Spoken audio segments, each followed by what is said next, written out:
Is microphone on?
We'll call to order the May 7, 2024 meeting of the State Election Board of Georgia. We will start with our invocation. Vice Chairman Lindsay, if you would like to lead us in prayer, please. You would say, bow your head. Dear Lord, we pray for your wisdom to seek justice, love mercy, and walk humbly with you as we adjudicate these matters before us today. In your name we pray. Amen. Member Johnston, would you lead us in pledge of allegiance, please? I pledge allegiance to the flag of the United States of America and to the republic for which it stands, one nation, under God, indivisible, with liberty and justice for all.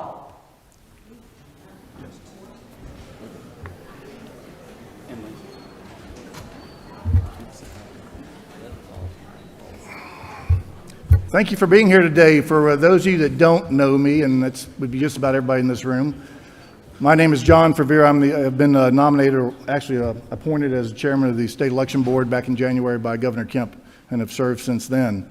I want to welcome all of our guests today. Many of you are here as respondents, and I appreciate your attendance today for this meeting. I'm not one for long-winded dissertations, but I do think it's appropriate to recognize and thank the thousands of election workers that are out there and managers that are out there today ensuring that Georgia has free, safe, and fair elections. They all deserve our gratitude. I also want to thank this board, our administrator, Alexandra, and our executive director, Mike Cohn, for all the hard work that they do. I've grown to appreciate that a lot over the last 4 months, now having a second job in addition to my primary one, apparently. While we may not always agree, I've learned that every member of this board is dedicated to serving the citizens of Georgia, and I am honored to serve with each of them. We have a long 2 days ahead of us, so let's get started with the meeting. Our first item on the agenda is approval of board meeting minutes from the State Election Board meeting and hearings on February 13th, 2024, a copy of which is in the board members' packets, and hopefully they have reviewed. Are there any questions from the board pertaining to the... Which one are you two? Just leave them all on.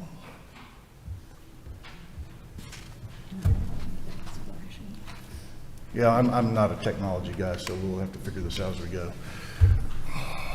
Corrections to the minutes, Mr. Chairman, from February 13th. SEB 2022-109 Fulton County primary recertification. The vote was 3 yea and 1 nay for correction. Good. SEB 2022-348 statewide precinct scanner issues. The vote was 3 yea and 1 nay. SEB 2022-222 certification, EAC certification. The vote passed 3-1. Correction.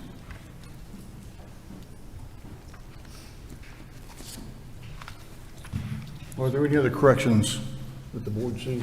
Subject to those proposed corrections, Your Honor, Your Chairman, I move to accept the minutes, subject to Dr. Johnson's amendments. We have a motion to approve the minutes subject to Dr. Johnson's corrections. Is there a second? Second. Second by Dr. Johnson. Any discussion? Hearing no discussion, all those members in favor of approving the minutes with the corrections stated by Dr. Johnson signify by saying aye. Aye. Any opposition? Hearing no opposition, so moved. The next item on the agenda is the approval of the board minutes from the State Election Board emergency meeting on March 28th, 2024, a copy of which is in the board's binder. Are there any comments or corrections about those minutes?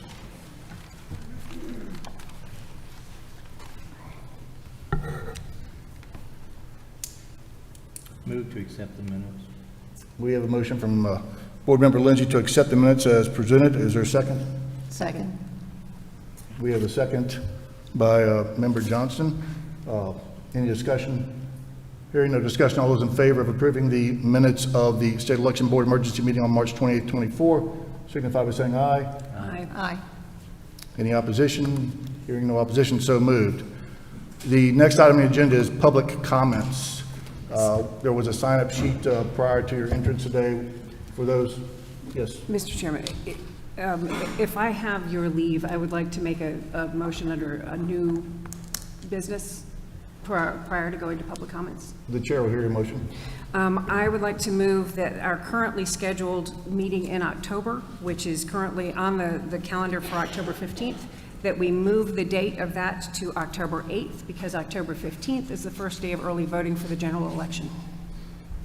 So my motion is that our October meeting be held on Tuesday, October 8th. There is a motion by Board Member Gazal to change the date of the October meeting from October 15th to October 8th. Yes. Is there a second? Second. There's a second by Board Member Johnston. Any discussion? Hearing no discussion, all those in favor of moving the October 15th board meeting to October the 8th, signify by saying aye. Aye. Any opposition? Hearing no opposition, so moved. Thank you. The next item on the agenda is public comment. We have received a list of people who have signed up for public comment. They'll be called out by our executive director. I ask that each of you limit your comments to 2 minutes. I'm a person that believes in brevity, and I think that hopefully we can get as many people in as possible. We'll limit the total time to 1 hour. I've been provided with a stop clock up here to tell when the 2 minutes is over, and at the end of 2 minutes, I will lightly tap the gavel so that you know that your time has expired. And I ask you to please be considerate of those others here and limit your time to 2 minutes.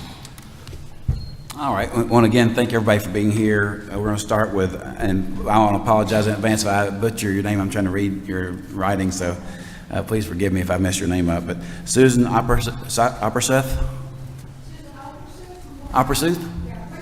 Just come up here to the podium, please. Yeah, I have this stopwatch, and at the end of 2 minutes, I'll, okay. David Sumrall, you be ready next. You'll be next.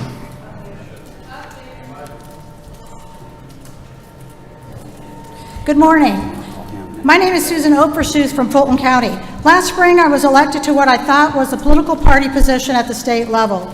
I later discovered that the powers that be in the state, including your body and your bosses, have authorized a private corporation of like name to run the show, and my name was never added to the state governing committee list for any Republican apparatus at all. This is against, as you know, strict requirements of Georgia election law. In fact, there are no governing body members registered with your elections division. So what we have here is a missing political party. We have no legally filed state Republican Party in Georgia. So how is it that we are even discussing the requirements of election compliance in this room today upon what is literally a private corporation? We have sent numerous ORRs to the Secretary of State requesting the required documents of our political party. We have never received them. I have personally visited the Secretary of State's General Counsel's office requesting assistance. She sent me to the archives in Morrow, Georgia. I found nothing. Then, trying to push further, I was instructed by the attorney of the corporation in writing not to contact my government any further regarding my concerns of our missing political party records. Every time you meet under these conditions, not disclosing this to the people of Georgia, it perpetuates harm upon us and makes us think you are part of the show. This is corporate theater and does not belong in the elections of Georgia at all. You are putting yourselves at risk. You are not immune for these acts outside the law of Georgia. Every time you sit in this room, you pretend. You have been given written notice, I know that. It is exhausting to keep track of the consequences of this fraud that your body and your bosses are conflicting upon the people of the great state of Georgia. The resistance of the corporation to comply with the law disqualifies every single one of our ballots under Georgia 21-2110 and 21-2154. Our ballots are totally spoiled again, thanks to the negligence and failure to perform your duties for the great citizens of Georgia. Complacency is acceptance. Thank you. Thank you. Thank you.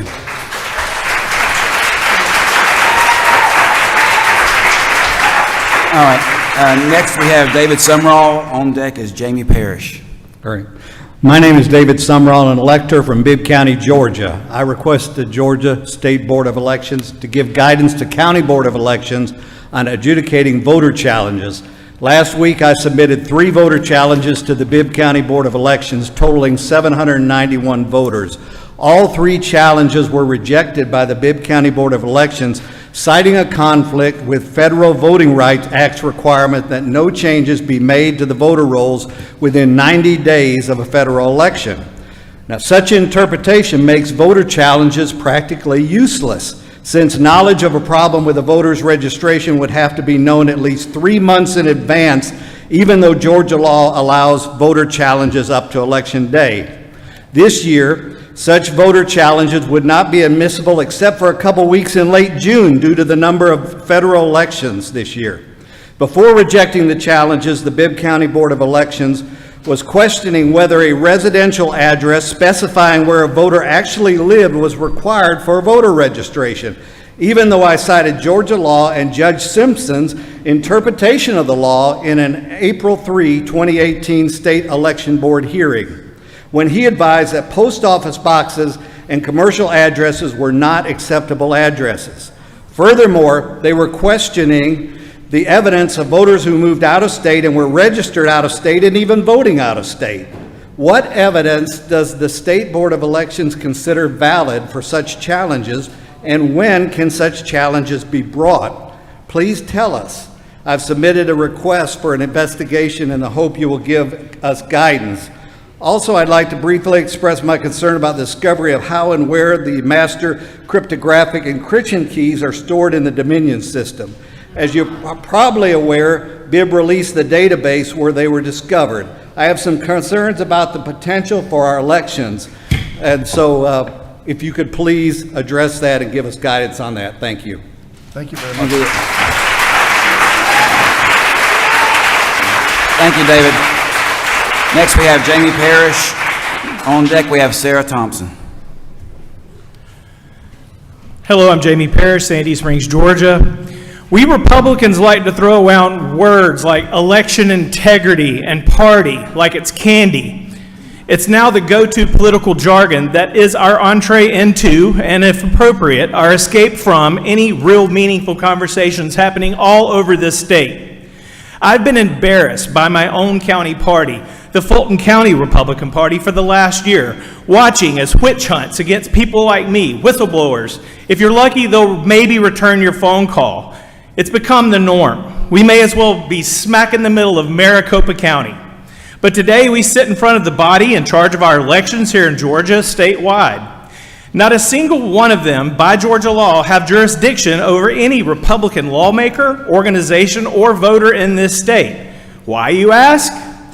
That's because there's not a real Republican Party here in Georgia, only a nonprofit corporation posing as a party. There are several flagrant violations of Chapter 21 election law happening, and the Georgia GOP itself is calling itself the party when it suits them and the corporation when it does not. I beg of you, before this state is embroiled yet again in another hot, stinking pile of elector shenanigans, please insist that the Georgia GOP is forced to rectify their filing to be compliant under Title 21, which starts off, bare minimum, by listing our state committee members on the filing of the Secretary of State, which to date it has not. The Georgia GOP doesn't even have members, and that is a violation of my state constitutional rights. Thank you. Thank you, Jamie. Next, we have Sarah Thompson. On deck, we have Joseph Rossi.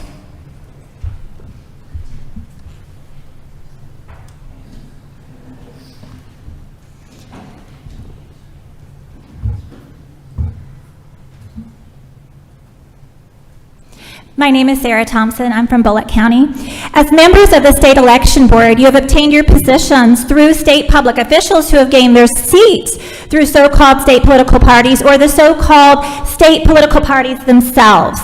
You claim to desire to strictly follow our Georgia election laws. Under our Georgia Constitution, Article 1 is our Bill of Rights to protect us. Immediately next is Article 2, Section 1, which is why we're purported to be here. Chief Justice Bethel of the Georgia Supreme Court has recently reminded Georgians in Kent v. Williams, the absence of statutory authority is the absence of legal authority to act.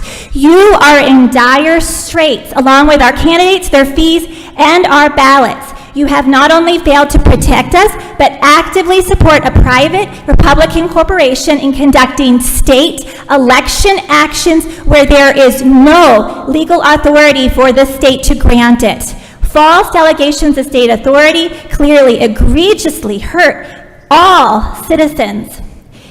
We have told you, all the way from the state government to the AG's office 2 years ago, down to election officials and staff recently, just prior to qualifying. I rise with direct First Amendment and Article 1 grievances against your body and the Secretary of State. Your actions appear to be outside state and federal laws, including 52 U.S.C.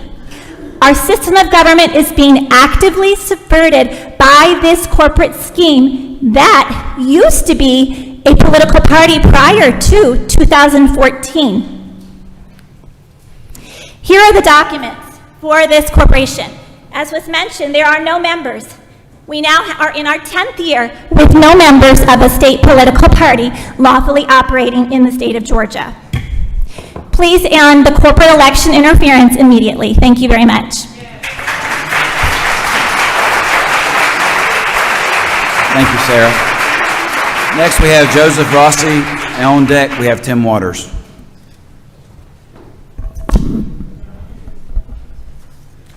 I got a little shaking hand problem, but I'll do my best here. All right. Good morning, Board.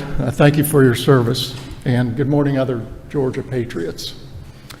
I've got just 2 quick points to make. First, I'd like to speak directly to the Board about SEB BI 2023-0001. As you may recall, this complaint was filed 3/21 of 22. Yes, believe it or not, almost 2 years ago.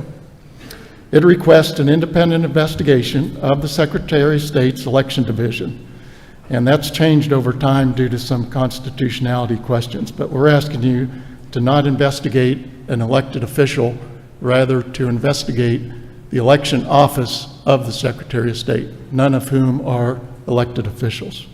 That's important, and you guys know why you voted last time for some reasons relevant to that. Regarding this case, the complainants want to offer our support. It is critically important to the integrity of the upcoming November election. Per your request, the complainants will provide all factual data, full disclosure, including emails and transcripts that will 100% prove that that election office violated Georgia election code. Okay, number 2. Now I'd like to speak directly to those who have fought factually, respectfully, and relentlessly for the truth over the last 3 years. As of 4/10/24, I got another one of these certified letters from the State Election Board. Every time I get one of those letters, my wife sets it on my desk, and she says, "You got another one of those certified letters. I hope you're not being indicted this time." But anyways, as of that letter, it has now been factually proven that both the hand audit, this is really, really important, and the certified machine count, yes, the certified count, have both been found to be in violation of Georgia election law. Based on these findings, to those that have fought factually, respectfully, and relentlessly, I'll close with one word: vindicated.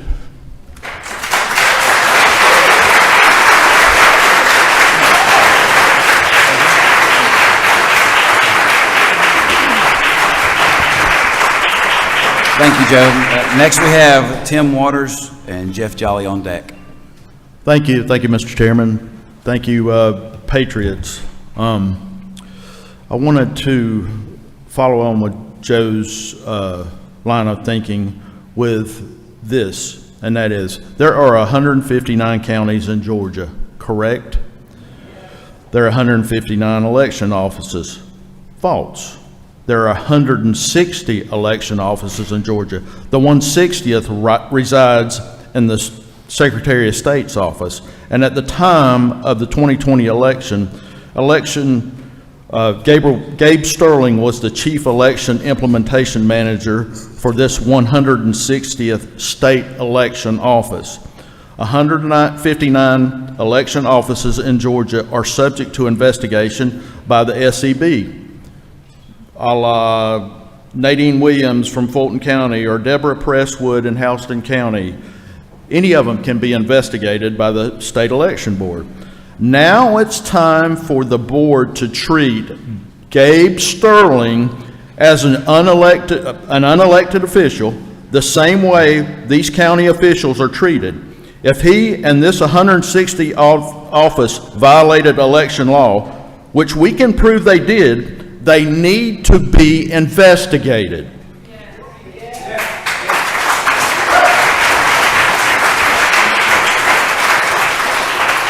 With their backs to the wall, Secretary of State Officer Sterling took to Twitter and called millions of Georgia patriots liars. Mr. Sterling likes to hide behind his tweets, but when challenged, will he have the courage to face the public? Will he accept an invitation to participate in a respectful discussion? So far, he has not. He has hid, and his only method of reaching out to anyone is Twitter, where he said in late 2023, "We are dealing with the lies. Some spread them because they believe them, despite all the facts. Others spread them for one of three reasons: distraction, create division, and continue grifting for dollars." That's his accusations at us. We know the truth, folks. We know the truth. It's time to embrace the truth. Thank you, board. Thank you, Tim. Next up, we have Jeff Jolly, and on deck, we have Bill Henderson. No prepared remarks, just here to tell you, you can tell with this gray hair, I've been doing this for a while. I started working in elections when I was 20 years old in the state of Mississippi. I have worked in campaigns all over the Southeast and Midwest. I can tell you that paper ballots that are hand counted are the only fair elections that are possible.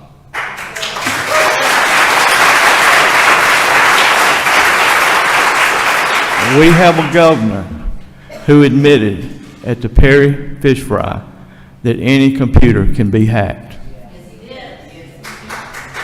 It's on video, you can see it. I suspect most of you in here have seen it. Cheating is always going to occur, but we've got to eliminate it where we can.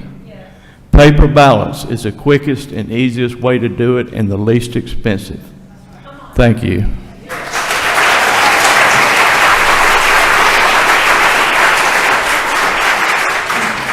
Next up, we have Bill Henderson. On deck is Earl Ferguson. Good morning. I'm Bill Henderson from Doraville, and I come here with one simple question about our voter roll to address to the board, and I also address this to the people gathered here who have a wealth of knowledge about Georgia elections and Georgia laws. My question is this: how can there be entries, electors, registrations, or whatever you want to call them on the Georgia voter roll that have a date of last contact that's more than 10 years old? Okay, I'm a private citizen of this state, and I'm not a lawyer, but it seems very apparent to me that there are two Georgia laws, 21-2-234 and 21-2-235, and they were designed to keep the voter roll concise and accurate. And prevent that from happening. I ask the board and the people in this room to correct my logic in this question if I'm wrong. Briefly, since I'm just given 2 minutes here, Georgia Law 21-234 mandates that the Secretary of State in odd number years compile a list of electors that have no contact for 5 calendar years and process them. If they then do not respond to the process, they are moved to inactive status on the voter roll. Georgia Law 21-235 says that any elector in inactive status that has not voted or made contact for 2 general election cycles should be processed, and if no response is received, should be removed from the voter roll. Okay? By my research, which anyone who looks at the voter roll can easily do, it is apparent that 21-234 was not complied with in the year 2019. And subsequently, the inactive voters subject to that law in 2019 were given a 2-year grace for 21-235. The result of this is that right now, there are up to 80,000 and maybe up to 130,000 rows on the Georgia voter roll that should not be on it. They have had no date of last contact for the past 10 years. And many in this room can testify better than me. That presents a distinct vulnerability in the upcoming elections. There is a wealth of knowledge in this room about Georgia election law and our voter roll. I ask anyone to approach me and correct me in my analysis. But if I'm not corrected, I will ask the board and the Secretary of State to address this issue with haste. Thank you. Thank you, Bill. Next up, we have Earl Ferguson. On deck, we have Kevin Muldowney. Hello, You on? Earl Ferguson. I'm a Fulton County resident, and I challenge voters in Fulton County. I'm convinced that we have a problem that is going to result in major voter fraud during the November election, and I want to tell you why. In 2020, I challenged a number of voters who had left Georgia, moved to North Carolina, registered to vote there.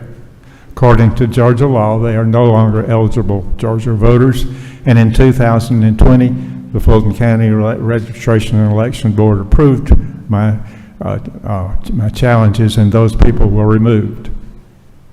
In 2023, in December, I submitted a list of about 1,800 Fulton County voters who had moved to North Carolina and registered to vote there. My challenges were rejected by the board. There are 2 Democrats on the board who were on both of those events. I am convinced, and I have heard that there is the words being sent out by the Democratic Party not to remove people from the rolls. I believe that to be correct from my experience. If this is the case, we will probably be using the national voter register, the national change of address list as a directory of individuals who are less likely to vote in Georgia and are therefore targets for fraudulent voting. This is not the only challenge we will get, but it is one that I feel is very important. I have submitted a complaint to the State Election Board regarding what Fulton County has done, and I would encourage them to process that before the November election. Thank you very much.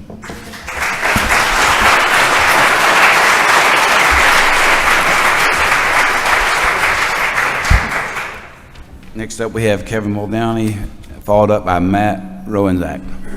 Kevin Muldowney, Milton, Georgia. France banned mail-in voting in 1975 due to fraud. Mexico banned mail-in voting in 1992 due to fraud. Belgium banned mail-in voting in 2018 due to fraud. Sweden, Italy, Ukraine, Russia, and Japan do not permit mail-in voting.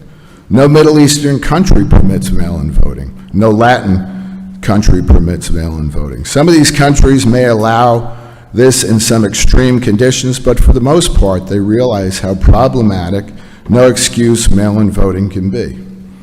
There was a resolution put forth by this board to stop no excuse mail-in voting, and Ed Lindsay cast the deciding vote defeating this resolution. Ed is a paid lobbyist for Cobb and DeKalb counties, as well as many other entities. I have an extensive list right here. Mr. Lindsay was on the payroll of the National Vote at Home Coalition previously. I'm quite sure they would not have looked favorably on good old Ed voting in favor of a resolution that would threaten absentee voting in our state. No doubt that would have impacted any chance of his getting back on that gravy train. Ed, dude, the time has come. You're a paid lobbyist. Your presence on this board is the very definition of a conflict of interest. Do us all a favor and resign today.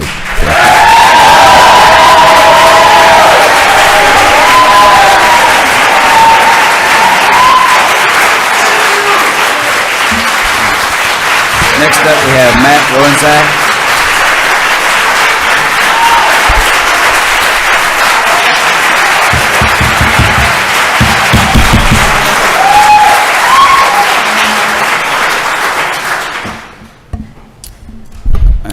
Morning, Board. Matt Rollinsack. As we grow up, especially in our adult lives, we often have to take an ethics class, whether that be in school, in business, and in law, and in public service. One of the frequent issues that are brought up in these classes is the issue of potential conflicts of interest, especially when we're talking about boards and committees. When you take a government ethics course, they speak to this issue. They say one should avoid even the appearance of a conflict of interest. Mr. Lindsay, not only do you have an appearance of a conflict of interest, but you actually have a conflict of interest. You have multiple conflicts of interest. To do this, or because of this, you've had to recuse yourself from votes.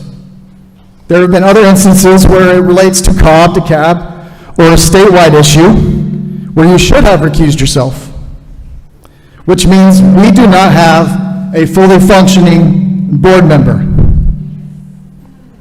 We appreciate your service, but at this point, we need you to do the right thing, and that is to allow for someone to be seated into this position by someone who can fully function in this role and does not have multiple conflicts of interest. Thank you.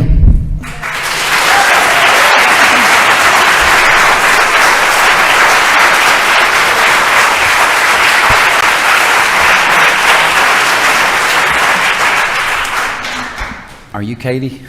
Katie Okay, with you can Fulton hear County. me. I didn't know if you could hear me or not. Thank you. Next on deck, we have Michael Gordon. And Katie, thank you for I'm glad you could hear good. That's good. Yeah. First, I'd like to make a request that the SEB move to meeting once a month during this presidential year. In light of the recent revelations regarding Ed Lindsay's actions as a member of Georgia's State Election Board, it is imperative that he resign from his position immediately. The evidence presented clearly shows that Lindsay has violated the board's own code of conduct by participating in and voting on cases involving counties for which he is a registered lobbyist. This blatant conflict of interest not only goes against the ethical standards expected of a public official, but also undermines the integrity of the electoral process in Georgia. Georgia law explicitly prohibits members of state boards from engaging in any business with the government that is inconsistent with their government duties. Yet, Lindsay has repeatedly failed to recuse himself from matters involving DeKalb and Cobb counties, despite being a registered lobbyist for these counties and a partner at a law and lobbying firm representing them. This represents a serious breach of trust and raises serious questions about Lindsay's ability to impartially fulfill his duties on the SEB. Additionally, Lindsay's connections to DeKalb County, which has been a major proponent of mail-in voting policies and accepted a significant grant from left-wing nonprofits, further call into question his objectivity and integrity as an SEB member. His failure to address concerns about election integrity issues in Georgia while representing clients involved in questionable electoral practices is deeply troubling and undermines public confidence in the electoral process. In conclusion, Ed Lindsay's actions as a member of the Georgia State Election Board represent a serious breach of trust and a failure to uphold the principles of impartiality and integrity that are essential to the functioning of our democracy. Therefore, I urge Lindsay to resign from his position immediately to restore public trust and ensure the integrity of future elections in Georgia. Anything less would be a disservice to the citizens of Georgia and a betrayal of the public trust.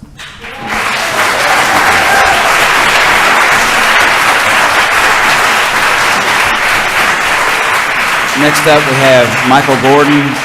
On deck, we have George Balbona. Thank you. Michael Gordon, Fulton County resident. Ed Lindsay is a paid lobbyist. The General Assembly has made their collective will known that they do not want paid lobbyists on the state election board. He must resign now, and if he does not, then he should be removed in compliance with the will of the people expressed through their representatives in the General Assembly. Furthermore, we do not have honest and secure elections today. What we do have is notoriously inaccurate voter rolls, no excuse absentee ballots, untrustworthy hackable machines. Just think of the DeKalb Democratic primary 2022. And we have ample evidence of ballot box stuffing. We need automated address validation during registration to clean up our voter rolls. We need ballot IDs to prevent ballot box stuffing. We need all ballots to be made public record so voters can verify the results. We need to hand count, hand mark paper ballots in the precinct on election day.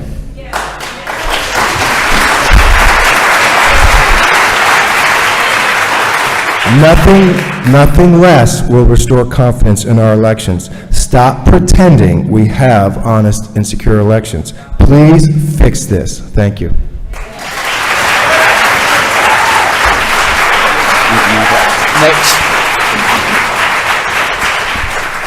Next up, we have George Balbona, and on deck, Casey Cunningham.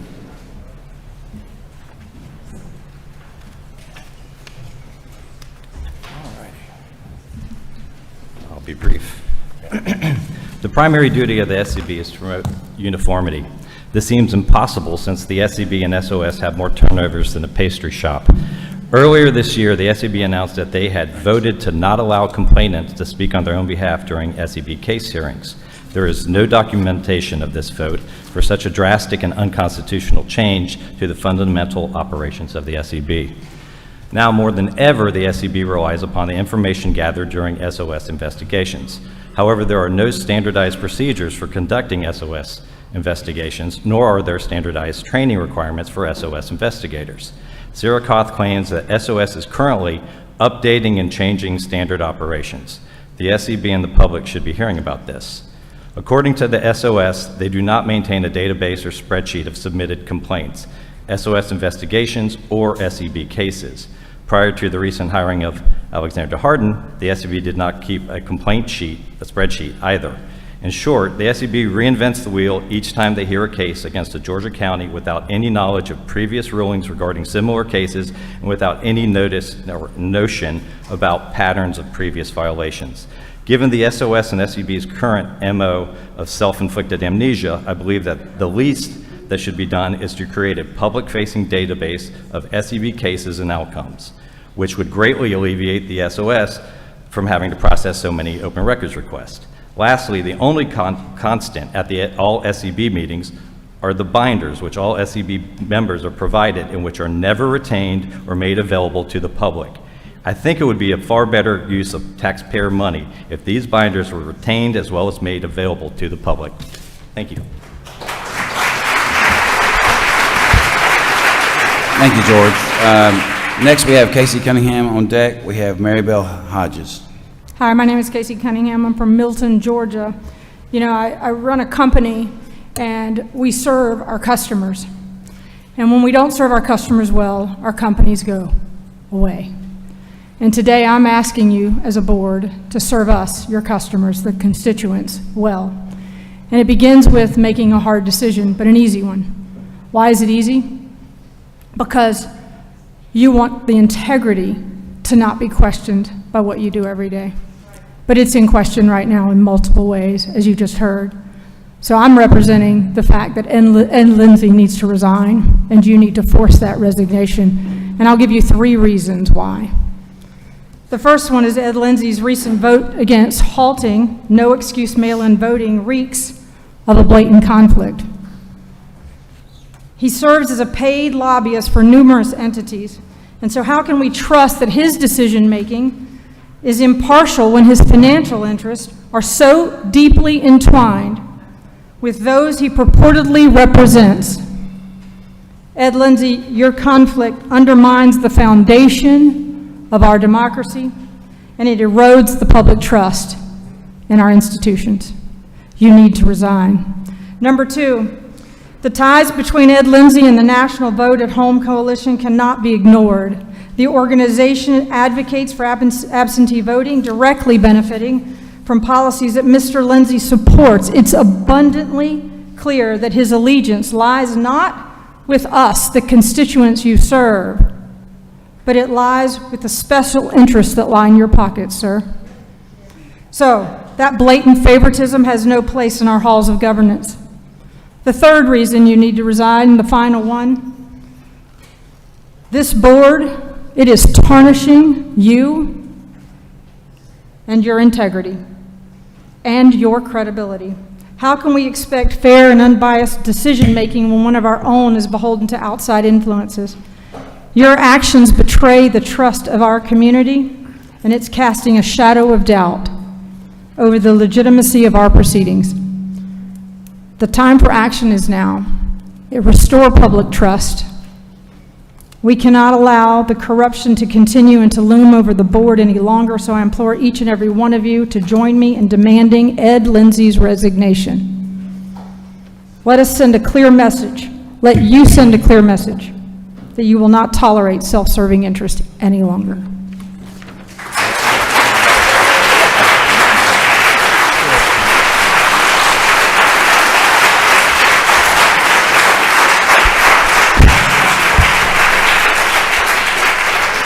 We have Mary Bell Hodges. Next is Richard Schroeder on deck. Thank you. Good morning. Mary Bell Hodges, Gwinnett County. Georgia State Election Board and Secretary of State, please take notice that you may exercise due care. Please take notice that I, as one of the people, have assembled with other people in order for the consult about the common good, and by necessity, demand that you give an open and public point of clarity as trustees and servants.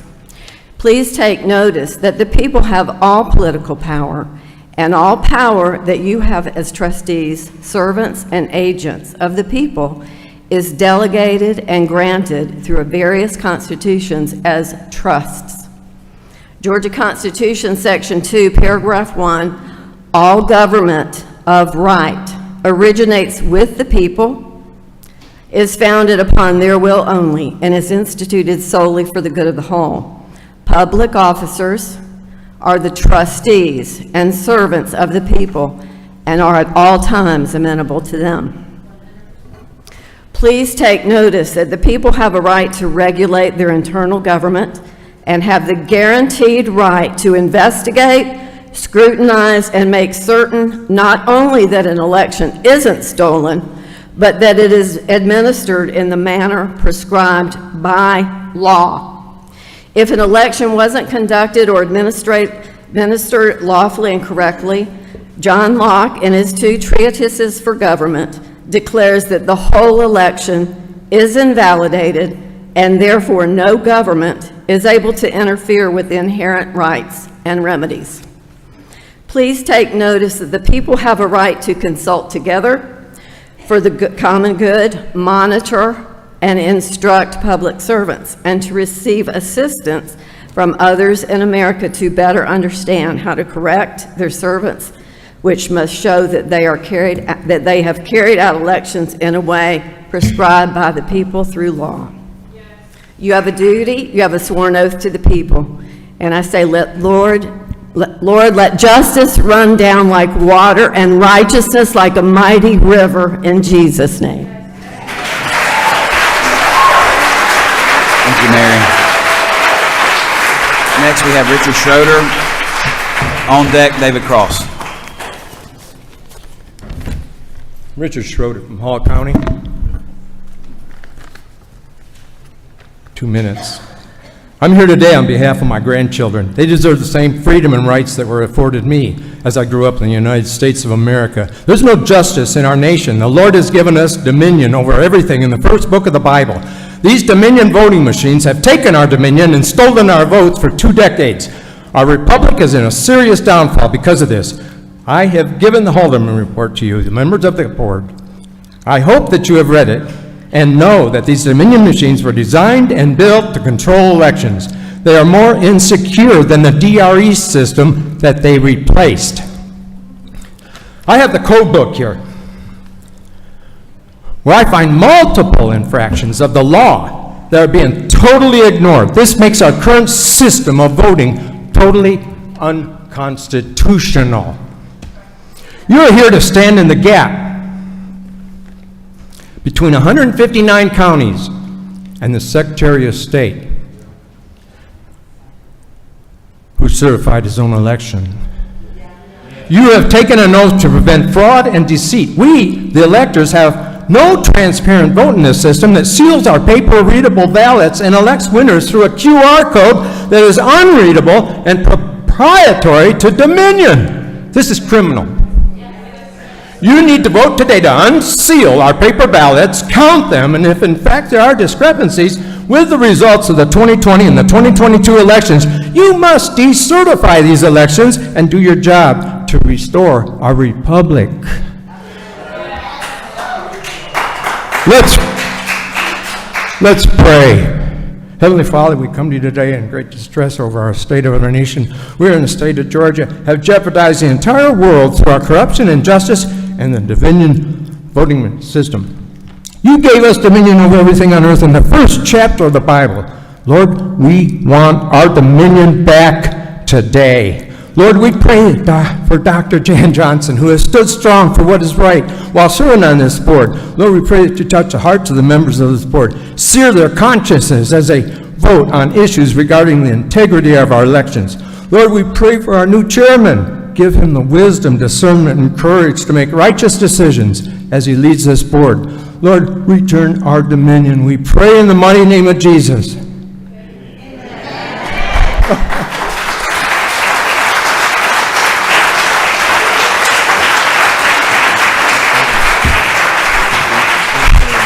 And I would like to have 10 minutes. I got more, but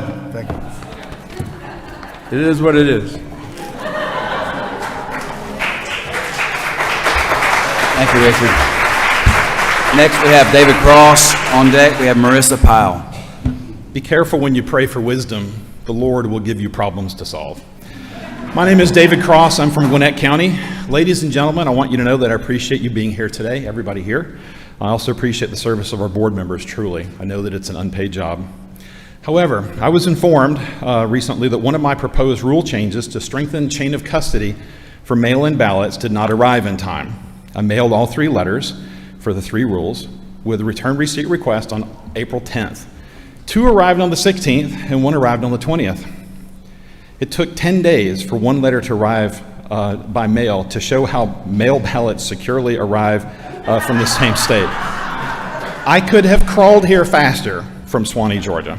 Chain of custody is lost when ballots are mailed. To prove this, think about when on election day, when you go in to vote, you hand somebody your ID to prove who you are so that they then give you a ballot or they give you a ballot card. You then go vote. You then put your ballot into or deposit into a secure receptacle. Never once is it ever lost. I mean, you've always got eyeballs on you. And when we vote by mail, there is no guarantee that a ballot mailed is actually received by the person it's addressed to. When ballots are mailed, they're sent on an irregular size envelope with a logo on the outside advertising, "I'm a ballot." Okay?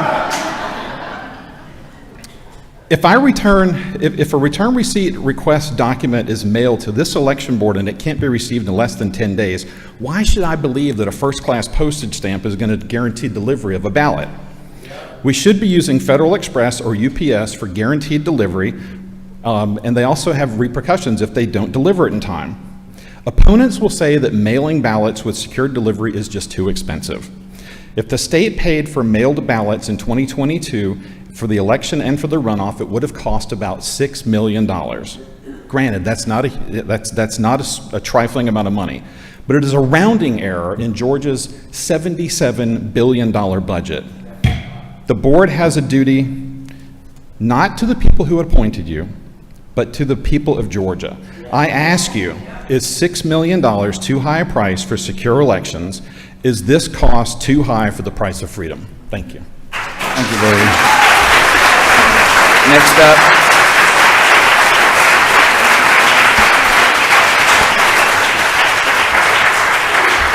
Next up, we have Marissa Pyle. On deck, we have Lana Paz. Hi, board members. My name is Marissa Pyle. I am the Senior Democracy Defense Manager at All Voting is Local Action, which is a nonpartisan organization that advocates for policies and legislative priorities that expand voter access, not limit it. I'm here today in opposition to proposed amendment of Recount Rule 183-1-15-.03, which focuses on hand counting for audits and recounts. As an observer, I've spent over 20 hours monitoring hand recounts in counties that have opted to perform them in recent elections. My experience, along with an overwhelming weight of expert evidence, makes it clear that hand recounts as a main tool for audits and recounts, either discretionary and mandated as covered under this rule proposal, would make results more subject to confusion, less accurate, take longer, contribute directly to burnout from election officials and county offices, and open the door for election subversion. The simple fact remains that humans, experts though we are in many things, are very bad at sequentially counting pieces of paper. Something anyone who has tried to count pages, dollar bills, or any other seemingly simple task can prove. A study from Rice University showed that with only 120 ballots, an exponentially lower total than any recount would contain, participants accurately counted the results of 2 races only 58% of the time. In the real world of elections in Mojave County, where Arizona's hand count test run took place, a deck of 850 ballots with 36 races per ballot produced errors in 46 cases. In Spalding County, in the March 2024 presidential primary, with only 1 race on the ballot, it took poll workers 3 days to count only 6,700 ballots. The manpower, funding, time, and patience hand counting would require to conduct at such a large scale is not only daunting, but it would add also an impossible task to the plate of election officials, where they are already facing unprecedented scrutiny, potential staffing shortages, and increasingly contentious certification processes. It shouldn't be lost that in November, with state, local, and federal races on the ballot, we will see hundreds of ballot styles, which will be lengthy, along with higher turnout than the 8.8% seen by Spalding in the March primary. As Georgia heads towards a general election where we are again poised to be under the watchful eyes of the nation, this rule would delay results, inject uncertainty due to inevitable human error that could easily be exploited by bad or insincere actors, and result in not only state level but national ramifications. For the sake of democracy, I urge you to reject this proposal. Thank you. Thank you, Marissa.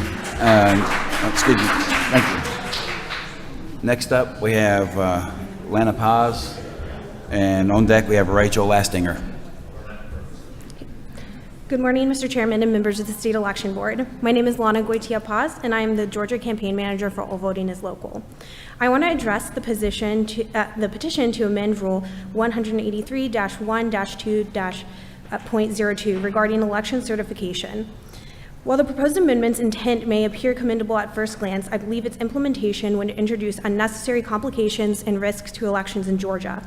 First, the requirement for election officials to conduct a reasonable inquiry before certifying election results could significantly burden already stretched resources and staff. Our election officials work tirelessly to ensure fair and accurate elections within tight timelines. Introducing an additional layer of inquiry could slow down the certification process, leading to delays in finalizing election results and potentially undermining public confidence in the outcome. Worth noting is that the subjective nature of the reasonable inquiry standard opens the door to interpretation and inconsistency across jurisdictions. What one official deems as a thorough inquiry may differ from another's, leading to disparities in certification standards and creating confusion among voters and stakeholders. Additionally, the potential for disputes and legal challenges arising from disagreements over the sufficiency of the inquiry could further exacerbate tensions and undermine public trust in our elections process. We cannot afford to introduce uncertainty and contention into an already polarized political landscape and provide further cover for conspiracy theories to arise. In conclusion, while promoting transparency and confidence in our election process is admirable, the proposed amendment is not the appropriate means to achieve it. Instead, I urge the board to focus on supporting our election officials with the resources and guidance they need to carry out their duties effectively without imposing unnecessary hurdles. Thank you. Thank you, Lana. Next, we have Rachel Lastinger. On deck, we have Ann Gray Herring. Good morning, and thank you for this opportunity to speak and to share my concerns with you. My name is Rachel Lastinger, and I'm the Associate Director of the Voter Access Project with the ACLU of Georgia. The Voter Access Project works to ensure voting is easy and accessible for all Georgians, and I'm here today to address several of the petitions to amend rules that will be the focus of tomorrow's agenda. While we are in opposition to each of the petitions, there are three that I want to specifically highlight. The petition to amend Rule 183-1-2-02, addressing the definition of certifying the results of a primary election or runoff, seeks to provide more clarity to the process, which is appreciated, but the proposed definition is far too vague. As the code stands, board members play an active role in our certification process by certifying that the results presented to them by the election supervisor represent a complete and accurate count of the ballots. The supervisor of elections and their teams are the ones directly overseeing the counting and tabulation process. If an election is voted to not be certified, there needs to be a very legitimate reason borne out by the evidence and based on specific reasons delineated by the legislator. When an election is not certified based on speculation, this sows fear and distrust in our democratic process. This increase in fear and mistrust also creates more harassment towards our election officials. The definition proposed in this petition includes after reasonable inquiry without a definition of that phrase. It is very vague what type of inquiry could be done and the time frame that inquiry has to happen within. This could give reason for speculation and rumors of incidences of election fraud to be used as cover to not certify important election results, giving legitimacy to these false claims. At a minimum, reasonable inquiry should be more specifically defined. The definition also requires certification to assess that all votes cast in that election were counted. This also needs to be more clear, as it could require all provisional ballots, for example, to be counted even if not cured. It also doesn't account for absentee votes and Uokava votes being counted on a different timeline than in-person votes. The petition to adopt new Rule 183-1-14-02 on the increased requirements for drop boxes and absentee ballots creates requirements above and beyond what is required by statute to use a drop box. The petition creates, in effect, a third check of ID when a voter chooses to submit their absentee ballot by an available method other than utilizing the USPS services. It would essentially create a new class of ballots to be treated as provisional ballots, as it is unclear who is making sure everyone that votes by drop box shows their ID first, when those ballots should just be counted as a regular absentee ballot under Georgia code. This rule change could easily disenfranchise absentee voters because of administrative error and creating unnecessary burdens on voters who need to cure their ballots by proving their identity for the third time in order to vote. The petition for amendment of recount Rule 183-1-15-03. All right. Thank you. That's all. My colleagues already spoke eloquently on the hand counts. Thank you, Rachel. Next up, we have Ann Gray Herring. On deck, we have Tom Talbot. Good morning. My name is Ann Gray Herring, and I'm the policy analyst for Common Cause Georgia. We're a nonpartisan grassroots organization with over 26,000 members across the state. As a nonpartisan organization, we care about the process, not the results. And what we have seen about the process in Georgia is that our elections are safe and secure, and Let's be respectful to all of our speakers, or we'll cut off the public comment. the biggest danger comes from unnecessary and sometimes unlawful interference with that process. We strongly caution against the proposed rules concerning the certification process. There's significant danger in disrupting and unnecessarily delaying it. We also want to speak to a couple of other areas that we think the State Elections Board could give further guidance on. One is voter challenges. These have become a significant issue in our state. We expect more in the lead up to November, and counties are handling them differently. There's ambiguity on the proper procedure and the proper threshold at two different levels. One for the challenge to receive a hearing, and then again, whether the challenge should be sustained. We think the State Elections Board could provide clarification on these. And another area of clarification is that a board cannot convert a challenge from a 229 to a 230 challenge, as we've seen in a number of counties. The onus is on the challenger to bring it under that area of the statute. Additionally, we think the SEB could provide guidance on SB 222 that passed in last year's legislative session. This is about the appropriation of funds for election offices. To properly prepare for the 2024 elections, officials in our counties need a clear understanding of what resources are available to them. As a specific example, federal government funds are specifically allowed as an acceptable funding source under this law, but the law also states that counties cannot solicit funds. So counties need to know what the process is to ensure. Thank you very much. Thank you, Ann. Okay, next up we have Tom Talbot. On deck we have Sandra Berdart.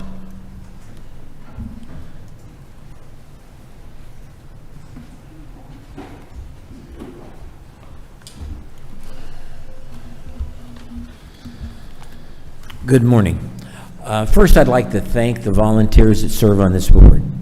It's a very, very responsible position. Having served on several nonprofits, I take that responsibility, and I hope you do with the gravity that is imposed upon you when you be selected to do this. I was unaware of the conflict of interest issue, but I would really have a problem in my own world being on a board if I had any conflict of interest. But let me get to the point. Last year I came and I testified and I made my point. I went to lunch with friends and I said, I asked the wrong question. Because when I asked the question, all I really received was smug looks from the board. And coming from the private sector, define a problem, fix the problem. My question to the board today is, you're familiar with the Halderman report. You're familiar with the Rossi report. You're familiar with the issue with the voter rolls. How much evidence do you need to see before you do something?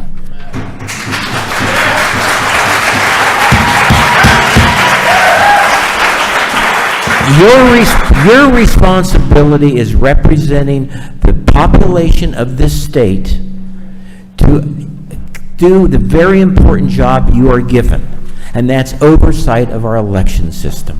Thank you. Thank you, Tom. Next we have Sandra Berdart. On deck, Jason Frazier.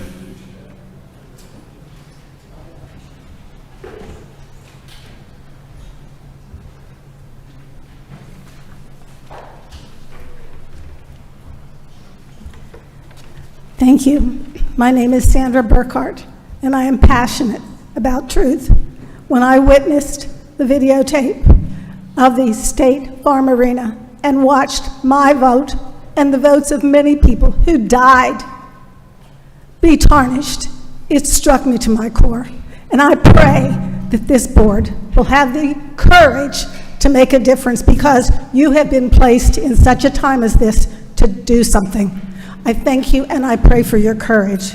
I want to thank you for volunteering. It's a very courageous thing you can do. You are watchdogs over the Georgia elections. Without fair and transparent elections, we all lose our freedom. On March 18th of this year, you, Ed Lindsay, recused yourself from voting on a major issue brought before the SEB by Marcy McCarthy, the chairman of the Republican Party. Why?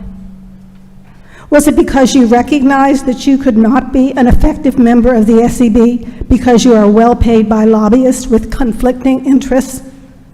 I believe you even notified House Speaker Burns about recusing yourself from voting on that issue. While I appreciate you coming forward with that recusal, I believe that it is evidence that you need to resign and be replaced as soon as possible. Important elections are coming up, and people in Georgia need credible people in positions to protect our vote, not compromised ones. Thank you.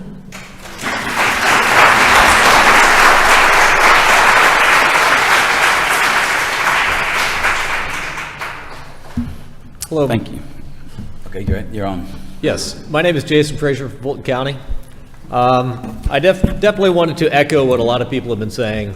We need guidance. This board desperately needs to give counties guidance on how to properly maintain the voter rolls, how to properly adjudicate voter challenges, how to clean the voter rolls themselves, so that way myself and many others in here do not have to spend countless hours trying to find the tens of thousands of people registered multiple times within the state. And as many of you saw, whenever I testified at the State Ethics Committee a few months back, I showed evidence that in an afternoon I found 30-some thousand people that lived in Georgia, filed a change of address to either Florida or North Carolina, and are then registered at their new address. These people have done nothing wrong. However, Georgia failed to take them off the voter rolls in Georgia. They should not be registered in 2 states. As you heard Mr. Ferguson say, he turned in several people in Fulton County who moved out of Fulton County. Great, people move all the time. They now live in North Carolina. Fulton County refused to take them off the voter rolls. They said, well, you know what? They've lost their residency, but not their registration. I view that as a problem. I mean, last time I checked, I need residency to have a registration in this state. And furthermore, I did more analysis on many of those, and I did find people that were given credit for voting in both Georgia and Florida. This is what you're enabling. This is what Fulton County is enabling. We need this cleaned up. We talk about investigating the Secretary of State's office. It needs investigated because if I can find in an afternoon 30-some thousand people registered in 2 states, the Secretary of State's office damn well ought to be able to figure that out too. We've got a problem.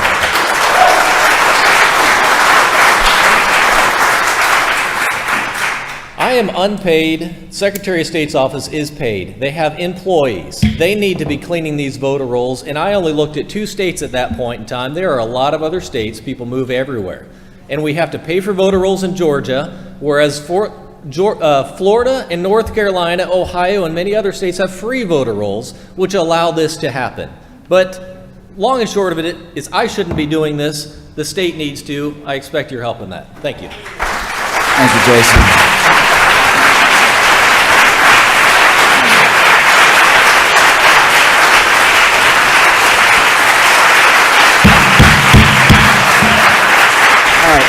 Next up, we have Alicia Frazier, and on deck, we have Garland Favorito. Good morning, everybody. Good morning, board. Like everybody else said, Mr. Lindsay, really appreciate your service, but the votes, as I've seen in the last couple years that you've made, are not aligned with our conservative values. Another note, open records requests, voter rolls, the prices are going up. That's an issue. In other states, they're free. That's something I think you guys need to take up and help drive down whatever's doing that. And the voter rolls are full of errors anyway, just like you just heard. So what are we paying for? And finally, I feel like the biggest theme that's been going on for, I guess, 4 years now, in people of positions of power, it's stonewalling. And that's all that's been going on.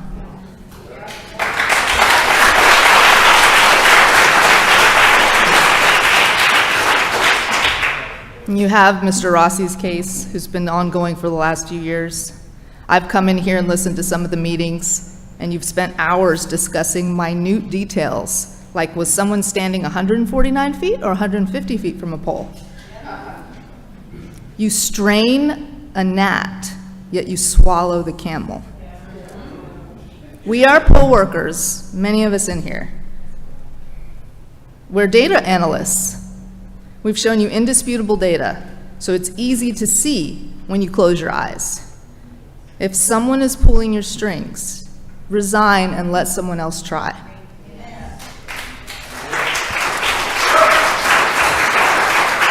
Both parties have corruption. We simply need people who can make good choices independently. And in response to some of the ladies about the rules tomorrow, I will say, any errors in hand counting is minuscule compared to a black box computer that's manipulated and our paper ballots are hidden.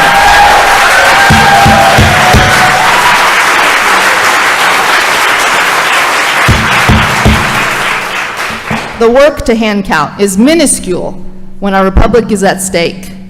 And the money to hand count is minuscule compared to the cost of the machines and maintenance. Thank you very much. Thank you, Lisa. Next up, we have Garland, Federico, on deck is Bob Convert. Bob, it looks like C-O-O-V-E-R-T. Coovert, Bob Coovert. Coon? Okay, Coonert. Thank you, Mr. Chair. I'm the co-founder of Voter GA. I've written 2 letters to you about SEB 2022-348, the complaint that explains how Georgia's voting system has a QR code counting error that caused the Tennessee Secretary of State to stop using the same system we use here. At the December 19th SEB meeting, the complaint was postponed because Deputy Director Michael Barnes was unavailable to answer questions about it. At the January Curling v. Raffensperger trial, Mr. Barnes admitted under oath that he is by no means an expert in voting system applications, cybersecurity, malware, or how malware can defeat logic and accuracy testing. In my February 11th letter to you, I tried to alert you that Mr. Barnes' sworn testimony proves he would not be qualified to answer questions about this complaint. At the February 13th SEB meeting, I planned to alert you again before the case was heard, but the former chair had removed all public comments from the agenda. At that meeting, Mr. Barnes answered questions about the complaint anyway, and the board voted 3-1 to dismiss it without hearing from the complainants. It's clear to us who saw that Mr. Barnes had not read the complaint, did not understand its contents, had not spoken with the complainants, and did not perform an investigation. He did not know that the complaint showed audit logs had 65 of 67 counties surveyed, had that error. He didn't do a root cause to find the problem, didn't perform a system evaluation. He was not aware that thousands of errors were found in Gwinnett, Floyd, and DeKalb, the county where the system declared the wrong winners. Dr. Johnson had to explain to Mr. Barnes that the QR code error causes the system to accept a ballot and not count it, and that is undetectable with our current reconciliation procedures. So therefore, because of the importance of this complaint, I ask you to reopen this case, conduct a legitimate investigation with your own investigator, and hear from the complainants, just as the board used to do before the former chair eliminated complainant testimony to suppress the evidence. Thank you. Thank you, Garland. Next up is Bob Convert, and on deck is Paul Hershey. Paul Hershey. Good morning, board. Thank you for the opportunity, and thank you for your efforts. There's a lot of themes going around this room today, and one of them is the investigation of the Secretary of State's office. Now, I would encourage each of you, if you haven't read the closing arguments from the Curling v. Raffensperger case, it helps you understand why these themes exist. I'd like to shed light on one. I was recently having a discussion with somebody in Gilmer County, an election official, and the courthouse was recently hacked there about a month ago. The election office hacked. Fulton County hacked, shut down for days, sometimes some departments weeks, but we don't have any cybersecurity issues with our election systems, right? So, in the closing arguments, who was actually responsible for cybersecurity? They asked Mr. Sterling. Mr. Sterling said, oh, it's a critical component of securing our election systems. Mr. Barnes says it's not him, he's not responsible. Mr. Sterling said it's not him, he's not responsible. Mr. Barnes has no responsibility at all, which is quite odd since he is a person, the guy who is responsible for the machines and the administration of the system. It must be Merritt Beaver, the CIO, right? He would be the person in charge. Well, under testimony, he said, no, I'm not in charge. I've outsourced it all to Dominion. This is under testimony in front of Judge Totenberg. Look it up. It's in the closing arguments. He says he would not have been involved in the security of the Dominion system, so Mr. Barnes was also wrong about that. Mr. Hamilton also said, as the CISO of the Secretary of State's office, that he handed it over to the Dominion company. However, Dominion disagrees with that. Mr. Sterling also said it is Dominion, but then he said, well, it's also the responsibility of the county. suggesting the state itself has no responsible for cybersecurity of our election systems. The counties I've talked to don't agree with that. But Blake Evans, who is the state election director, says no, it's not really Dominion, because when Dominion recommends that we do things and we disagree, we just make our own decision. Now here's the important piece of all of this. In testimony, all of these leaders of the Secretary of State's office stated that they have not identified one person in the Secretary of State's office with any cybersecurity training, any computer science background, who is involved in any decision on how the system gets used. So, board, I ask you, how can you do your job when the Secretary of State's office nefariously does theirs? Thank you. Thank you, Bob. Next up, we have Paul Hershey on deck. On deck, we have Ginger Hermans.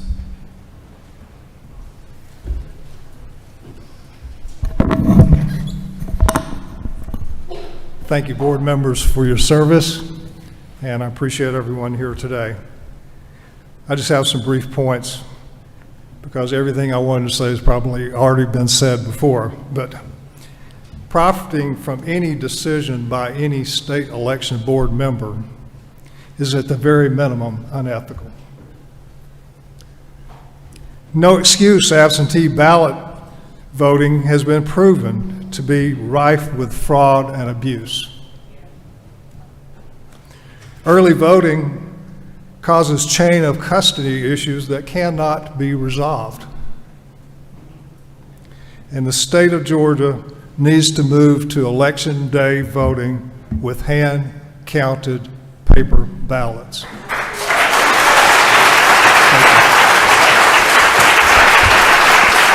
Thank you, Paul. Next up, we have Ginger Hermans.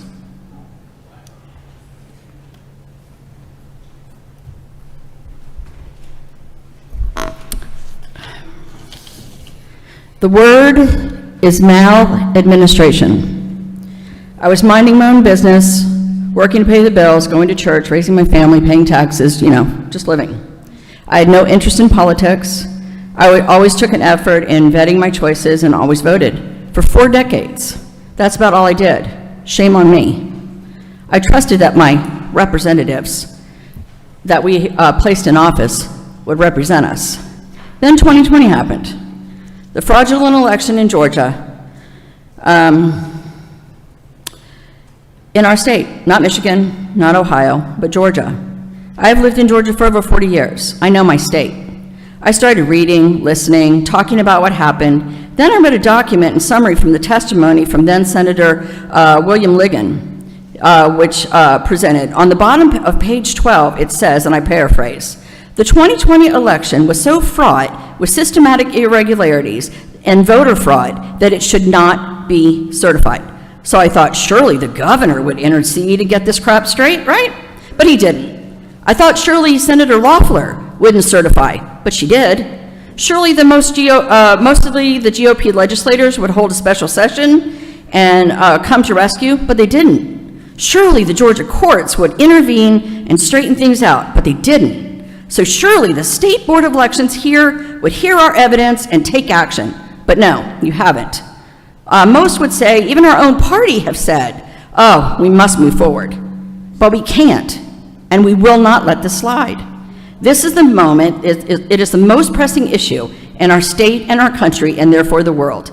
If we change from the untrusted BMDs and QR code system to a secure grade, hand-marked paper ballot system like Florida, Alabama, Idaho, Montana, the ones they're using, you'd see people begin to trust our system again.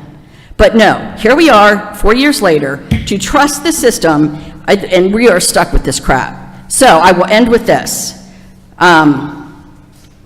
Here's the word, maladministration again. And there are consequences for this failure to act. And that is what you're doing. Thank you.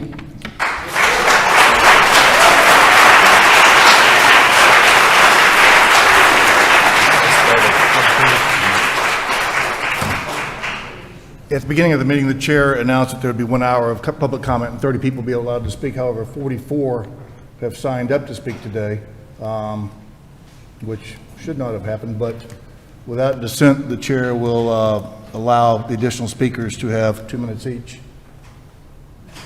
Hearing no dissent, the chair would entertain a motion for a 5-minute recess. Thank you. Is there a second? All in favor? So moved. We'll recess for 5 minutes, then we'll continue public comment for the last 14 speakers. Yes, everything's on. Oh, it's still on.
I concur. Hey, we'll do like the general song, we'll throw the papers up there and leave.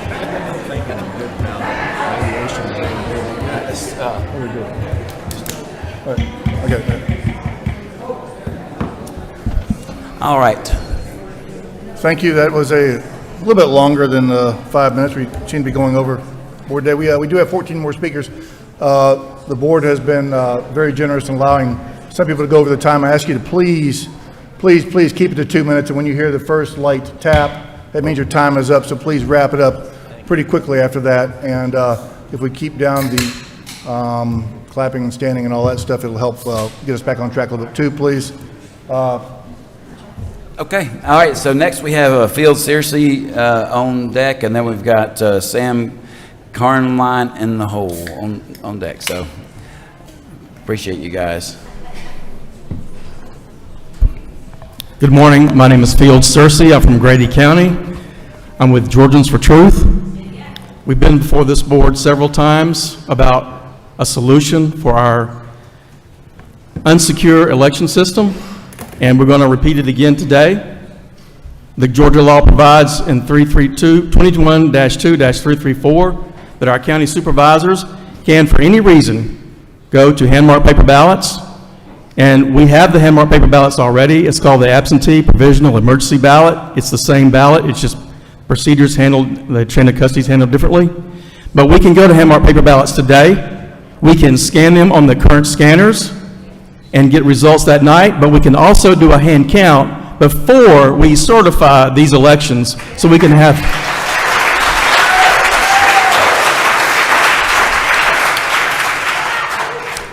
confidence and trust back in our elections.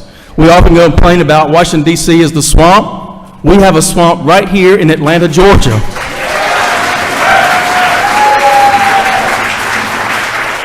It starts with our election system, our Secretary of State's office. It needs to be investigated. We have members of this board that need to resign for conflict of interest. We've got lots of problems, but folks, you can make a difference here. You can clarify the rule for these counties. You can say, you can go to hand-marked paper ballots. It's in the rules. Let them do it. Give us the freedom. And we also have corruption here in this Fulton County. The counties are not being held accountable to the election laws. That needs to stop. Let's drain the swamp. Thank you. Thank you, Field. Next up, we have Sam Carnline and then Russell Carlisle on deck. Sam. Thank you. My name is Sam Carnline. I'm from Grady County. We grow cotton, peanuts, and pine trees in Grady County, and you can make a lot of paper ballots out of the pine trees in Grady County. 21-2-300 states that the elector will be able to read their ballot. What we have is a spoil ballot because it's gone into a QR code. In 2024, we will be voting still where the tabulator counts the QR code. I cannot tell if I voted for Mickey Mouse where it says Mickey Mouse is in my QR code or not. And how can any election superintendent in any county certify an election to where they can't tell if it says Mickey Mouse in the QR code either? Now, our legislators have let us down. Our judicial system has let us down. Our executive branch has let us down, and the Secretary of State never picked us up. Now, if it's all right for the former President of the United States to be raked over the coals and be investigated, then why is it not all right to have the Secretary of State's office in the state of Georgia investigated? He can certify his own election. That needs to be addressed. Now, here it is. It's one word. It's called trust. 62% of Georgians, according to a Rasmussen poll, do not trust the election system in the state of Georgia. As my friend Fields Hersey just said, in 21-2-334, it states that if it's impracticable to vote on the machines, and by golly, if Eric Holderman and that crowd hadn't shown us that it's impracticable to vote on these machines, then I don't know what impractical means. We need to go to the hand-marked paper ballot, counted on election day at the precinct, to bring trust back to the Georgia voter, because frankly, folks, there's no way to clean the swamp. And our republic is a farce if we don't have the representative form of government that our forefathers designed for us. Thank you. Thank you, Sam.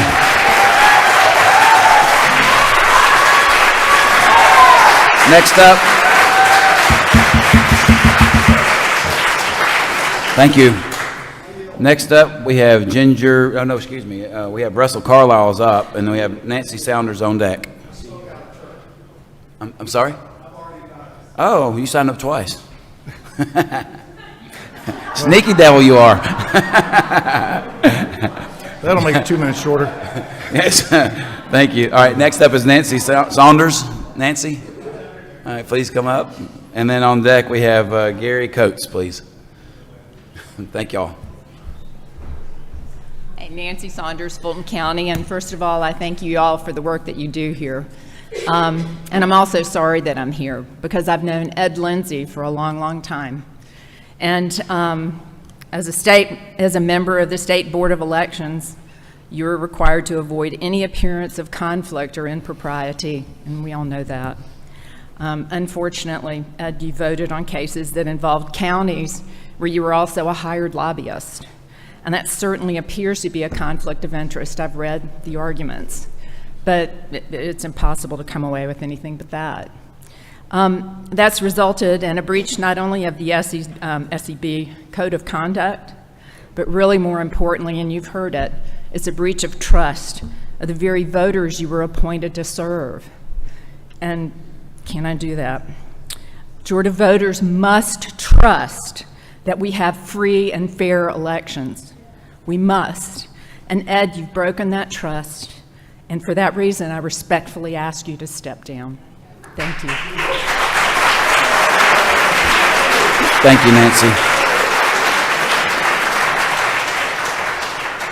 Next up, we have Gary Coates, and on deck, we have Allison Rosebecker. Good morning. Thank you. These are going to be really brief because most of what I wanted to say has already been said, and I don't want to repeat myself or them. First, I'd like to address, there was a young lady up here that spoke. The lobbyist. Process is not more important than results. Okay? So I don't know what school you went to, but maybe you ought to go demand a refund. Okay? I would just like to say that, this board and our legislators have effectively stonewalled us. They've run the clock out. There has been absolutely nothing meaningful done at all in 3 years. Our voter rolls are still not cleaned up. The QR codes are still on the ballot, and they're illegal. The software has still not been updated. By the way, that would have cured the QR code problem. Not that I endorse Dominion, but at a minimum, that software had to be updated. Now we're being told that this will all happen in 2025. Wow. I don't know, I find that kind of interesting. And I don't think you need to put 2 and 2 together to figure that out. It's a disgrace. We want our state back. It's criminal what is happening in this state. And I came down here from a pretty darn corrupt state. They can't hold a candle to you. When I came down here, I didn't want to get involved in this stuff anymore. But here I am, I'm retired. My wife is at home on St. Simon's Island. This has got to end. Got to end. Thank you, Gary.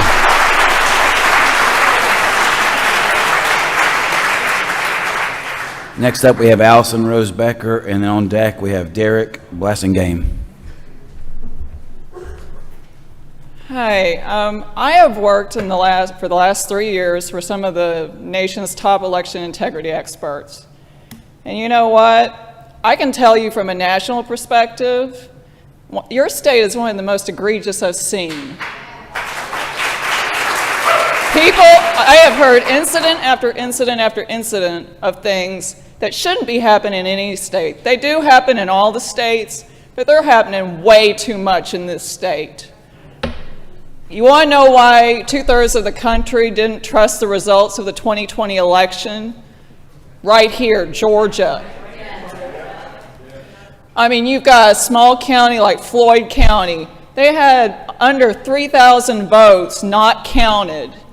Oh, but you want to tell us that, oh, that wouldn't have affected the presidential election. It did. It also affected the down ballot races. How many people should be serving, regular people, we the people serving, and they're not because of fraudulent elections? And you want to know what? People in Georgia, they don't know if their votes even count anymore.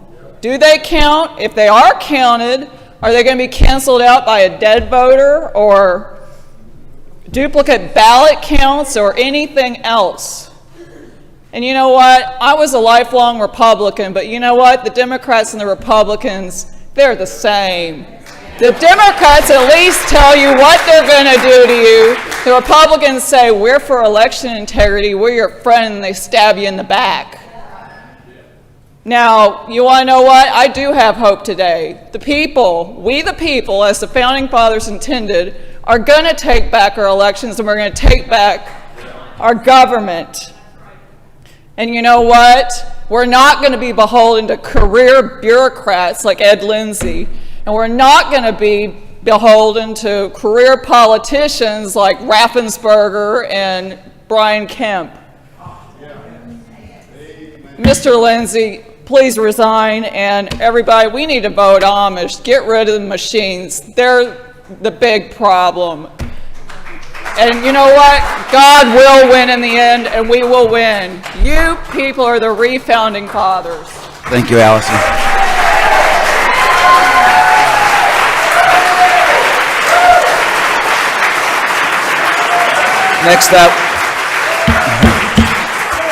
Next up, we have Derek Blassingame, and on deck is Ginger Bradshaw. She left. I'm sorry. Okay. Is Derek Blassingame here? He left. Okay. So, how about Ginger Bradshaw? You're here. Okay, you're up. Okay, and on deck after Ginger, we've got. Is it Kirk Pumphrey? That's hard to read. Thank you. Hey, my name's Ginger Bradshaw. I live in Sandy Springs. And first of all, I want to say to y'all, and I want to say to everybody, we are in favor of every legal vote to count. We're not here to try to disenfranchise anyone. We want the homeless to count if they to vote if they want to vote. We want every legal person to count, but we don't want 15 people in a house that's boarded up that's vacant to count. We don't want people registered to post office boxes to count. But that's just my overall thing. But I want to thank all of you for serving. I know it's a lot of work. I see some of you at lots of different meetings to learn and to see what's going on. But as you know, our elections are a mess. I don't think there's anybody in here that could say that they aren't. So, and the way I look at it, we need to clean our voter rolls, we need to go to paper ballots, and we need to have an ethical state board of election. And the first step is easy. And Mr. Lindsay, I don't like, this isn't mean-spirited, but just please resign. And then you can go play golf. Go do whatever it is you want to do because of your conflicts of interest. And I don't blame you for giving up a lucrative job to do this non-paying job. You just can't do both. And so as of now, we do not live in a banana republic, but we're very close. If we don't have our elected and appointed officials, I mean, because this is a huge, gargantuan mess. It's not like we've got this little problem over here. We can kind of clean it up and everything will be wonderful. But like I said, the first thing we can do is have an, okay. But anyway, thank you very much. Thank you, Ginger.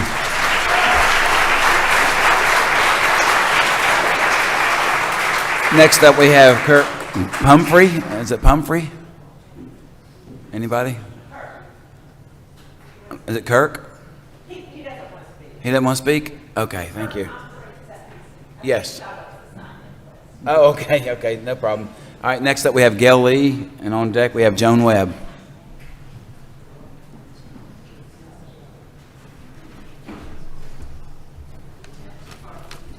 Hi, I'm Gail Lee.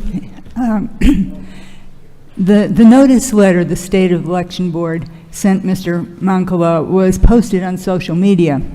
That letter states he will not be given an opportunity to speak to the case or refute statements made by investigators.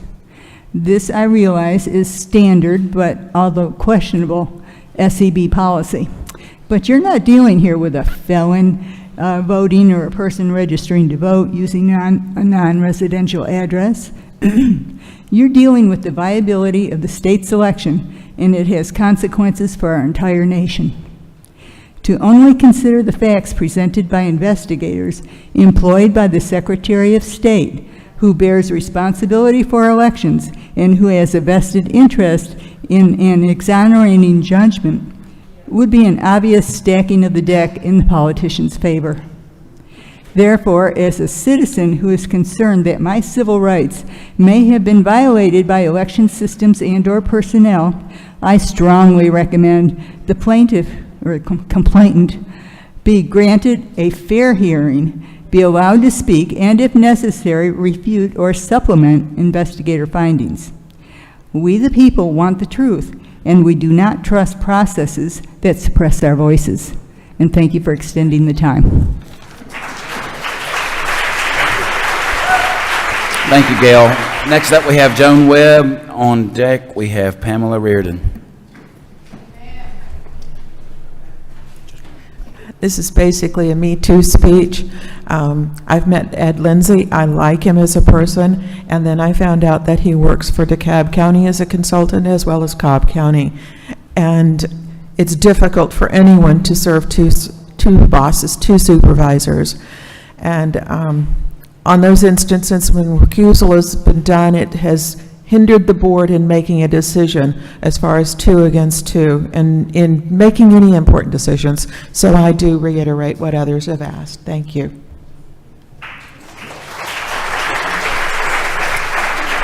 Thank you so much, Gail. Excuse me, Joan. Okay, next up is Pam Reardon on deck, and last but not least is Amanda Pettyman. All right, thank you very much. I'm Pam Reardon. I'm actually a candidate, so it's important that, to me, it's been important all my whole life, that we have fair and proper elections, and only legal votes count. I am desperately afraid that illegals are going to be allowed to vote. I have talked to the Secretary of State's office to their face. Oh, yeah, we're good. You know, we get the information from the DDS. I have gone to the DDS and tried to do an open records request. It's impossible. It's impossible to find out if they're registering illegals. The other, I'm legal. I'm from Canada, but I'm legal, okay? So I know I went through the process. So this is a real sore point with me when people who are not legal vote. So I have found out some information that all those apartment buildings, a lot in Johns Creek that have been built, 30% of those are being bought by NGOs. And the people you see illegally coming into our country, and the UN and the NGOs are providing their airfare, they're living in those, and they are getting work permits, and they are going to vote. So sure as I'm standing up here, they're going to vote. Now, let me just say on Ed Lindsay, the code is 21-5-74. Do I have to read the code? I have the code. You must resign. The last thing is, I want to say, I have a real good solution to the voter roll problem. Let's delete the whole voter roll and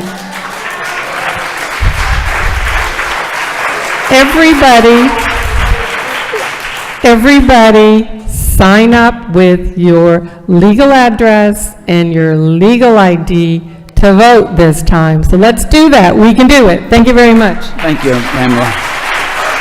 All right, next up we have Amanda Pettyman. Good morning.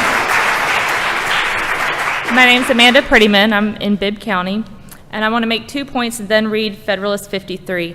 One point is with 62% of voters not trusting our elections, you could argue that our government is engaged in voter suppression by not addressing our concerns.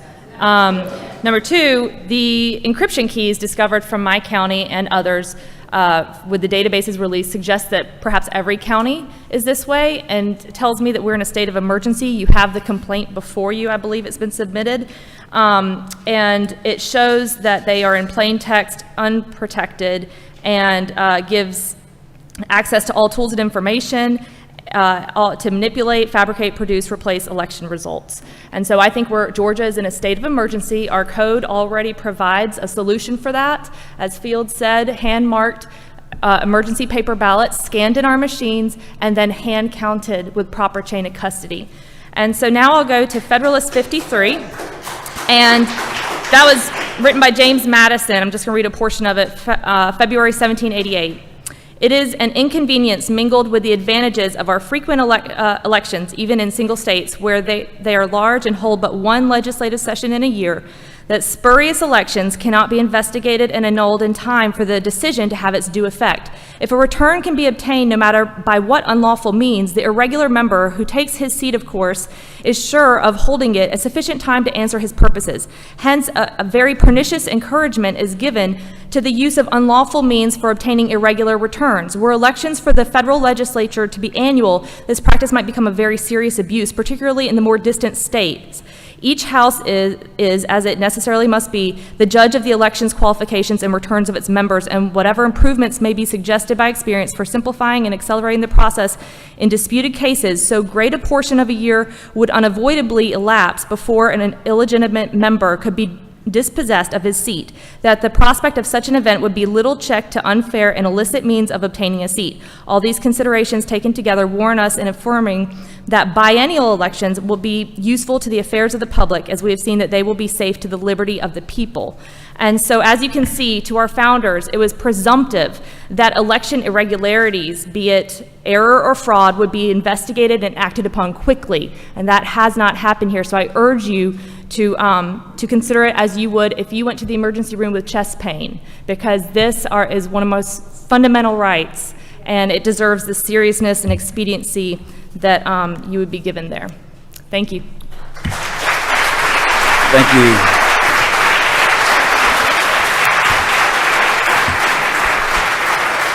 We appreciate every one of your comments, and thank you for being here and participating, and I'm going to turn it back over to the chairman. Thank you. That concludes our public comment section of the agenda. We'll move into investigative reports. And the first section on investigative reports is cases recommended to be dismissed. We will vote on these in mass, with the exception of those reports to be discussed by individual board members if they want to remove some of them. Member Guzal.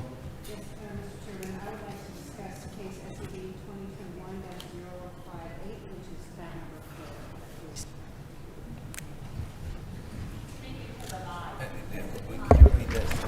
4. Yeah. SEB case 2021-054, tab number 4, please. Are there any other cases to be discussed? Yes, Mr. Chairman. I'd like to pull SEB 2022-038, Gwinnett County case. That's number 5 on your tab.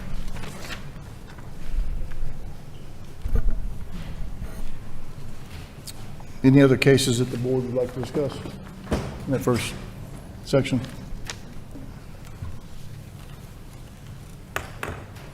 And we will pull SEB 2021-058 and SEB 2022-038 for further discussion. The remaining cases recommended to be dismissed are, let me go through these, SEB 2021-048, Sumter County, failure to open poll.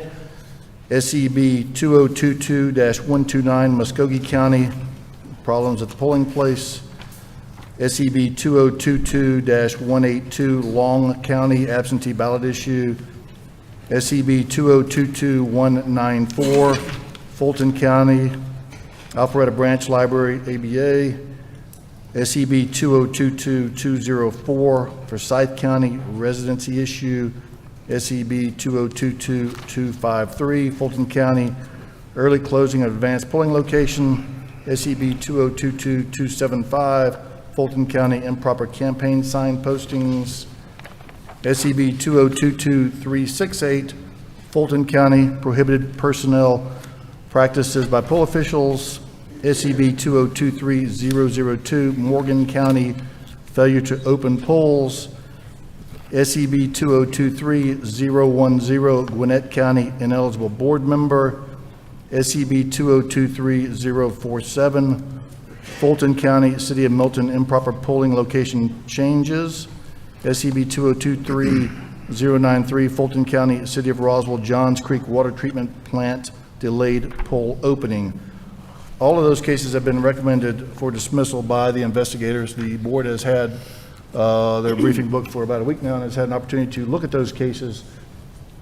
Do we have a motion on those cases? So moved, Mr. Chairman. And your motion is To dismiss. the cases Yes. previously listed. Do we have a second? Second. We have a motion. Yes.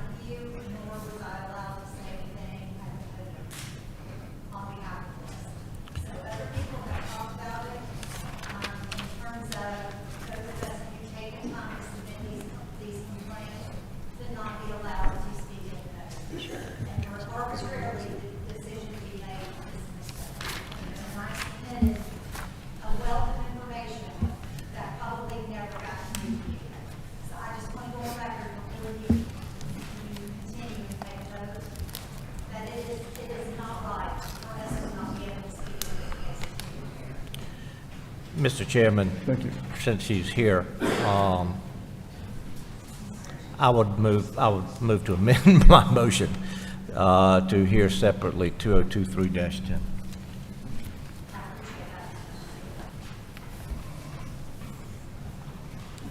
We have a motion an intervening motion by Board Member Lindsay to remove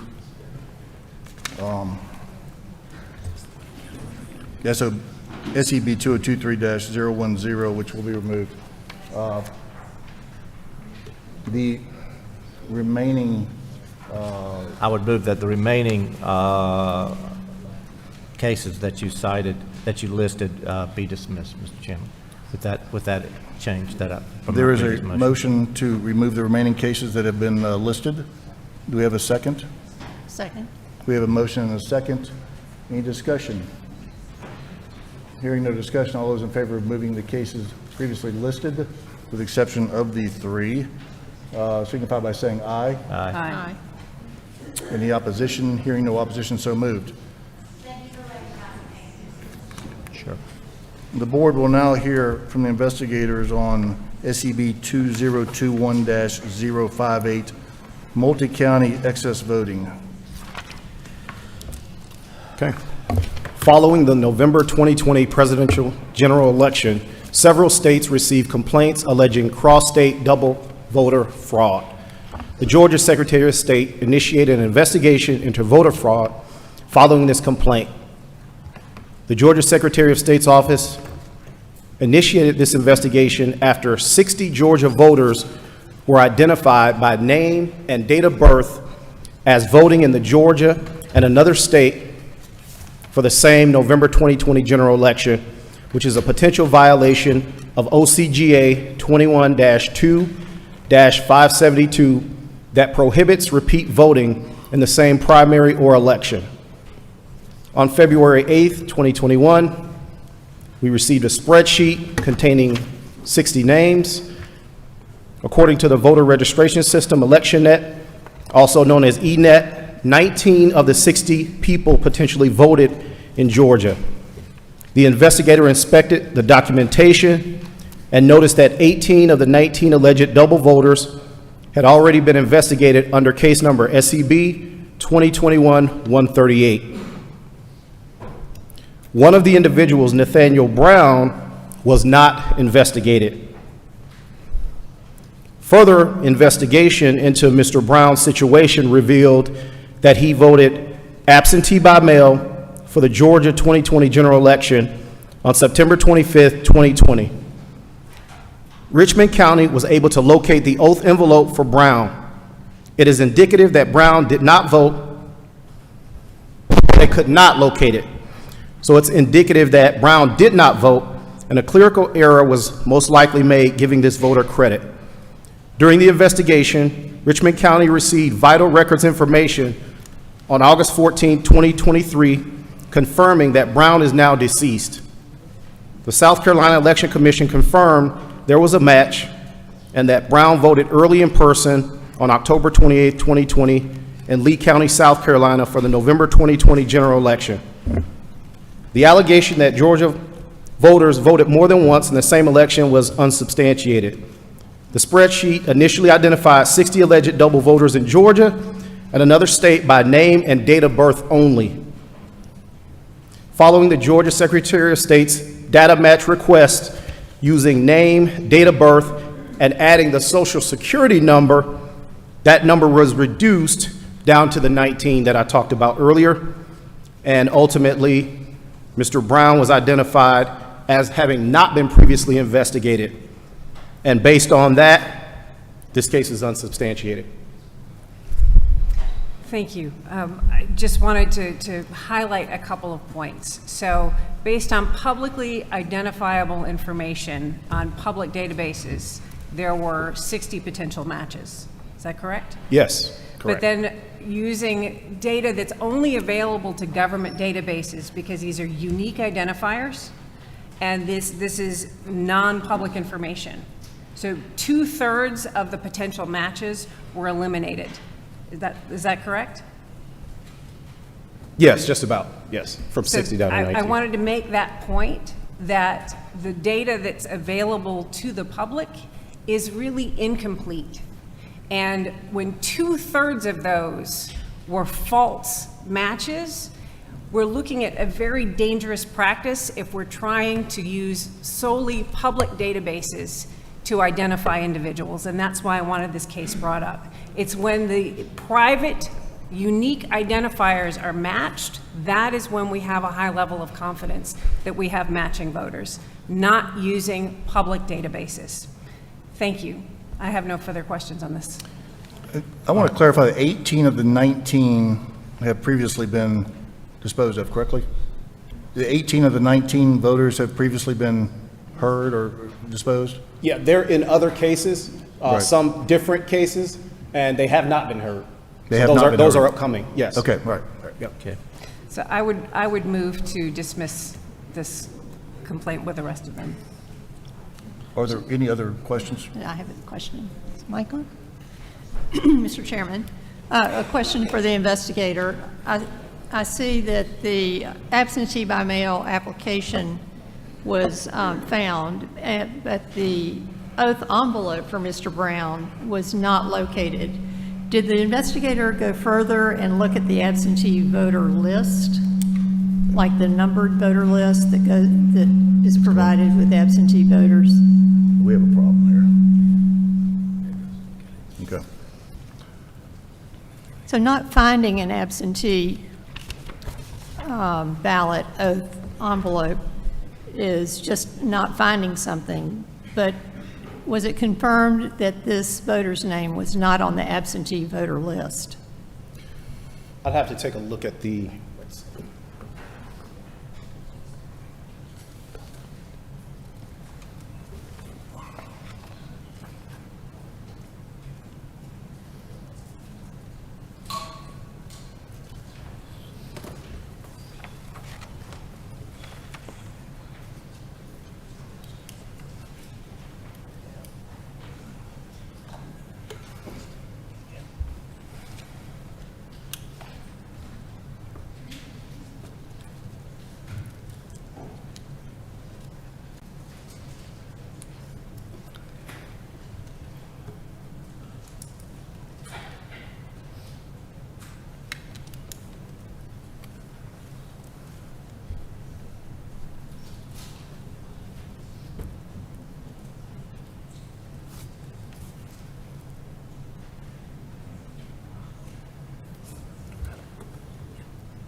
And Mr. Chairman? Yes. I would also like to say that having the tools available in election offices that are much more detailed and accurate than what may be available to the public should be further encouragement that election offices will utilize that data, to maintain accurate rolls. And I don't understand why challenges continue to be made with voters that have allegedly moved to other states and registered to vote in other states or actually voted in other states, and our election offices are unable to corroborate that information. Thank you. No, it's not. No, I don't see it. No. Can I also just add a point of clarity? Mr. Brown passed away, correct? Yes, he did. Okay, so After the- he cannot be a respondent. Any other questions from the board? No further questions. I move that we dismiss. Do we have a motion on this case? I'll renew my motion to dismiss. We have a motion Second. to dismiss and a second to dismiss this case. Any discussion? Hearing no further discussion, all those in favor of dismissing case SEB 2021058, multi-county excess voting, please signify by saying aye. Aye. Aye. Any opposition? Hearing no opposition, so moved. Unanimous. Next case is SEB 2022-038, Gwinnett County ballot harvesting. Member Lindsay, hold that case. Yeah. In particular, I'd like to may ask you about one particular individual who refused to cooperate, and that would have been Joyce Lynn Lofton. And let me ask you this, is Ms. Lofton here by chance? Okay. Here's the reason that I want, and I'll ask you to confirm it with this, is that, you know, when the investigators approached Ms. Lofton, she basically refused to cooperate, and she hired an attorney who said that she would not cooperate, correct? Yes. And that the film did show that she dropped off 3 ballots. You checked to determine whether or not there were any other residents living in her household who registered to vote, and there were none, correct? At that time, that's true, but it doesn't go back to 2020. When it was checked, it was 2022, so that information was, Yeah. there was no other registered voters in 2022. Okay. My concern is that, you know, there may very well been a very legitimate reason why Ms. Lofton dropped off the ballots. She may have been doing so for an elderly person or someone else that she had charge over, someone else living in her household. But her refusal to cooperate doesn't tell us one way or the other. And I'm not prepared to dismiss a case because someone refuses to cooperate. But, you know, she was not given a notice that we would be taking up her case for the possible adjudication as to a penalty. So for that reason, Mr. Chairman, I would move as to Joyce Lynn Lofton that we continue this matter to our next hearing to give Ms. Lofton an opportunity, and her attorney, since she's hired one, give her a chance to use them, or her. And let's see what the facts are in that case, whether or not some type of misconduct took place. For that reason, I would move to continue that particular matter as to Ms. Lofton. We have a motion from Member Lindsay to continue case SEB 2022-038. Do we have a second? No, as to Ms. Lofton only. As to Ms. Lofton only. Yeah. Do we have a second? Second. We have a discussion. We have a motion and a second to continue SEB 2022-038 as it pertains to Ms. Lofton only. Is there any discussion?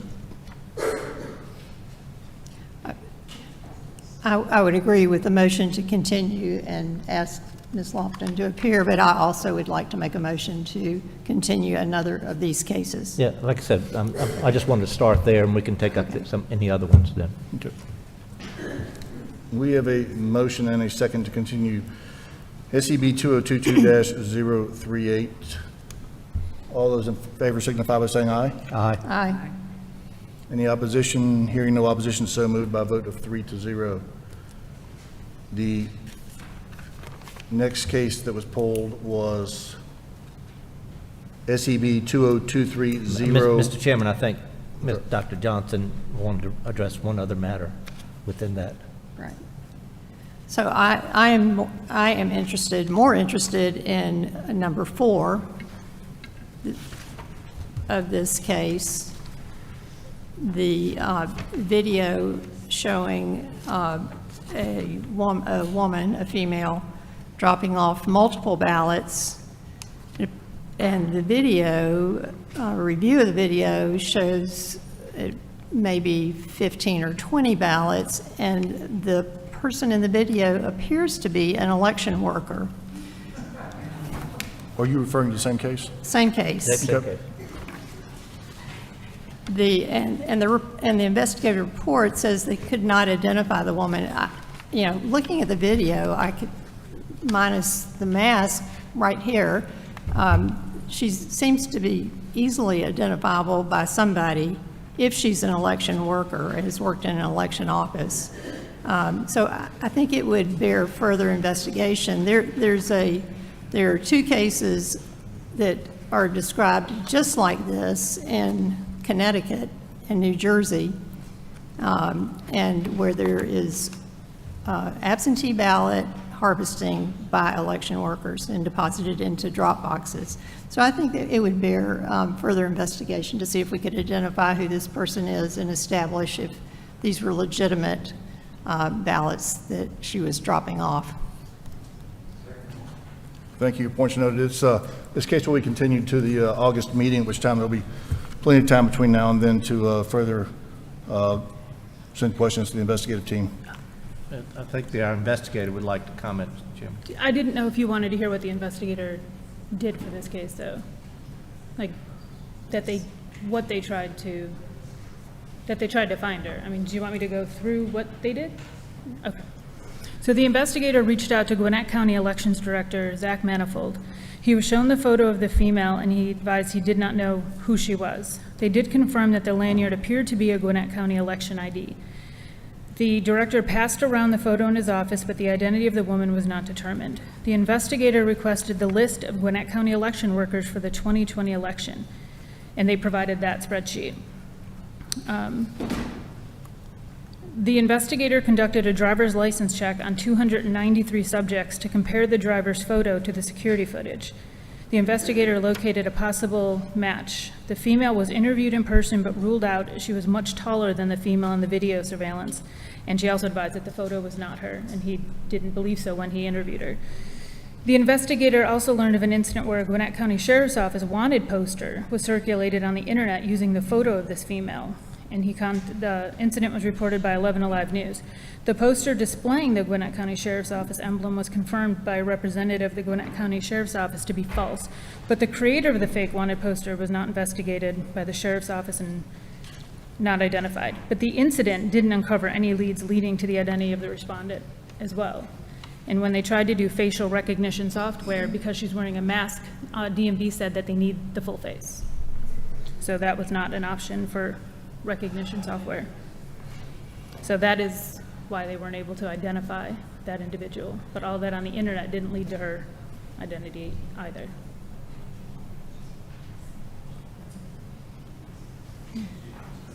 Thank you. This case has been continued till August. Let's move on and hear. Mr. Chairman, I think we want to dismiss the others except for those two. There were others that were listed. Oh. I think we wanted to dismiss the others, but to simply continue those two. Thank you. To continue those two, cited by me and Dr. Johnson, but to dismiss the remainders. Do we have a motion? So moved. We have a motion and a second to dismiss the remaining respondents for SEB 2022-038, and with the one respondent being continued to August. Any discussion? Hearing no further discussion, all those in favor signify by saying aye. Aye. Aye. Dr. Johnson? So this case will be continued? The case will be continued to August for the one respondent, yes. The two. For the two respondents? Two respondents, yes. Two respondents? Yeah. Yes, aye. So moved. Now we'll move on to the next case, which is SEB 2023-010, Gwinnett County ineligible board member.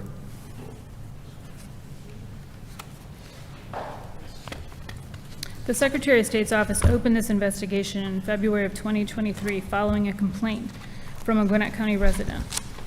The complaint was regarding board member Anthony Rodriguez. The complaints were regarding his attendance at board meetings, voting history during Gwinnett County election board meetings, and his personal voting record, and publicly and openly campaigning for Stacey Abrams.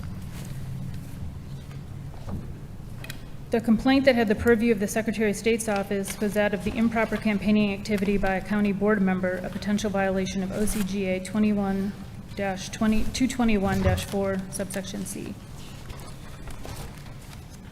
The findings were the allegation that the complainant, while being on the Gwinnett, from the complainant, that while being on the Gwinnett County Board of Elections and Registration, publicly and openly campaigned for a particular candidate was unsubstantiated. The investigation revealed the respondent did not engage in any political activity on behalf of a candidate while conducting the duties of a Gwinnett County Board of Elections and Registration Board member. The respondent is a co-founder of the theater where he was observed expressing support for the particular candidate.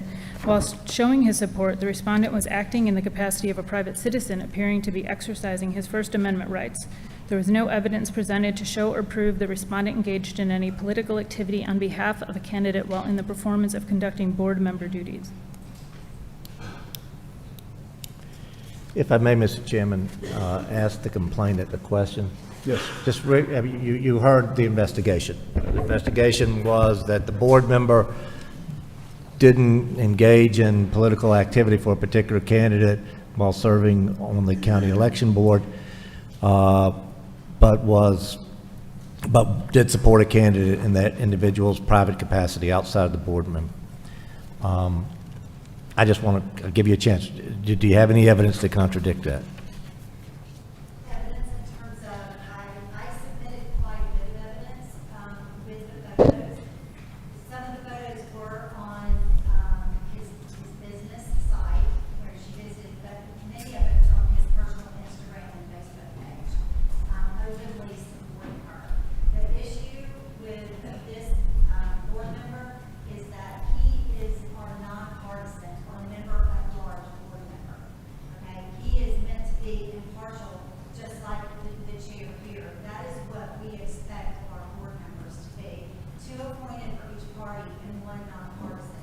The issue that we have with this current board member, the first case she's talking about is a complaint I filed last year in 2023. I filed a new case this year in 2024 with the additional evidence, including his personal voting history for a dozen or more years, including the past presidential primary. Sure. He is highly partisan. He's not nonpartisan at all. He votes 100%. We have a ringer. That's not the heart and the intent of our county board of elections. Okay, we don't get to voice our opinion into the different people, just like behind this desk here. Okay, you're all appointed. We the people do not elect any of you. But what is our recourse? Where do we go when there is misjustice from maladministration? He was reappointed for a second appointment, clearly understanding his role on the Gwinnett County Election Board. He is there to represent as a non-party. I would consider that false swearing. I would consider that a breach of his oath of office that he took as he swore that he was going to represent Gwinnett County as a nonpartisan member at large, and that has not happened. Right now, we have a 3-2 Gwinnett County Board. As citizens in Gwinnett, that is not acceptable. That is not acceptable. We don't want anybody to weigh on either side. What we want, what I ask is that you take a look at it, that there be some instructions. The letter I got back was that he didn't break the law. So no action would be taken and he would be recommended for dismissal. So what law, my point of information, what law does he have to break to do that? If you're not representing your oath of office and the heart of what the position that you took, and he clearly understands at this point. Yeah, It's old, it's in your face, we see it every month, and what are we supposed to do? I submit it to you. My understanding is you have authority over these county boards. Many of us fight the same thing with our county boards. They're rogue, every 2 years they just reappoint themselves. Many of them have made pseudo careers out of this, staying on these boards for dozens of years. Sorry. Thank you for your comments. Yeah,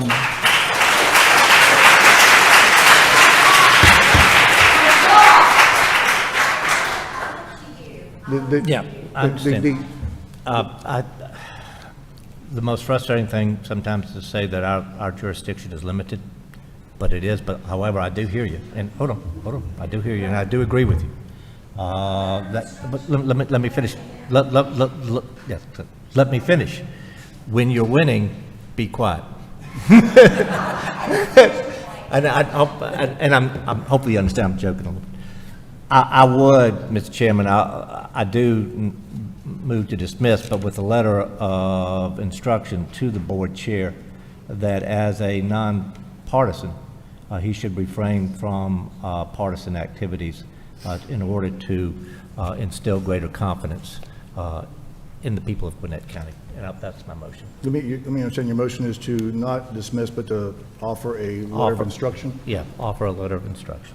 So we have a motion from Member Lindsay to offer a letter of instruction to this individual for SEB 2023-010. Do we have a second? Second. We have a motion and a second. Any discussion? Hearing no discussion, all those in favor of offering a letter of instruction on SEB 2023-010 Gwinnett County ineligible board member, please signify by saying aye. Aye. Aye. Any opposition? Nay. The vote is 2 for and 1 against. The motion carries. Thank you very much, and I appreciate you letting me be here. I will change that policy. Thank you.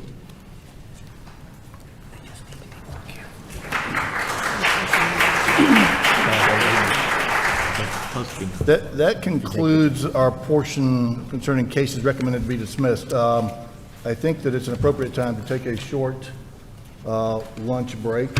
No, it's not time. What? Oh.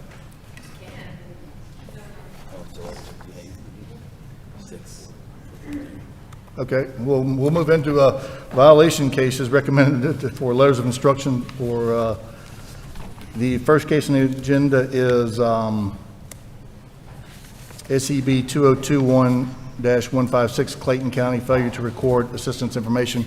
I do want to say that we're going to go slightly out of order, and the last case on the agenda, SEB 2023-025 Fulton County tabulated results, will be heard immediately after lunch. So.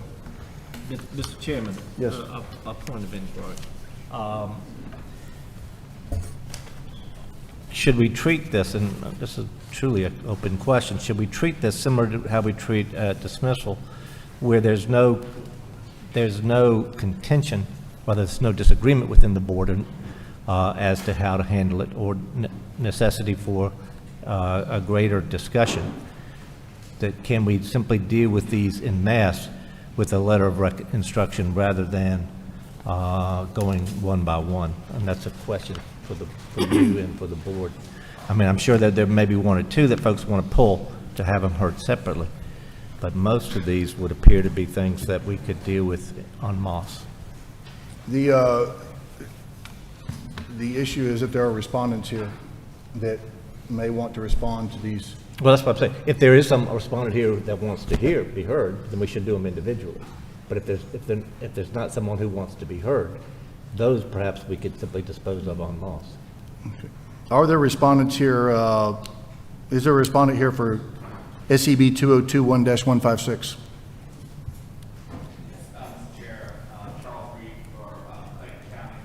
We're not going to, I just want to go through the list right now and see which ones have respondents, and then we can take care of the rest of them. Okay, so that one will be heard. Is there a respondent here for SEB 2022-042?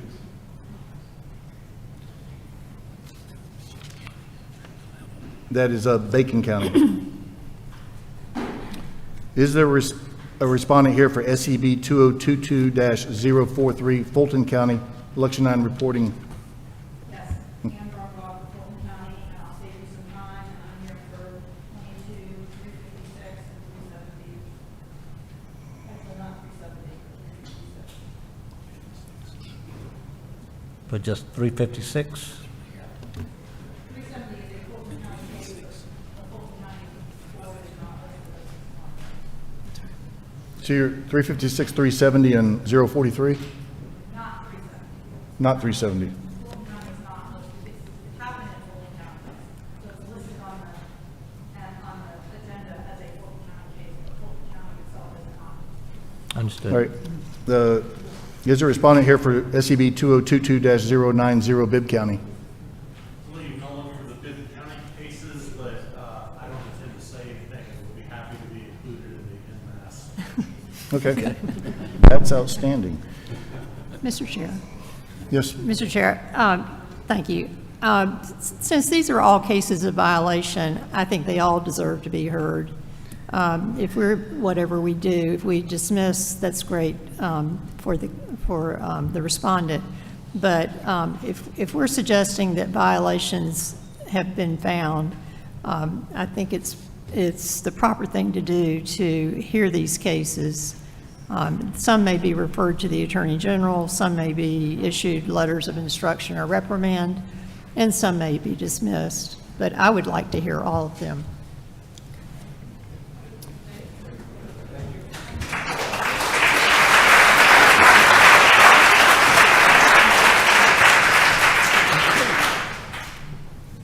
In which case, Mr. Chairman, We if will the hear board all member of them. thinks that we should hear them all, we should hear them all. We will hear them all. Let's start with the SCB 2021-156 Clayton County failure to record assistance information. The investigations received a complaint that alleged that the translators who were hired by the city of Morrow to assist voters needing translation services were not properly filling out the voter assistance portion of the voters. The investigator interviewed the poll manager, Gloria Collins, who advised that she was under the impression that since the translators were hired by the city of Morrow for translation services, that they were not required to fill out the voter assistance forms. She advised that she was corrected in this thinking and will make sure they fill out the forms. The investigator interviewed the translators. Frank Soto advised that he has assisted one voter and thought since he was only helped with the initial translation at the polling location and did not help the voter cast a ballot, so he believed that he did not need to fill out the form. Tron advised that she had assisted approximately 4 to 5 people per day and did not fill out the forms. Potential violations, OCGA 212590 pertaining to poll officer permitting unregistered or unqualified persons to vote, refusing to permit registered and qualified persons to vote, and unlawful rendering of assistance.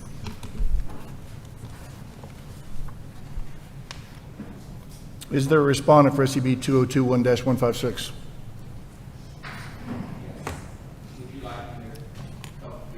Please come to the podium. Oh, what desk You are can you also at? do it from there. Yeah. You hit your button? Hit the number. If he hits his button. No, hit the button. It's on the, it should be on there. Should be on the, Sir, on the it's your table. There it goes. All right, you can, okay. Good afternoon now, Mr. Chair.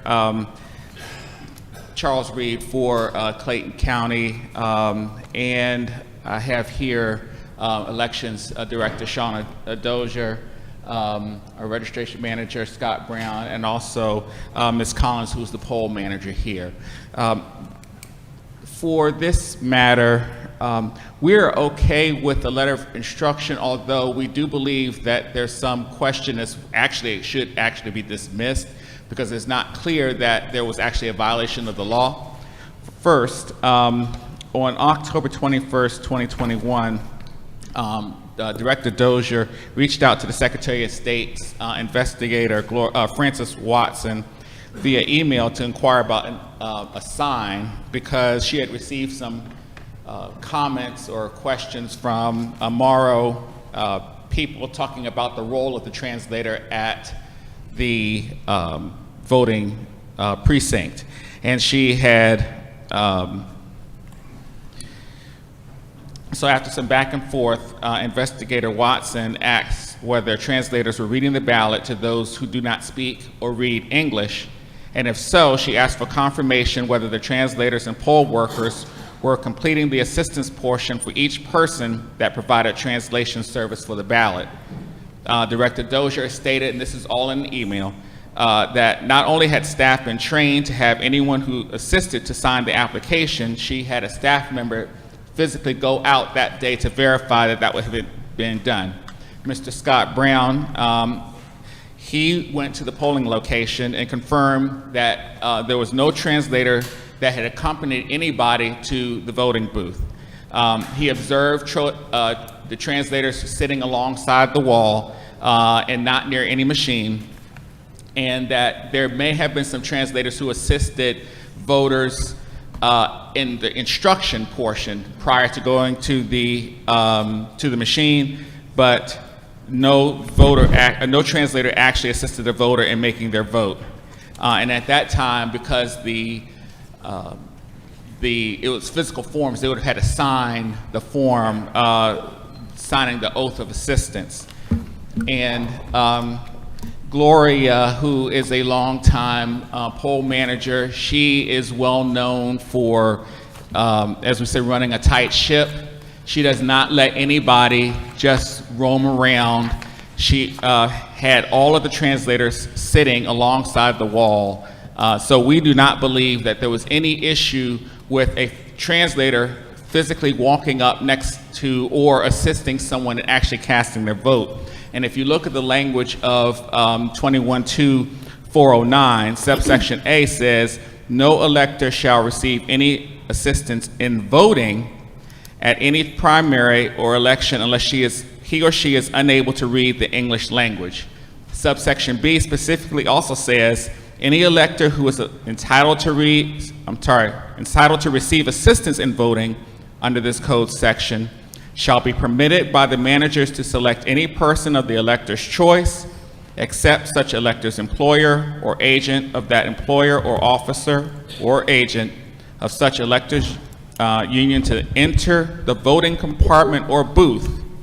So there's no question that none of the translators entered the compartment or booth to assist the voters, and therefore it's reasonable to believe that there was no requirement for them to sign the assistance of the oath of assistance simply by allowing them to read the instructions or help translate the instructions on giving their license or anything along those lines.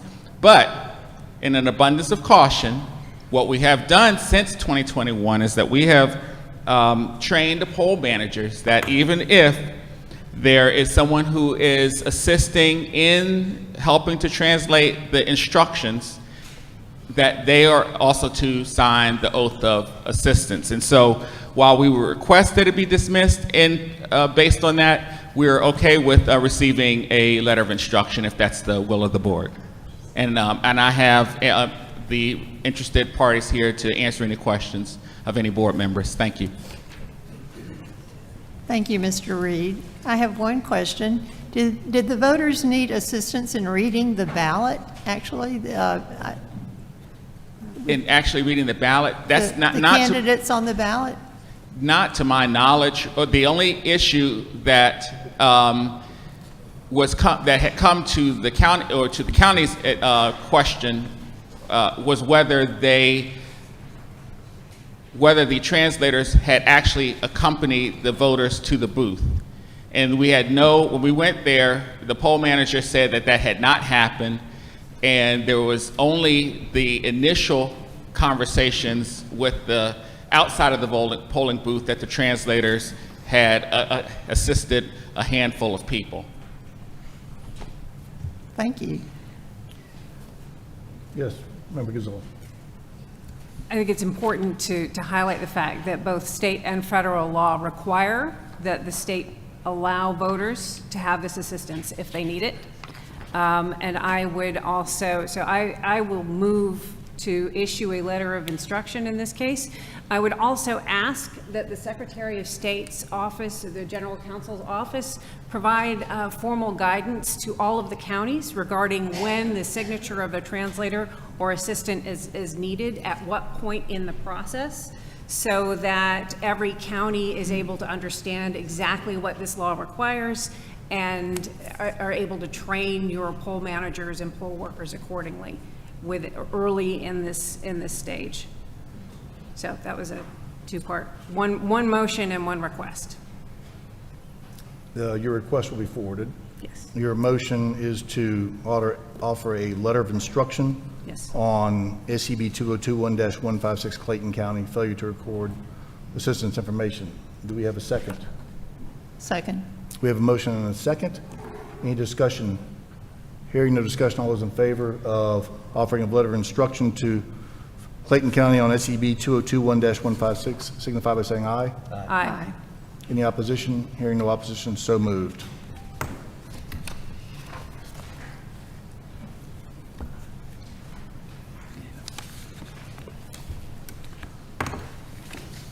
The next case on the agenda is SEB 2022-042, Bacon County, intentional interference with election duties. Is there a respondent here for Bacon County? You may proceed. It was reported that Tony Kirkland created a disturbance at a polling location during the advanced voting period. Mr. Kirkland was displeased with the ballots and how he could not just vote for anyone. There is evidence to suggest that Tony Kirkland disrupted the flow of the election when he became verbally upset, raising his voice inside of a polling location. This was witnessed by several poll staff members who claimed Mr. Kirkland's actions disrupted voters who were actively voting. It was reported that he continued to be disruptive even after the poll staff explained why he was unable to vote for a particular candidate. This occurred during the advanced voting period of May 24th, 2022 general primary election. There's evidence to suggest Tony Kirkland violated OCGA 21-2-569, interfering with poll officers.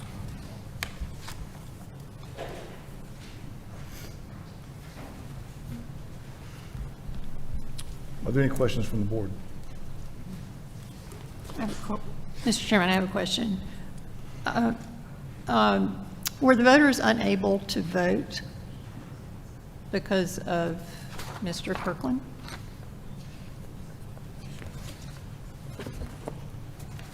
No, it didn't say. It just says they were actively voting at the time. Okay. And they is there a definition of disruptive that is employed in the investigation? What's the question? I guess the question is disruptive is a descriptive term, and does that mean disruptive verbal disruption or loud speaking or actual physical act or physical behavior? In this report, they advised that he was loud and very boisterous, but he was disruptive to the point that the voters were inquiring what was happening.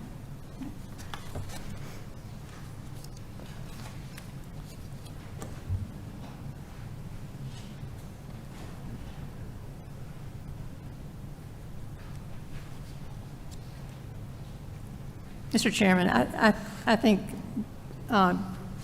even verbal disruption is not following decorum in a voting place.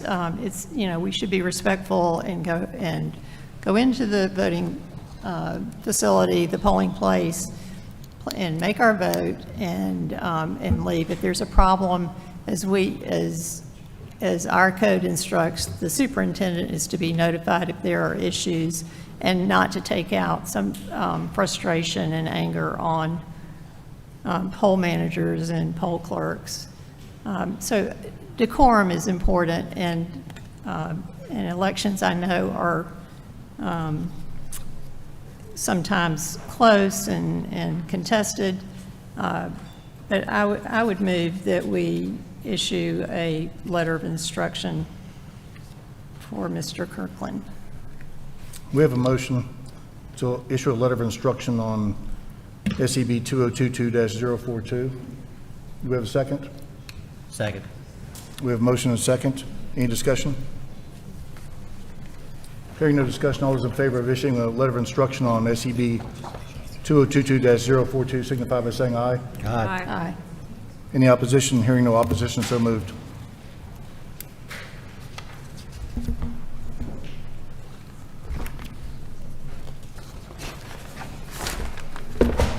Let's try and do one more before we have a break. Let's do SEB 2022-043, Fulton County, election night reporting, May 3, 2022.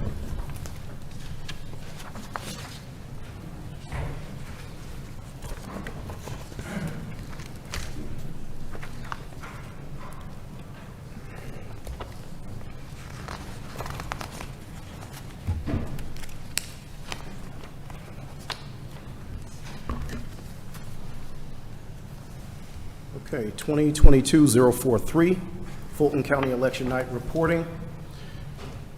The Secretary of State's office investigated Fulton County after it did not submit the election results to the Secretary of State's office by the deadline and by the method dictated by the Secretary of State's election office. The results were due for the May 3rd, 2022 House District 45 special election runoff by 10 p.m. The results were not sent until May 5th, 2022 at 2:49 p.m. Nadine Williams, the director of Fulton County Elections, was asked why the results did not get submitted, and she indicated that the spreadsheet was not recognized and forwarded. Later, during the investigation, she forwarded an email to the investigator from one of her staff members, Robert Gilstrap, that showed the results being sent on May 3rd at 8:21 p.m., which is before the required deadline. However, Gilstrap sent the results to the deputy director of the SOS Elections Division and the county liaison instead of the designated email, electiondata@sos.ga.gov. So based on the evidence, this is a possible violation of SCB Rule 183-112C1C, which states in part that data shall be transmitted to the Secretary of State in a manner determined by the Secretary of State. So there was proof that it was sent, it was just sent to the wrong place. Yes. Is there a respondent here on this case?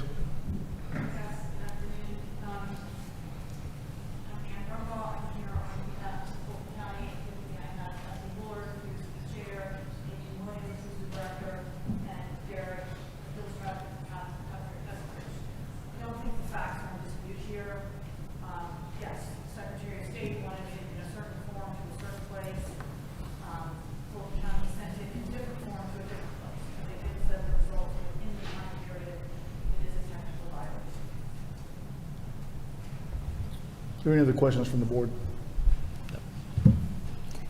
How has this been corrected for future elections? To my knowledge, it hasn't been corrected. They haven't done it since this was in 2022, May 2022. So we've had the June 2022, we've had the November 2022, we've had the December 2022, we've had the November 2023, and we've had the March 2024, and it has not happened since. Thank you. Any further questions from the board? Do we have a motion on this case? So moved, Mr. Chairman. What is the motion? Move for a letter of instruction. We have a motion from Member Lindsay for a letter of instruction. Is there a second? Second. We have a second to issue. The motion has been made to offer a letter of instruction on SCB 2022-043. All those in favor signify by saying aye. Aye. Any opposition? So moved by unanimous vote.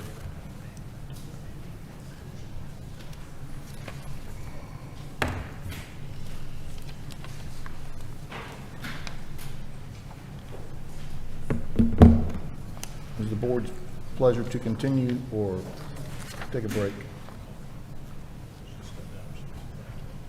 See what? Let's move to shooter. All right. We'll now hear SCB 2022-090 Bibb County, early voting results printed.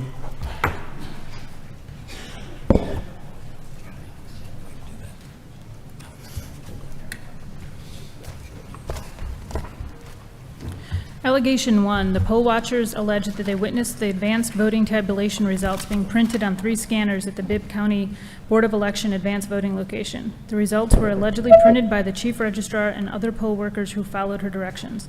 Poll watchers said this occurred while they were getting the final advanced voting numbers on May 20th, 2022.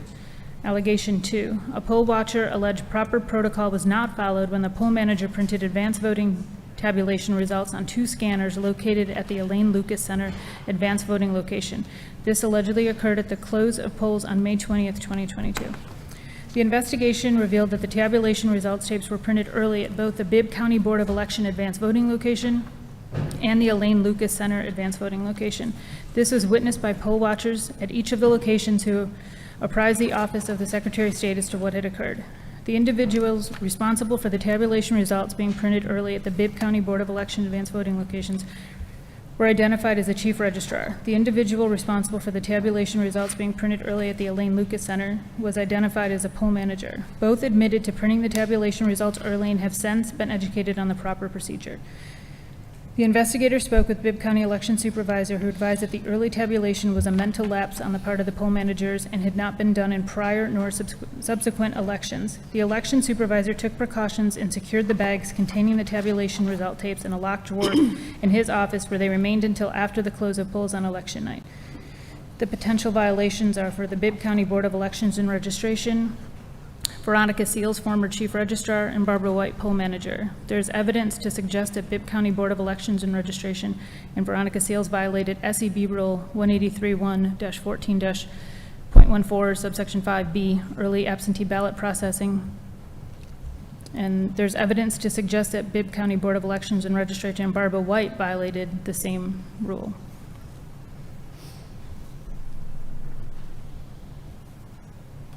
Are there any questions from the board? Is there a respondent here for this case? I stated earlier, I wouldn't say anything about something. I'm William Nolan, I represent the respondents on the attorney. And we did violations and asked that the board follow the recommendation to issue a description. I'll answer any questions. Thank you. Are there any questions from the board? And I have just a point of clarification, and I don't know whether you're better positioned or Investigator Koth.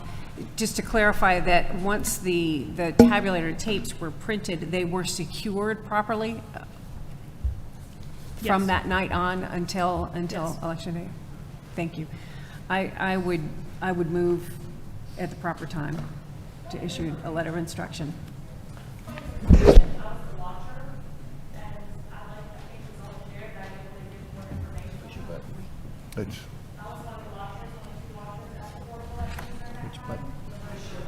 Which button? And yes, so I'd like to speak to that. I witnessed it, and when I was there, the manager told me that this is the way it had always been done. So I did an open records request for the 2020 early poll tapes to see what the date was on those. Bibb had not saved the early poll tapes. They were not in the proper box for open records requests. So no Bibb County resident has ever been able to see those early poll tapes after 2020. And I asked the clerk if we could get them from the Superior Court. They would not release them. So anyway, going back to 2022, we had to get our board members involved to make sure they were properly sealed.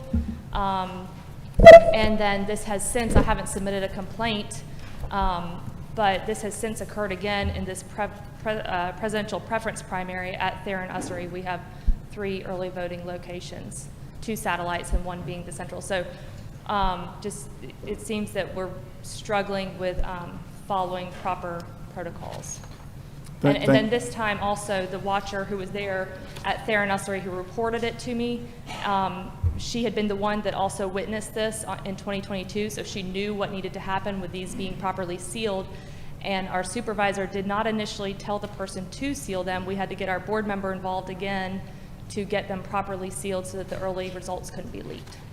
Thank you.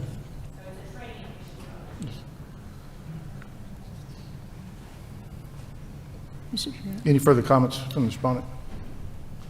No, not there. Thank you. Any questions for the board? Yes, a question. I'm not sure if the Secretary of State's election office has a step-by-step guideline for all election offices when there's an inadvertent closing of the polls, because that's inadvertently tabulating the results. And that should not happen in any county ever. And it happens every election.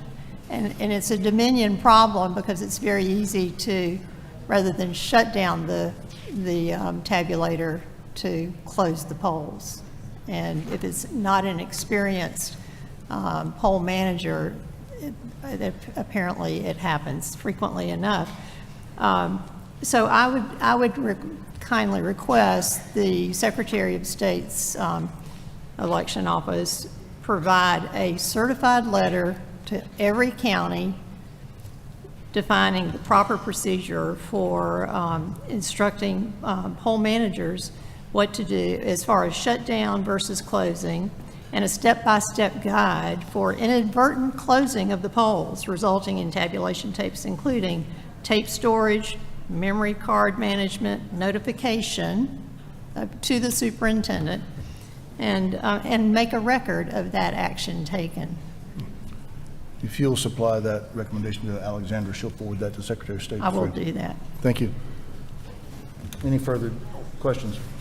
Do we have your assurance that Bibb County will do remedial training for your early voting managers to ensure that this is not a recurrent event throughout the rest of the cycle? Certainly, as attorney for the board, recommend that to the board members and to the staff, and practically speaking. And if I may, first time you get a letter of instruction, second time it goes to the Attorney General. Okay. Any further questions from the board? Do we have a motion? I move that we issue a letter of instruction to Bibb County. We have a motion to issue a letter of instruction for Bibb County. Do we have a second? Second. We have a motion and a second to issue a letter of instruction to Bibb County on case SEB 2022-090. Any discussion? Hearing no discussion, all those in favor signify by saying aye. Aye. Any opposition? Hearing no opposition, so moved.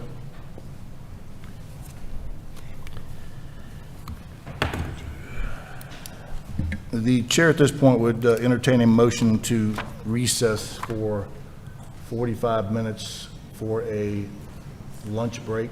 So moved. Mr. Chairman, I move that we recess 45 minutes for a lunch break. We have a motion and a second. All those in favor? Aye. Thank you. Could the young lady who raised the complaint about Gwinnett County board member come up? Yeah, could you come up here?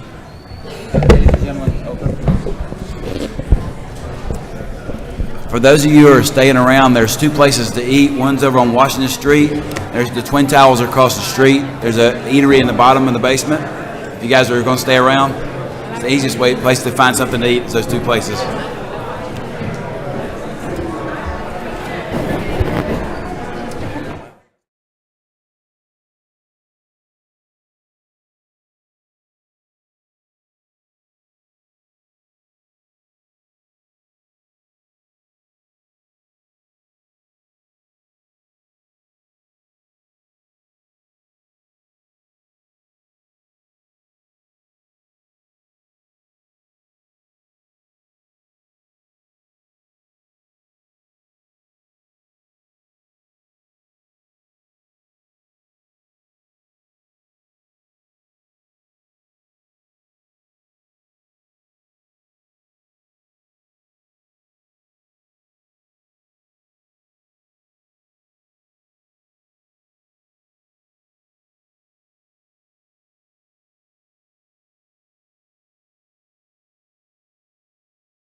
I hope everybody had a great lunch. We will call back to order the meeting of the State Election Board. And as promised, we are going to start with a out of order with SEB 2023-025, Fulton County Tabulator Results 2020 General Election. Do we have a respondent here for that case? Thank you.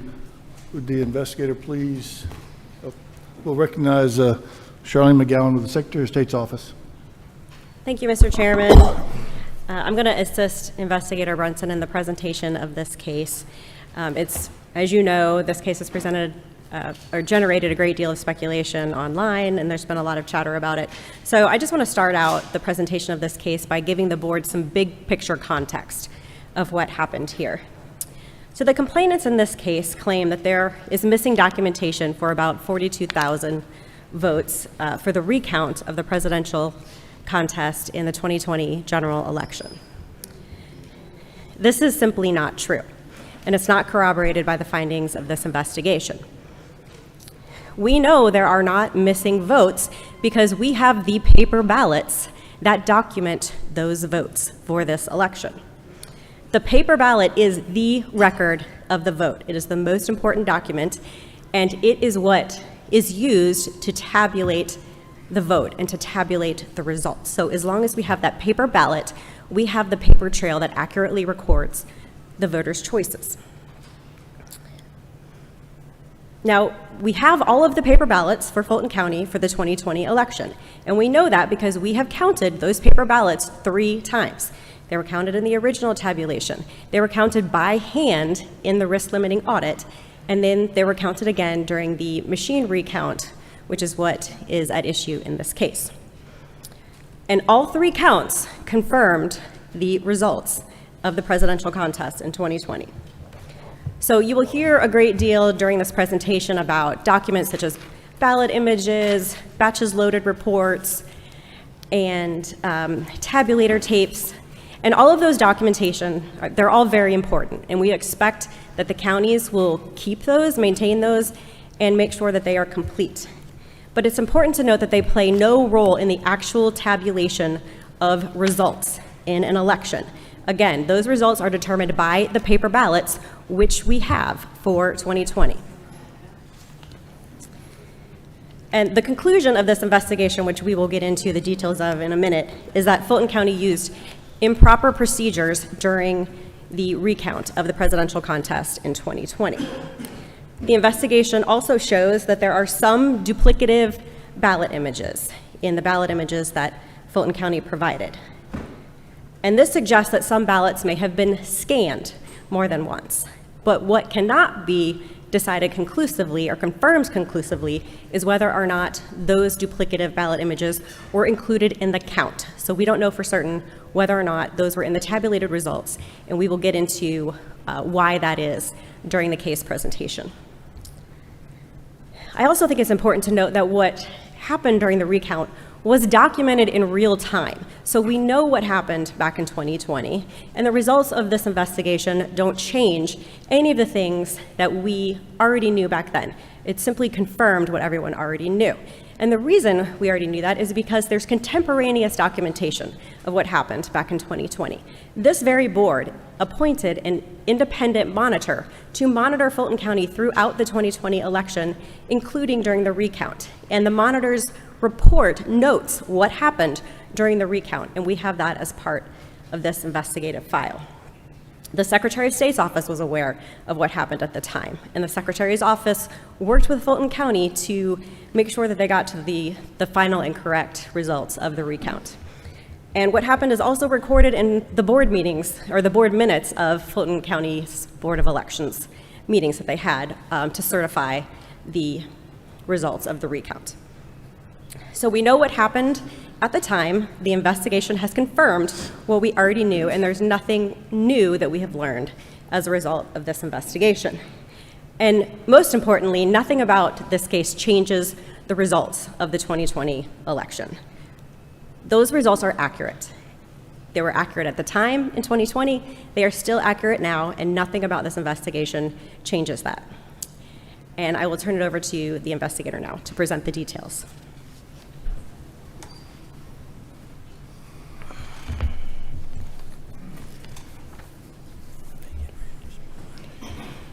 Okay, the Georgia Secretary of State opened this investigation after the State Election Board referred this complaint filed by complainants Kevin Moncla and Joseph Rossi, alleging Fulton County did not properly perform a recount of the presidential contest in the 2020 general election, quote unquote, called the recount. In this complaint, dated July 8th, 2022, the complainants allege, number one, they identified irregularities in the recount, namely 17,852 votes of unknown provenance. Number two, there were 3,125 duplicate ballot images contained in the ballot images from the recount produced by Fulton County. Number three, the original tabulation includes results for 10 advanced voting tabulators for which Fulton County does not have the tabulator tapes. And number four, that an individual by the name of Ryan Macias had communication with former Fulton County Elections Director Richard Barron about the alleged discrepancy with the election night and recount results, but was not a Fulton County employee or contractor. Complainants allege that collectively there appeared to be no paper documentation of ballots for nearly 42,000 votes, a potential violation of recount procedures in OCGA 21-2-495 and SCB Rule 183-1-15-.03 sub 1. So, as a result of background information, in the 2020 general election, the original certified results from Fulton County included 528,777 total ballots cast. There was a reported total of 524,659 votes cast in the contest for President of the United States, including 137,240, or 26.16% votes for then incumbent President Donald Trump, and 381,144, or 72.65% votes for Joseph Biden, and 6,275, or 1.2% of votes for Joe Jorgensen. Following a recount of the presidential contest requested by then President Donald Trump, Fulton County recertified the results on December 7th, 2020. The recertified results reported 527,925 total ballots cast, a difference of 0.16%, and 523,779 total votes cast in the presidential contest, a difference of 0.16%, including 137,247 votes for then incumbent President Donald Trump, a net gain of 7 votes, 380,212, or 72.59% votes for Joseph Biden, a net loss of 932 votes, and 6,320 votes for Joe Jorgensen, for a net gain of 45 votes.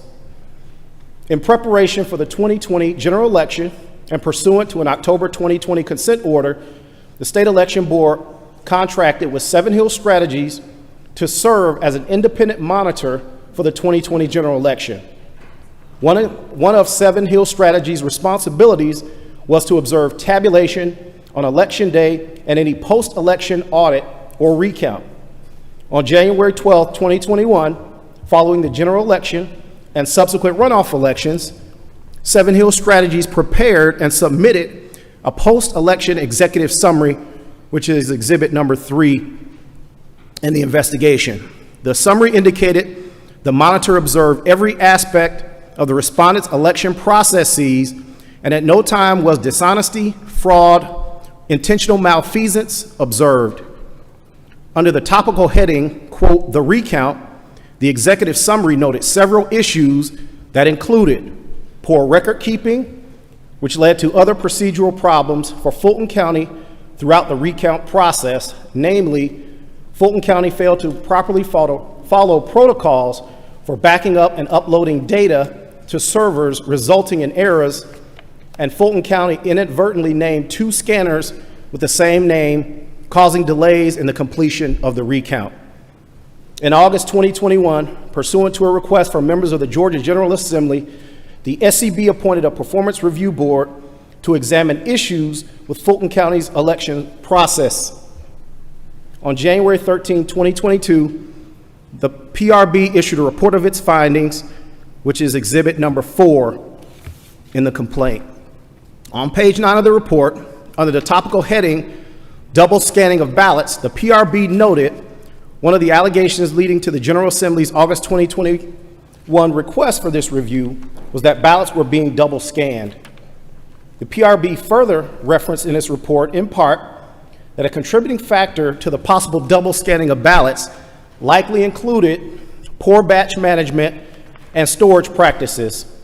Quote, also a contributing factor in errors in the hand count audit and the recount. Both Seven Hill Strategies and the PRB provided their findings to the SCB in 2021 and 2022 respectively for review. The SCB voted not to pursue further legal actions against the respondent. In July 2022, complainants Joseph Rossi and Kevin Moncla filed a complaint with the State Election Board alleging several anomalies that I discussed in the introduction.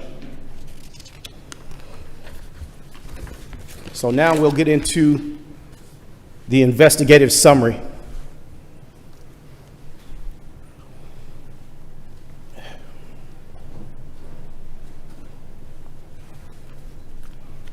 So our attorney already talked about some of the background, so we'll get into complaint number 1. The complainants alleged they observed 3,125 duplicates in the ballot images for the recount produced by Fulton County.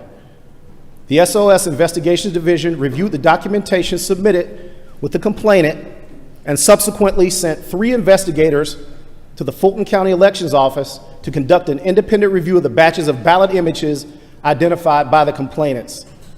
The SOS investigators confirmed, as a result of this review, that the batches of ballot images matched the description provided by complainants, and that there were sequence of ballot images that appeared to repeat, but in a different sequential order in the second batch. While at Fulton County, SOS investigators observed a total of 3,182 ballot images meeting this description. Of the 3,182 ballot images, the votes in the presidential contest included 1,401 votes for Donald Trump, 1,713 votes for Joseph Biden, 52 for Joe Jorgensen, and 16 ballots on which the presidential contest was left blank. The respondents subsequently provided the SOS with approximately 518,960 ballot images in response to a subpoena. The SOS Investigations Division conducted an in-house review of the same identified batches of ballot images to further determine how many alleged repeated ballot images were hand-marked and how many were BMD printed ballots or machine ballots. The results of that analysis came close to the results the complainant reported in the initial complaint. However, in the complaint, the complainants listed 2 batches of ballot images in tabulator 5162, batch 001, with 20 ballot images, and batch 002 with 97 ballot images that were reportedly repeated images. Both batches combined total 117 ballot images. Following a comparison of the images identified in tabulator 5162, only 20 of the 117 were identified as repeated images, thereby resulting in the final total of 3,075 repeated ballot images, of which 1,806 were images of BMD printed ballots and 1,269 were images of hand-marked paper ballots. The hand-marked paper ballot images appear to be repeated because of unique identifying marks. The BMD printed ballots contain the same selections, but because there were no distinct markings on these ballots, ballot images, investigators could not definitively identify them as duplicate or repeated ballots. SOS Supervisor Investigator Gilbert Humes and Investigator Lance Patterson subsequently met with and interviewed Richard Barron, who was the former Director of Elections for Fulton County. They asked him about his recollection of the recount process and his communication with the Secretary of State's office regarding the delay in completing the recount. Barron indicated during that interview that he could not recall specifics of what occurred. He stated that Dwight Brower was number 2, second in command, and as the acting elections director during the recount, he placed warehouse manager Nadine Williams in charge of the recount. Investigator Supervisor Humes subsequently spoke with Nadine Williams, who's the current elections director, and inquired about the ballot images identified in the complaint. Williams confirmed she managed the recount. However, Barron was regularly kept informed of everything, and all the processes that were established for the recount were established by the executive leadership team, and ultimately he made the executive decisions on how things were to operate and proceed.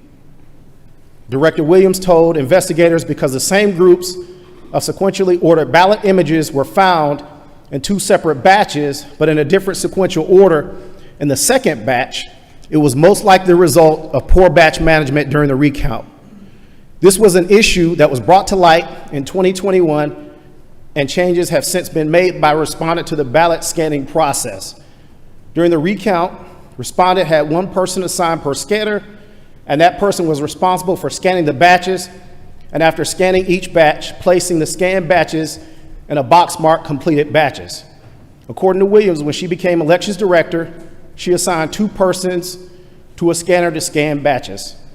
This method allowed 1 person to focus on their pre-scanning responsibilities, which was to make sure each batch was properly named and required scanning, and the second person was to focus on their post-scanning responsibilities, which was to ensure scanned batches were scanned properly, labeled correctly, and stored in its correct location to avoid double scanning, misplacing batches, or missing a batch that required scanning.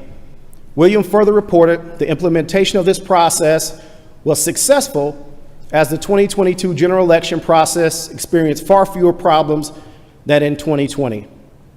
Director Williams further reported employees' resignations and or not reporting to work due to the COVID-19 pandemic resulted in a decrease in available staff in 2020. The SCB-appointed monitor's executive summary described the recount process by the respondent as follows, quote, generally poor record keeping led to a multitude of procedural problems throughout the recount process.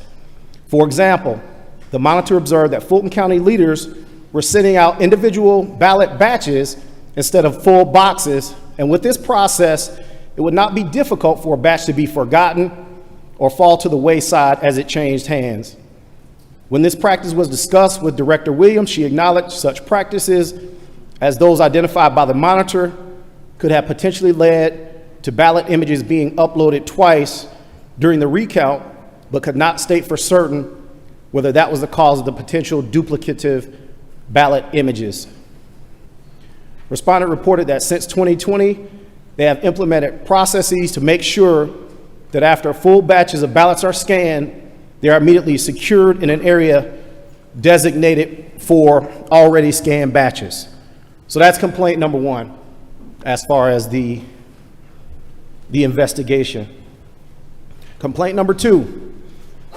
The complainants allege that in reporting results to the Secretary of State for the recount, the respondent initially submitted vote totals of 511,543, which is lower than that of the original count from election night, which is 528,777. Complainants further allege that approximately 12 hours after reporting the recount vote total of 511,543, the respondents reported a recertified vote count total for the recount of 527,925, an alleged increase in votes counted of 16,382. It is important to note throughout the complaint, the complainants erroneously conflate the number of total ballots cast and the total votes counted in the presidential election. The distinction between the two is important because there were nearly 4,000 ballots cast in Fulton County that left the presidential contest blank, so the number of total ballots cast will be greater than the votes cast in the presidential contest. According to the complainants, they allege the respondents submitted election night vote count totals of 528,777, which is inaccurate because that number is the total ballots cast, not the total votes counted in the presidential contest.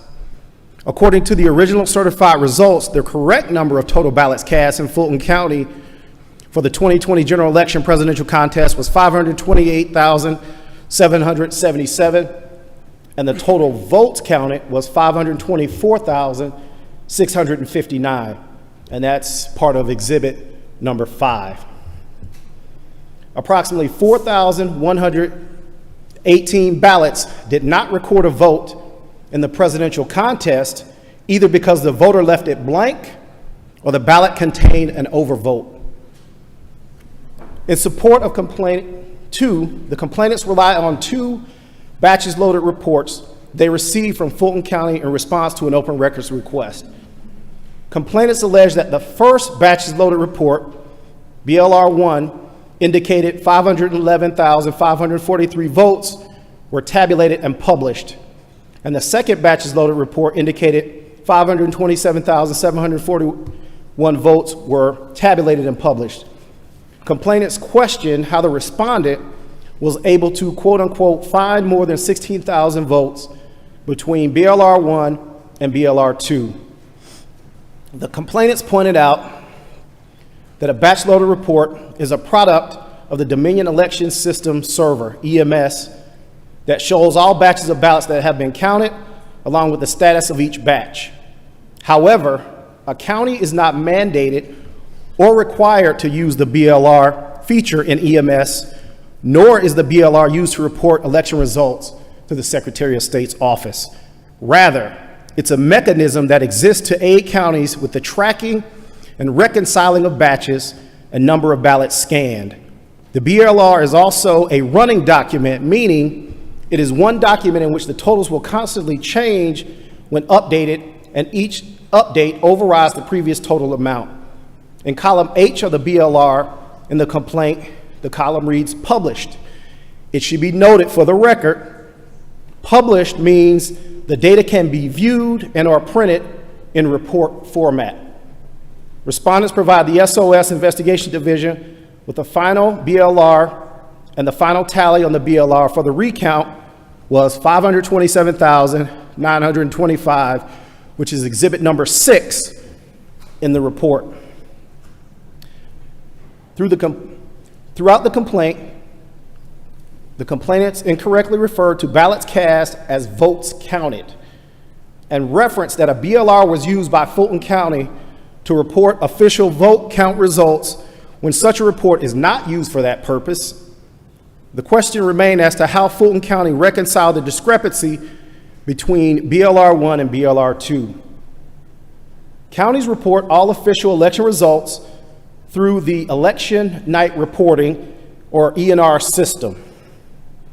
Each county will gather all the election results, prepare a report, and upload the final official results into Dominion's Election Management System, or EMS Results Tally Reporting, RTR system.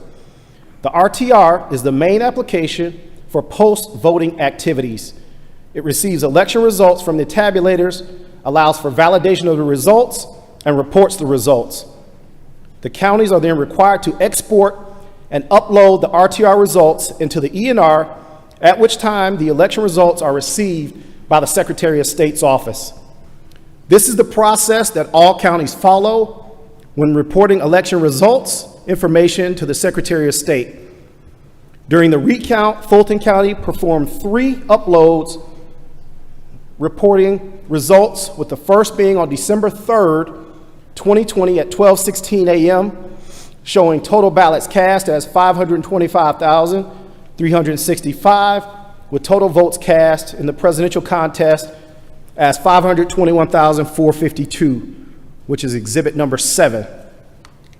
The second upload was on December 3rd, 2020 at 11:04 p.m., showing total ballots cast as 527,925, with total votes cast in the presidential contest as 523,779. That's exhibit number 8.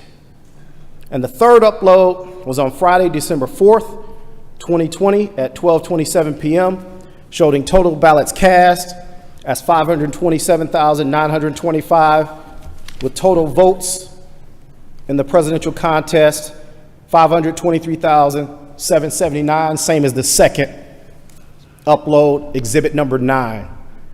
Respondents also provided the corresponding reports to support the numbers uploaded into the ENR. SOS investigators interviewed Director Williams regarding the BLRs and the uploads to the RTR for the recount. She reported that certain batches of the ballots were initially scanned with an ICC or ImageCast Central scanner programmed with the same tabulator and batch number, so the RTR interpreted them as one and rejected scanned ballots as a duplicate batch. Respondents looked into the cause of the discrepancy and eventually isolated the discrepancy to the duplicative programming of the ICC scanner. This issue was corrected by separating all 97 batches scanned on the duplicate ICC and rescanning them for accurate reporting on the RTR.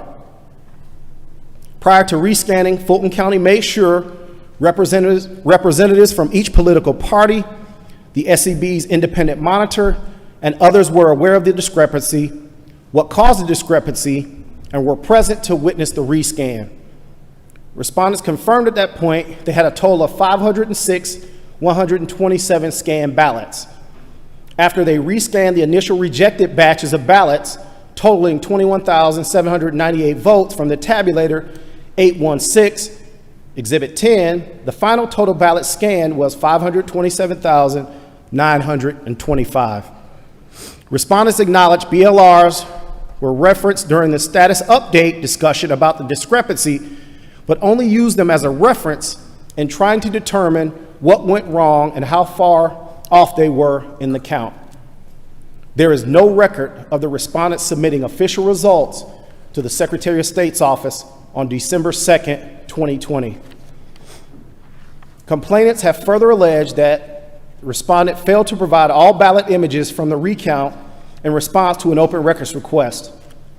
In response to an investigative subpoena, respondents provided to the SOS Investigation Division a thumb drive that contained 518,906 ballot images from the December 2020 recount, which is exhibit number 11. Respondent reported during the recount, Dominion voting systems unsure exactly which counties Dominion had borrowed the scanners from, and those scanners have since been returned. The SOS Investigation Division asked respondent to provide documentation to corroborate this account. The respondent further noted that the memory cards that were used in the borrowed scanners have since been redistributed and used in subsequent elections. As noted in the SCB Monitor's January 2021 executive summary, Fulton County acknowledged that technical issues during the recount that include failure to properly follow protocols for backing up data to servers. As a result, while respondent may not have all the ballot images, they do have all the physical ballots, which are still being preserved under seal due to a pending litigation hold. Complainants allege that ballot images should have been available, claiming in a separate email to SOS investigators that all ballots of an entire batch must be scanned successfully for it to be accepted and processed. Exhibit number 12. The system would only accept ballots in a batch, and this is from the complainants. The system would only accept ballots in a batch and not just single ballots. There is no way in which an election worker could choose to save or not save ballot images, as the only prompt they are given is to either accept or reject the batch by selecting yes or no. If the worker selects yes, then the entire batch, including the ballot images for every ballot in the batch, is processed as one unit. If the worker selects no, then the worker must start over and scan the entire batch. This assertion is partially correct, as this only applies to counties whose central scanners and servers are housed at the same location. With Fulton County, their central scanners and EMS results tally and reporting workstation during that time was housed at different locations, and therefore the respondents had to follow a different process to import election results. This process required county workers to first download the results onto a form of removable media. They then had to upload the results from the media into the RTR workstation at the second location. During the upload process, the RTR provides the users three options which to choose. The user can select the box for load results file, load ballot images, load log file, or choose all three. If the load result file is the only option selected, which was a required option, then no ballot images would be uploaded into the RTR. Therefore, it is important to note that ballots can be scanned and tabulated without capturing ballot images. Fulton County further highlighted that their new location now houses both the central scanners and the EMS results tally and reporting workstation server. Therefore, every ballot scanned will automatically create the results file, ballot image file, and log files at the time the ballot is scanned. They no longer have to go through the import process. Furthermore, the preservation of ballot images was not required in 2020. It was not until the passage of Senate Bill 202 in 2021 that ballot images were deemed public records subject to public inspection under the Georgia Open Records Act.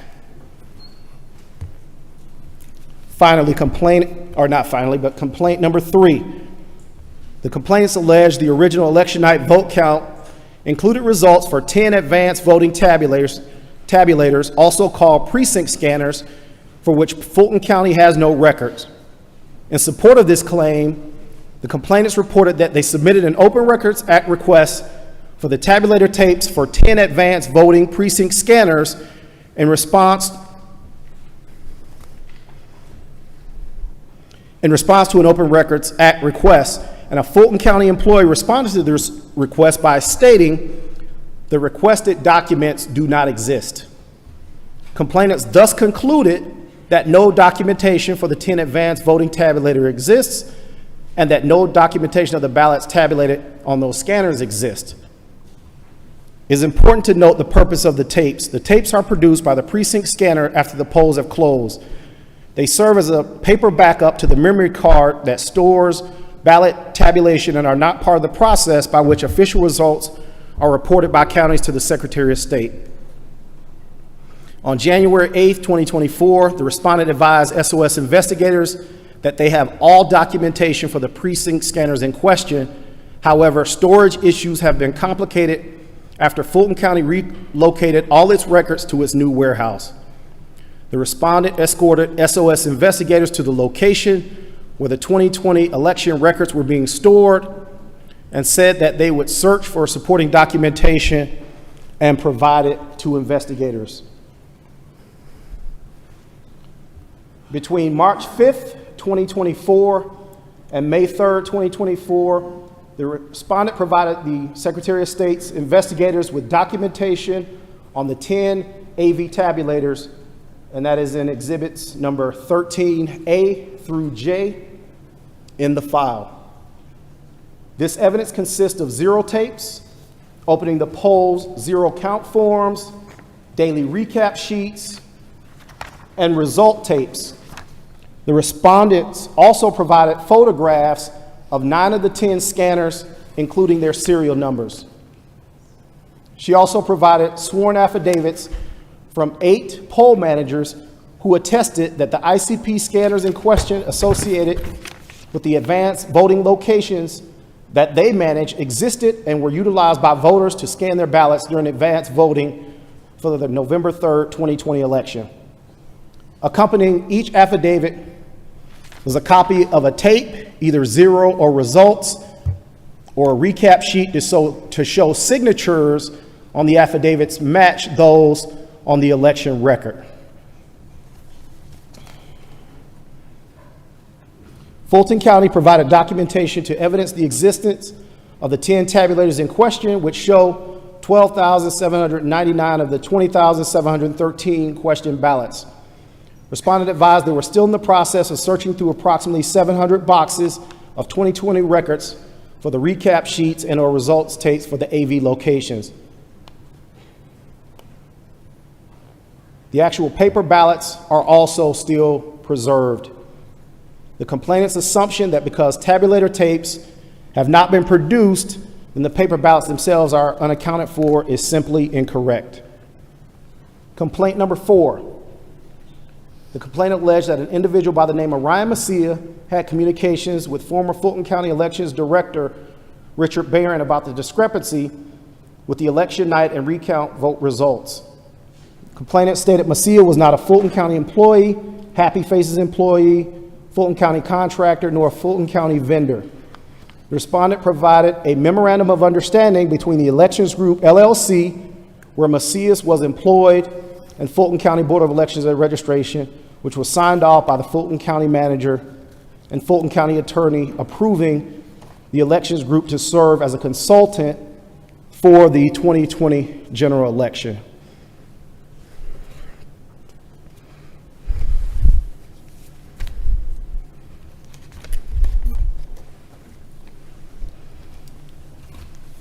So we can get into the investigative findings.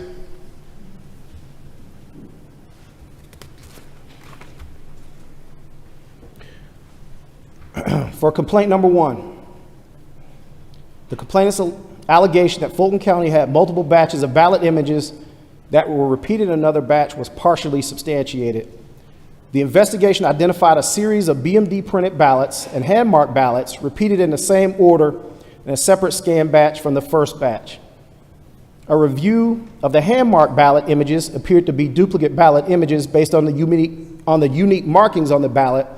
However, regarding the BMD-generated machine ballots, the selections were the same, but there was no distinct markings on these ballot images to positively identify them as duplicate ballot images. The investigation also substantiated that respondents did not follow proper batch management procedures for the recount in violation of SCB Rule 183-1-15-.03. Following the submission of the initial ROI, or report of investigation, the investigation division conducted further inquiry with technical experts and learned if an error occurs while images are moved over to the results tallying reporting system for processing, it will require that the particular batch with the error to be rescanned. When those images are rescanned, the second scan creates a new batch with the same previously scanned images. At this point, there are repeated images as a batch was required to be rescanned. However, only the batch that is published and validated is included in the results. As a result of this, there are instances where a county may have repeated images without the repeated images being included in the tabulated results. Complaint number 2, the allegation that respondent uploaded vote totals of 511,543, which was 17,234 votes fewer than the votes counted on election night, was unsubstantiated. The investigation uncovered that the complainant conflated ballots cast with total votes. As a ballot can be cast without a vote for the presidential contest, the two terms cannot be considered interchangeable. Furthermore, the investigation revealed the respondent reported its recount results late due to a count discrepancy caused by a scanner programming error. As a result, the respondent did not submit official results until December 3rd, 2020, which was after the December 2nd, 2020 deadline. Lastly, the document the complainants relied upon to suggest the respondents submitted official results on December 2nd, 2020 was a batches loaded report. However, counties are not required to use those forms, and the BLR is not used to report official results.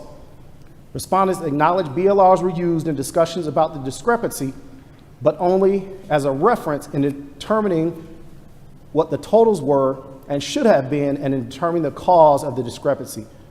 There is no record of the respondents submitting official results to the SOS on December 2nd, 2020.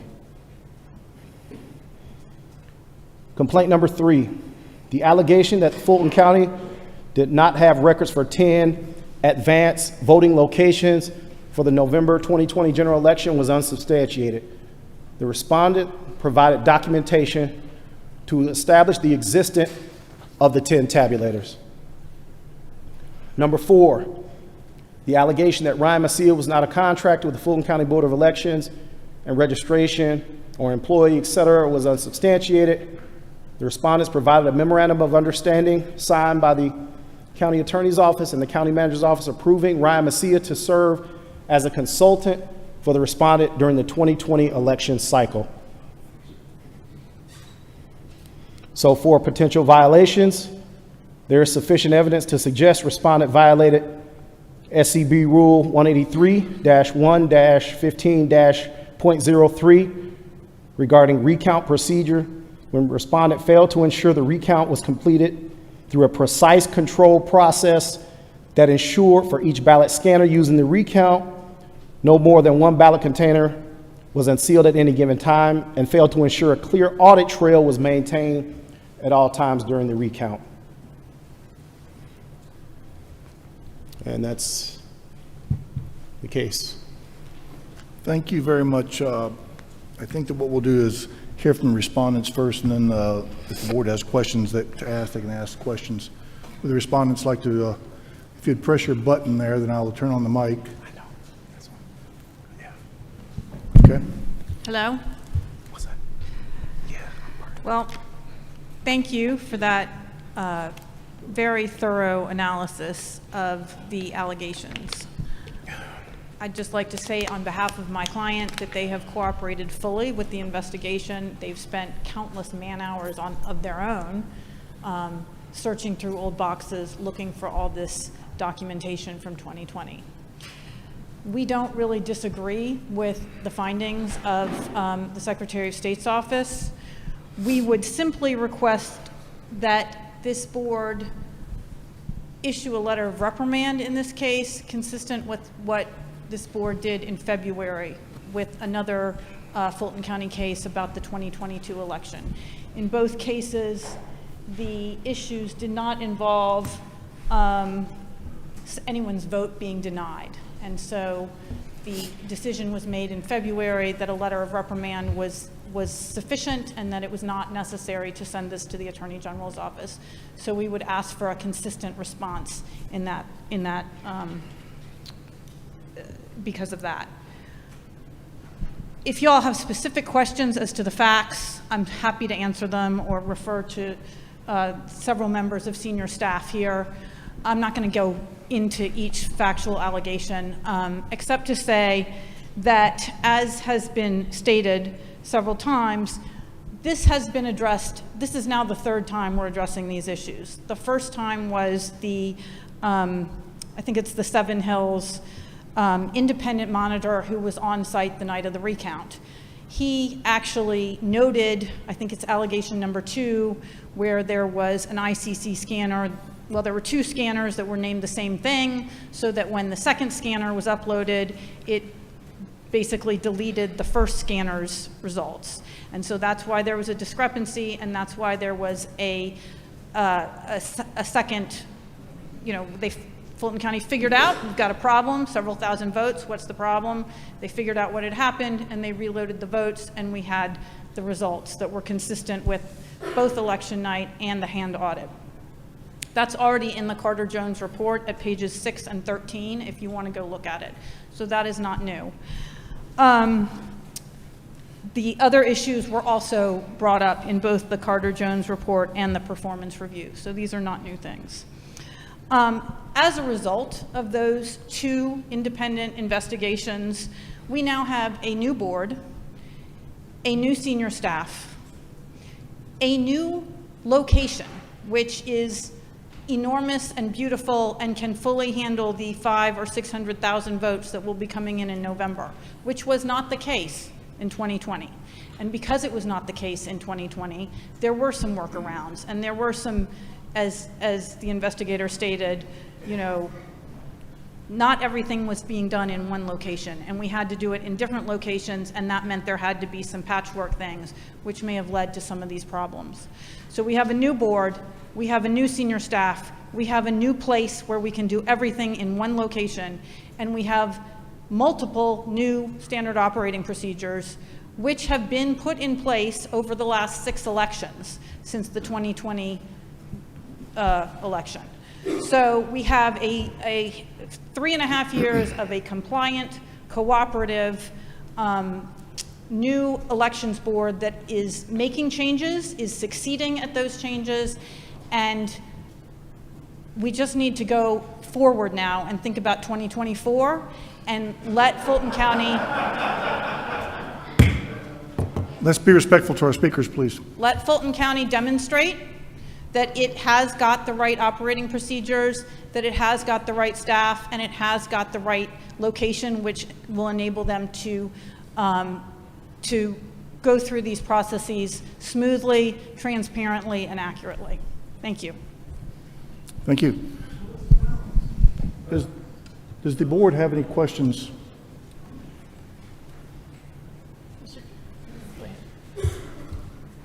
Member?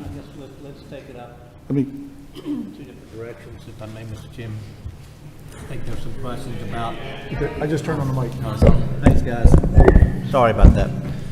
I think perhaps in two different directions. One is any questions about the 2020, and then some questions about 2024 in terms of making sure that we have a accurate election in Fulton County in 2024. So I'm going to yield to somebody who wants to first start off by asking questions about 2020. I'm going to focus on 2024. Member Gazal? Yes, I think I'm the only person involved in this who was actually on the board and heard some of this already in 2021, including from Fulton County. That everything has changed since then. But it's my understanding that the same underlying activity here that was investigated here, was reported investigated, was part of Carter-Jones report and also part of what instigated the Performance Review Board. Is that correct? Yes. So all of these have already been investigated. They have been exhaustively gone through, including the double scanning. And I understand that the double scanning did not lead to double counting in terms of the vote totals. But just for the sake of argument, assuming it were counted, it were included in the tabulation, what is the total net difference that we would see in the counts? So that is noted in the report. Yeah. No, no, sir. No, sir. There was actually a net gain for Donald Trump, a seven votes net gain for Donald Trump, and then Joe Biden had a net loss of 932 votes in the recount. Thank you. Are you talking about the 3,000 roughly? Right. Oh, okay. I thought you meant the recount as a whole. Just for argument's sake, if they were actually counted, what's the net difference that we would be talking about? Okay.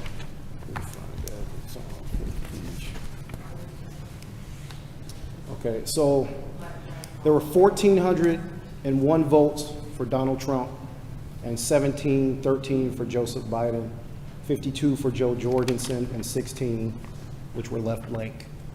So roughly the net difference would be about 300 in terms of the difference between. Yeah, 312. Right. Thank you. Thank you.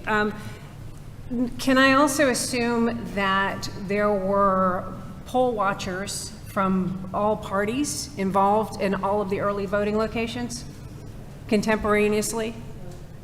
So the early voting locations were the tabulators were in question.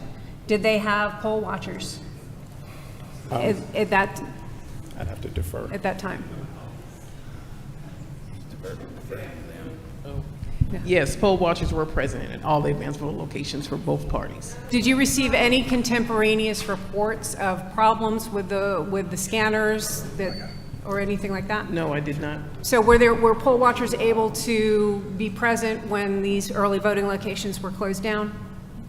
They were, if they were present, I do not know, but they would have been permitted to be present, yes. And were monitors available to observe the tabulation process on Election Day when the early voting totals are tabulated back in the headquarters? Are there opportunities for poll watchers to be there? Yes. Were there any contemporaneous reports of problems with any of these scanners at the time? No. Thank you. I have no other questions. Member Johnson. I do have a number of questions. I'd actually like to break it down into each complaint. And let's start with complaint number 1, the 700 machine count. Member Johnson, would you identify who you were addressing the question to? I will. Thank you. I will.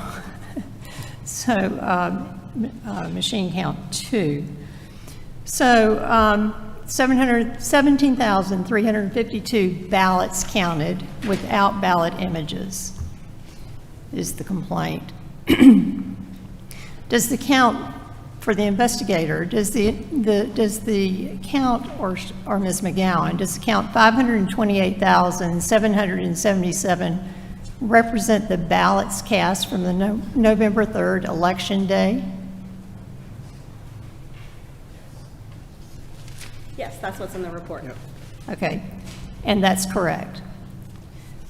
So what is the reason for the difference found by the November 14th hand count of 525,293? I would say because hand counts are notoriously less accurate than machine counts, and so they were done by, the risk limiting audit actually confirms the results. I mean, the result you noted is a fraction of % off, and so the point of a risk limiting audit is not to get it's not to redo the certified results.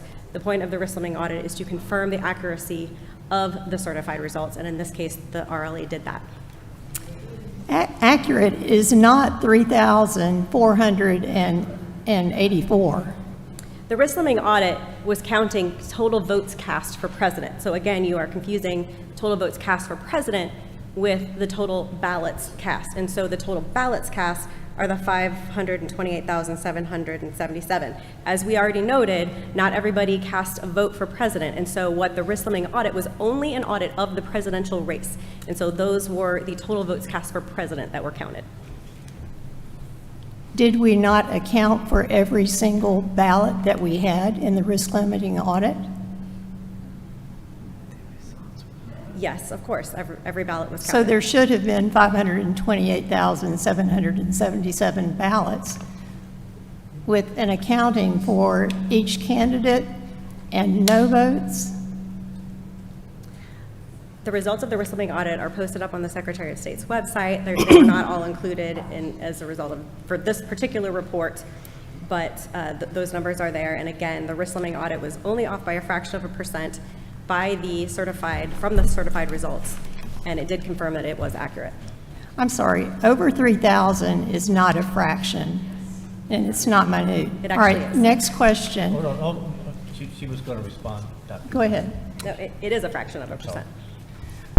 What accounts for the difference between the next count of machine count 2 of 527,925? That is not something that is necessarily answerable as a result of this investigation. The investigation was merely to confirm whether or not a violation of the election code occurred. In this case, we made the determinations, and those findings are in the report. It wasn't necessarily to explain everything that happened in 2020. The point was to investigate the complainant's allegations. Well, there's 3 counts, and there's 3 different numbers, and I would think that the 3rd count, the machine count 2, which is the 3rd count, coming right off of the hand count that took those very same ballots and ran them through the big ICC fast scanners, should have come up with the same number. And it did not come up with the same number. So, so the counts don't agree. 1, 2, and 3, they don't agree. For the investigator, do you agree that every vote should have a ballot image?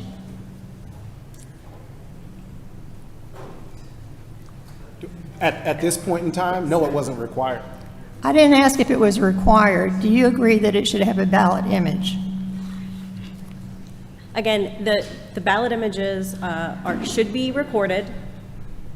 But again, the vote is captured in that paper ballot. The ballot image is not the vote. It is merely an electronic picture of the ballot so that we can go back and people can review them. And so it's part of the paper trail that we use to confirm the accuracy of the results. So yes, right now, ballot images are required to be uploaded and preserved so that they can be produced in response to a public record. So we would expect there should be ballot images for every ballot. But again, in 2020, this was brand new equipment that counties were getting used to using. They weren't necessarily always doing things correctly. Some of the ballot images were not necessarily preserved, but again, the purpose of this investigation was to determine whether or not a violation of the election code occurred, and we have presented our findings.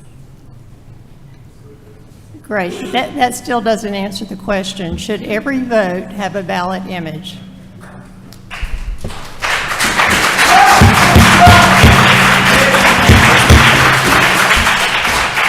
Mr. Chairman. Under SB 202, Mr. yes. Chairman, wait a minute. Excuse me.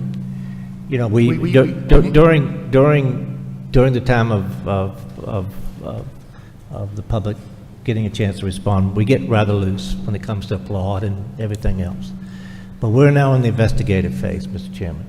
And I would ask that you, respectfully, ask that you ask the audience to be respectful and be quiet and allow the folks who are asking the questions and the folks that are answering the questions do so without disturbance from the audience. I think it's great when we have it at the beginning, when we have public comment. I kind of enjoy that. But we're now in the investigative time, Mr. Chairman. Thank you, Member Lindsay. Thank you. This board Thank you. needs to clearly hear and understand the questions and answers that are being asked, and when you interrupt that, it creates a problem for the board. So if you'd please just keep your comments and your clapping to a minimum so that we could get through this. Thank you. Does the investigation confirm that there are missing ballot images? Yes. Yes. Do you know why 380,761 ballot images from Election Day machine count are not available? We subpoenaed Fulton County for all of their ballot images. We received approximately 518,000 ballot images. From Election Day? Those were for the recount. Those are from the recount, but we have no ballot images for 380,761 ballots from Election Day, correct? What was subpoenaed was the ballot images for the recount because that's what this case was about, not the election day. Does Fulton County know why there are not 380,761 ballot images from Election Day? As with the investigators, we have not been apprised of this allegation. This is the first I'm hearing about it. what the basis of that allegation is, and so we would have to, we can't answer that at this time. Would Fulton County agree that every vote should have a ballot image? Under the laws and the rules of 2024, yes. And certainly, best practices in 2020 would have been the same thing. There seems to have been some scanners that were borrowed. Again, we were dealing with multiple locations and new equipment and a pandemic, and there were workarounds. And some of the workarounds involved scanners that were borrowed from other counties. Those scanners have been returned. There has not been the record keeping, perhaps, that we would do in 2024, having been through the Carter-Jones monitoring or the Flavermus review. And certainly we will endeavor to keep every record that anyone could ever ask for going forward. hope so. And I wish that we had them, but we can only tell you what we have. Thank you. Actually, I'm asking about images from Election Day. I haven't even gotten to the recount yet. All right, so I would like to read State Election Board Rule 183-1-12-.13, Storage of Returns. This was adopted January 23rd, 2020, and made effective February 12th, 2020. After tabulating and consolidating the results, the election superintendent shall prepare an electronic file which shall contain a copy of the information contained on each memory card, which shall include all ballot images as well as vote totals, and a copy of the consolidated returns from the election management system.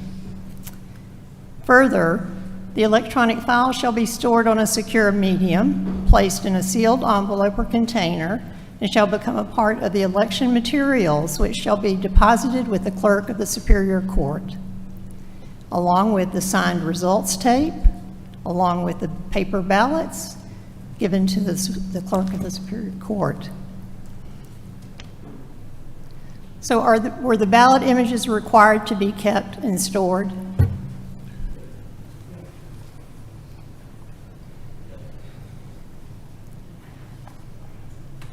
Who are you directing that question to? Investigator. I have a question. Yes. Chair, was this required, was this a part of the complaint? No. Okay. Okay.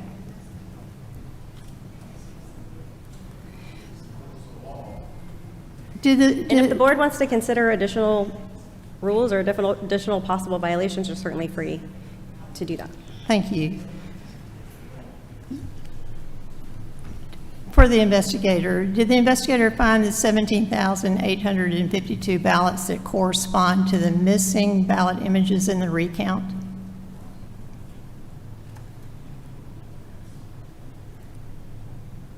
I'm not sure we understand your question.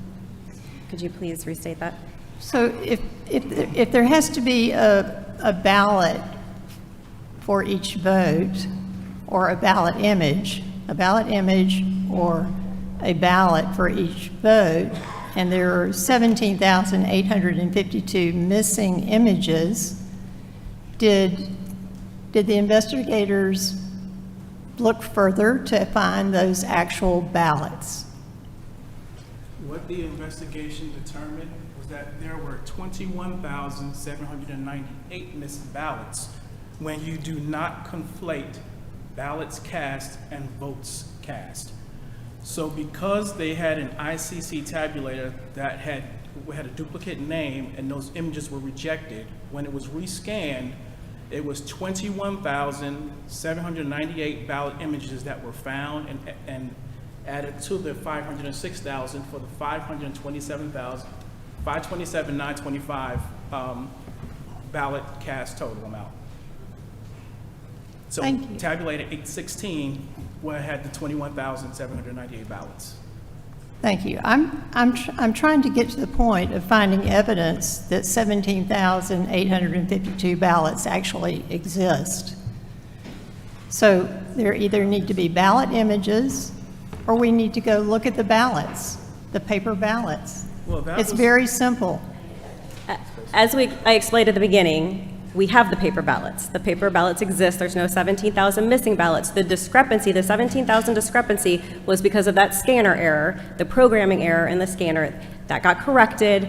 The results were recertified and re-reported, and that accounted for the 17,000 difference. There was no missing ballots. Like I said, we have hand counted every single ballot.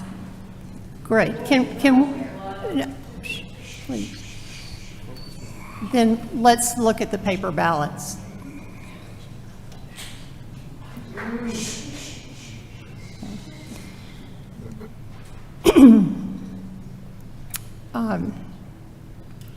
The ballot image is supposed to be accompanied by a SHA file, which proves that the ballot image has not been tampered with. Did Fulton County, this is a question for Fulton County, find and confirm the SHA files for all of the ballot images? Well, respectfully, this is outside the scope of the original complaint. And as Ms. McGowan stated, if there are further investigations or further complaints to be made, that's one thing. But today, we need to stay within the confines of this complaint. So we don't have an answer to SHA files. SHA files were not a part of the complaint.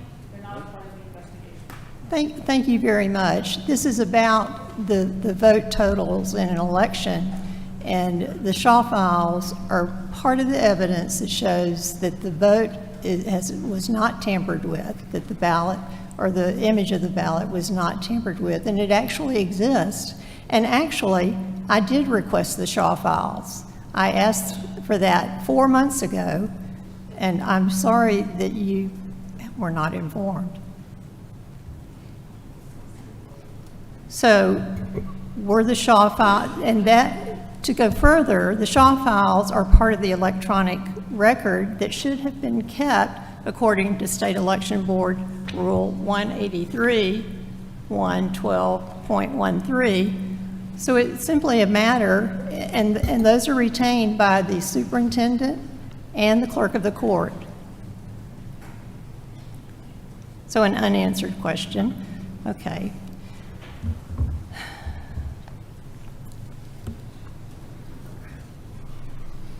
For the investigator, do you agree that a SHA file, there's a SHA file for every ballot?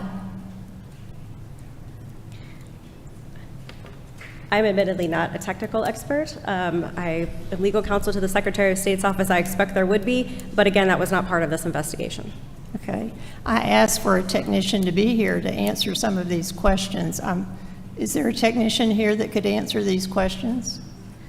No, we have a primary going on right now, and our technical experts are busy administering that.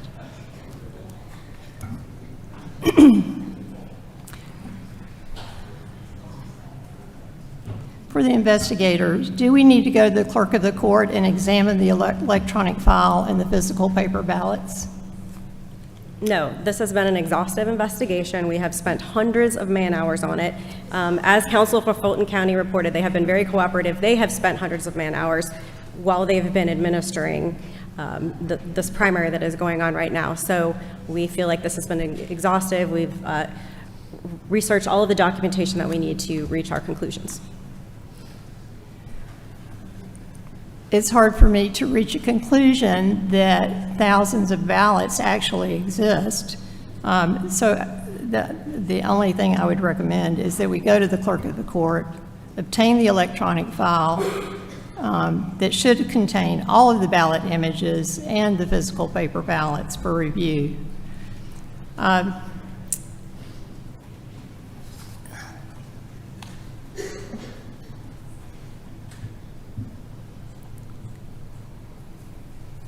So machine count 2 has 17,352 votes for which there are no ballots.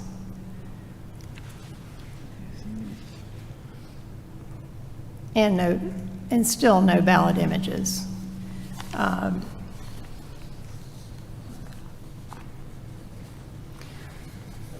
Let's move on to complaint number 2. Duplicate scanned ballots. For the investigator, do you agree that ballots were double scanned and counted in the record, in the recount? We would agree that the evidence suggests that there were batches of ballots that were double scanned. We cannot conclusively state that they were included in the tabulated results.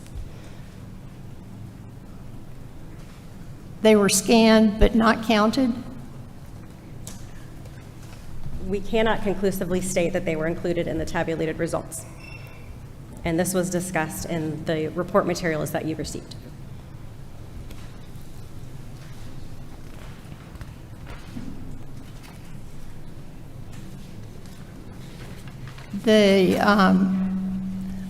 I'm not sure I understand that conclusion. How did you conclude that? Again, we didn't conclude anything with respect to that. We could not conclusively state whether or not that those possibly duplicative ballot images were included in the count, because it is possible, noting that there were some errors in the scanning process or mishaps during the scanning process. The way the system is that as counties are loading results to the RTR, if there is an error message for a particular batch, the county will have to rescan that batch, and before uploading it to the RTR, they will have the option to delete that scan so that they can redo it, so it's not duplicated.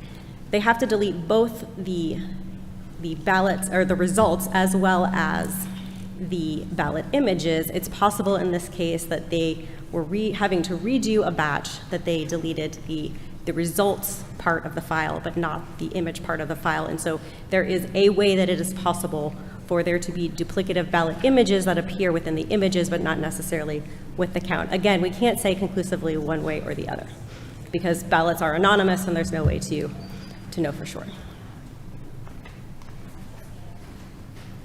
Well, that sounds very confusing. There were over 6,000 errors or duplicates in the RLA, and over 3,000, I have three numbers now, over 3,000 duplicate scanned ballots in machine count 2.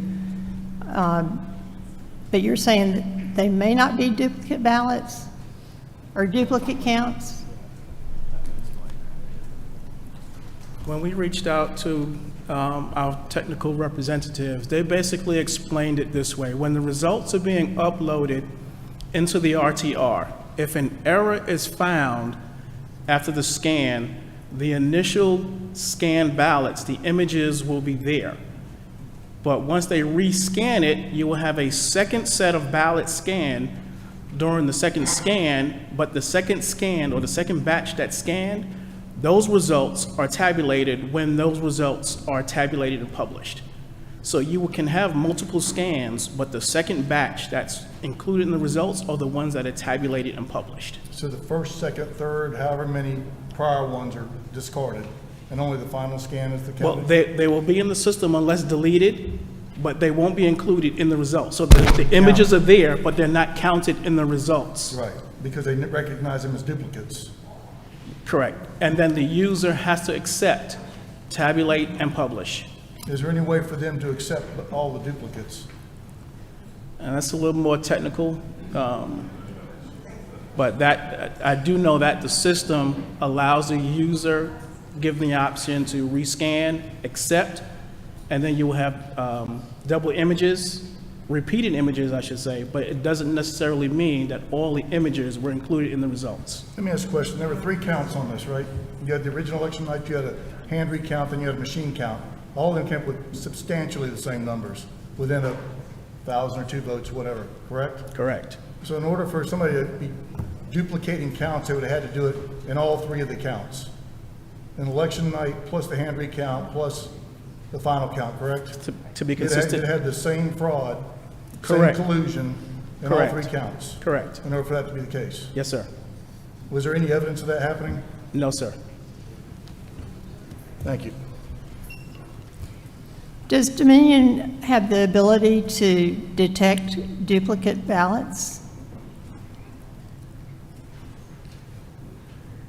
The way the system works is that it is set up to reject what appear to be duplicate batches. So if they have the same scanner and batch number, our results system, our reporting system is designed to not accept duplicates and to reject one of them. And that is exactly what happened, and why you have that 17,000 vote discrepancy is because of that duplicative, the result system was reading it as duplicative batches even though they weren't, because the scanners had the same number. So that is where it is designed to prevent duplicates in the results. Let me ask a question about the hand recount, please. So in the hand recount, they had physical ballots they were counting. Correct. Everyone was a paper physical ballot they were counting, correct? Yes, that's correct. Was that, when that hand recount happened, was it witnessed by poll watchers from both parties? Yes, poll watchers, observers, media, lots of people present witnessing the hand count in Fulton County. Did anybody find any evidence of duplicate counting during that hand recount? Not that was reported to us. Not the same thing that we're seeing here. That we did have a prior case that the board took up that involved some issues with the RLA, but the board already addressed that in a prior case. But the hand recount had substantially similar results to the original election and the machine count. Correct. Thank you.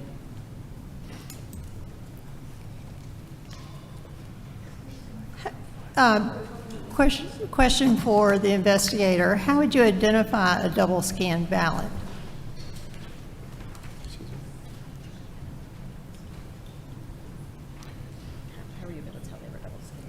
Oh, so basically what we did, as indicated in the report, we identified all of the hand-marked ballots. We sent a team of investigators to review and analyze each ballot, and they had distinct markings to show that they were repeated ballots on the hand-marked ballots. We looked in, we determined if there was a write-in, the bubbling of the circles, if there were distinct characteristics of the circling or the filling in of the bubbles on the ballot, and that's how we determine repeated ballots. Thank you. So those would have been counted, correct?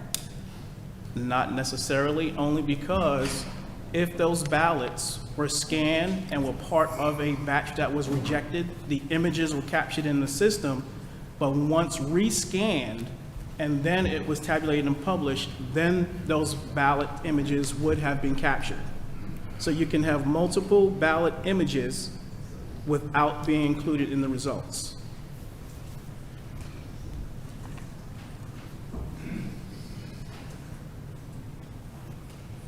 So Dominion machines are so smart that they can detect a duplicate ballot.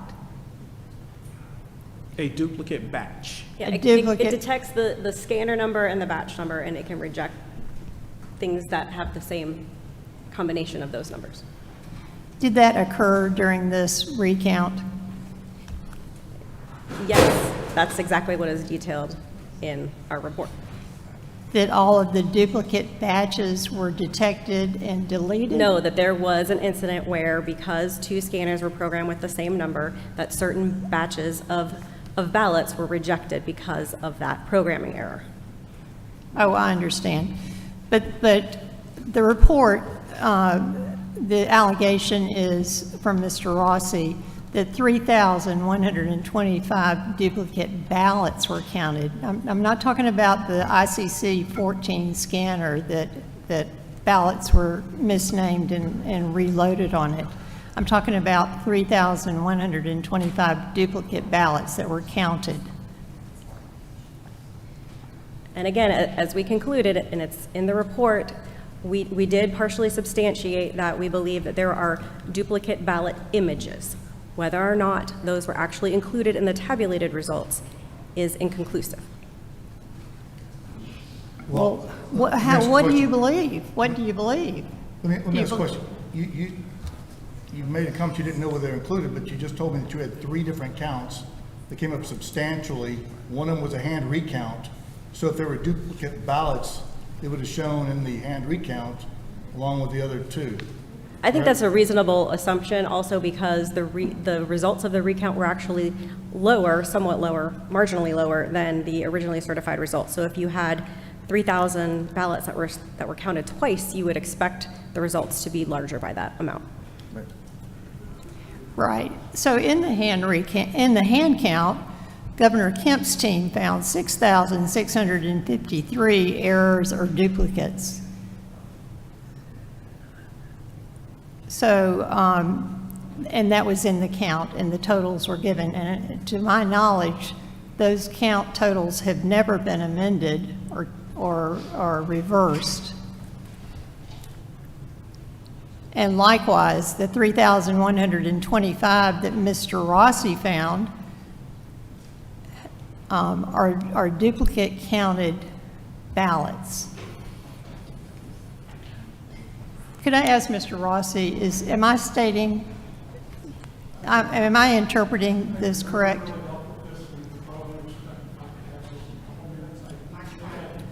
Microphone. Hit your microphone. Can Please, you, give it in 2 minutes. Please. 2 minutes. 2 minutes. Okay. I'm an expert on the hand audit, okay? And as Dr. Johnson said, it's been vetted and found factual by Governor Kemp's team who investigated it for over 6 weeks. The numbers did match. You're right, Mr. Chairman. The reason they matched is because they include the duplicated counted ballots. The duplicates are over 6,000. The net difference for candidate Biden are 4,081 net false absentee ballots counted for candidate Biden over candidate Trump in the hand audit. And that is only a subset of the 527,000 that were looked at. That was only the 148,000 absentee ballots. So for those that you do math, if you do 4,081 and divide it by 148,000, that's almost a 3%, much more than a fraction, a 3% error rate. So to answer your question, yes, the hand audit got to 527, but how they got to 527 was over 6,000 duplicated, and the net difference being 4,081 for candidate Biden. I hope that clarifies this Thank you. for the board. Excuse me. This has been adjudicated, and the numbers are entirely different that were found by our investigators 2 years ago. I cannot let those numbers stand on the record because they are incorrect, and our investigators found numbers, and it was in the hundreds, not in the thousands. I know this is not meant to be. No, sir, I'm sorry. This is not meant to be a back and forth, but when Dr. Johnson asked the investigators, when they did their investigation, tell me the totality of the errors. You can go back and look at the transcript. Investigator Sigorin said, and you can almost quote me, we did not go into that for this investigation. Look at the transcript, please. There is a concept called res judicata, which is the civil equivalent of double jeopardy. We have already heard this. It has been done. It is finished. This is not the case at hand. The audit, which is never intended to have an equal total, the audit is intended to identify the candidate who won and whether or not the totals accurately identified that. I want to make sure that we're doing the right thing, that we're actually talking in the correct language here, and that the record reflects accuracy and truth. Thank you. Thank you, thank you. More questions. Dominion Voting System Company says that SHA files cannot be deleted. Is there a SHA file for each ballot in the recount? Again, that was not part of the complaint, and that is not part of this investigation. It is a part of the total count. This was the recount became the certified count for the election. So anything that has to do with the certified count of the votes and the ballots for the election is part of this complaint, and the record keeping thereof and the documentation and authentication that this is a valid count. So the SHA files have everything to do with it, and actually, they should be part of the electronic file that is kept with the clerk of the court and the superintendent of the county. Are there SHA files for all 527,925 ballots in the recount?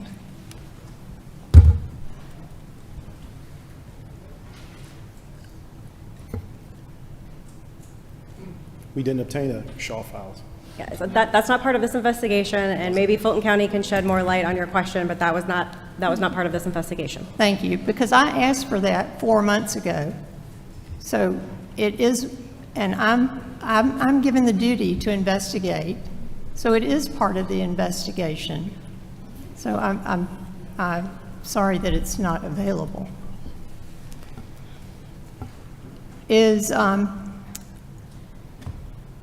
Do you find that Dominion machines are prone to or vulnerable to double scanning of ballots? No, not at all. Okay. Is the results, Well, you said double scanning. I explained before how they are intended to reject what the results program interprets to be duplicates. There's certainly, election workers can certainly scan things twice. It's just a matter of when they accept the scan and accept the results, and then those results are uploaded. That is where the system is designed to detect duplicates. right, so it detects a duplicate named batch, but it doesn't really detect a duplicate ballot. Correct? Correct. All right. Is results tally reporting prone to or vulnerable to double scanning of ballots?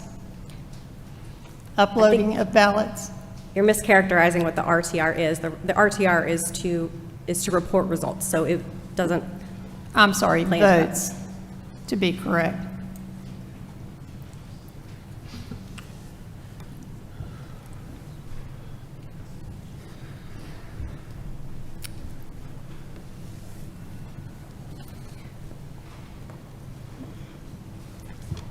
So MC2 has missing SHA files, missing ballot images.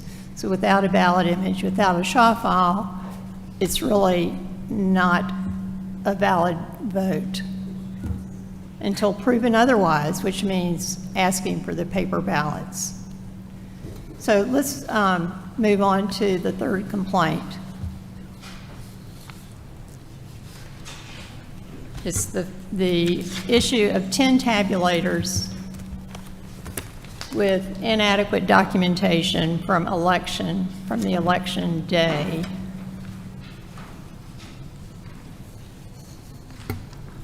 It appears that the investigators were able to find some document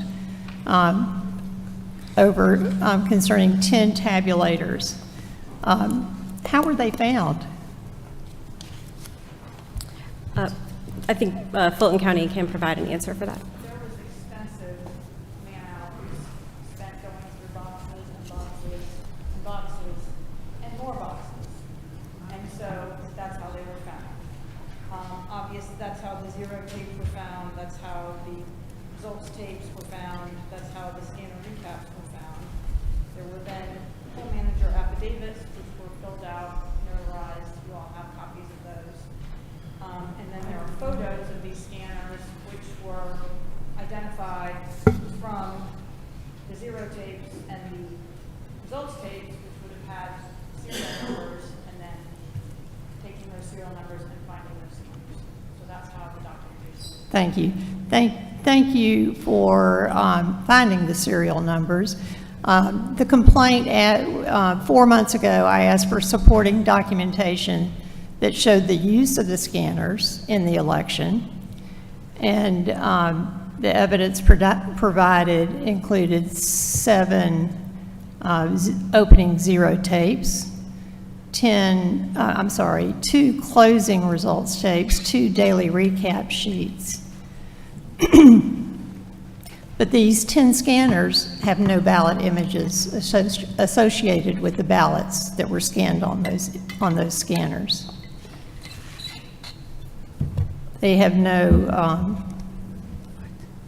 memory cards with the ballot data, the ballot images.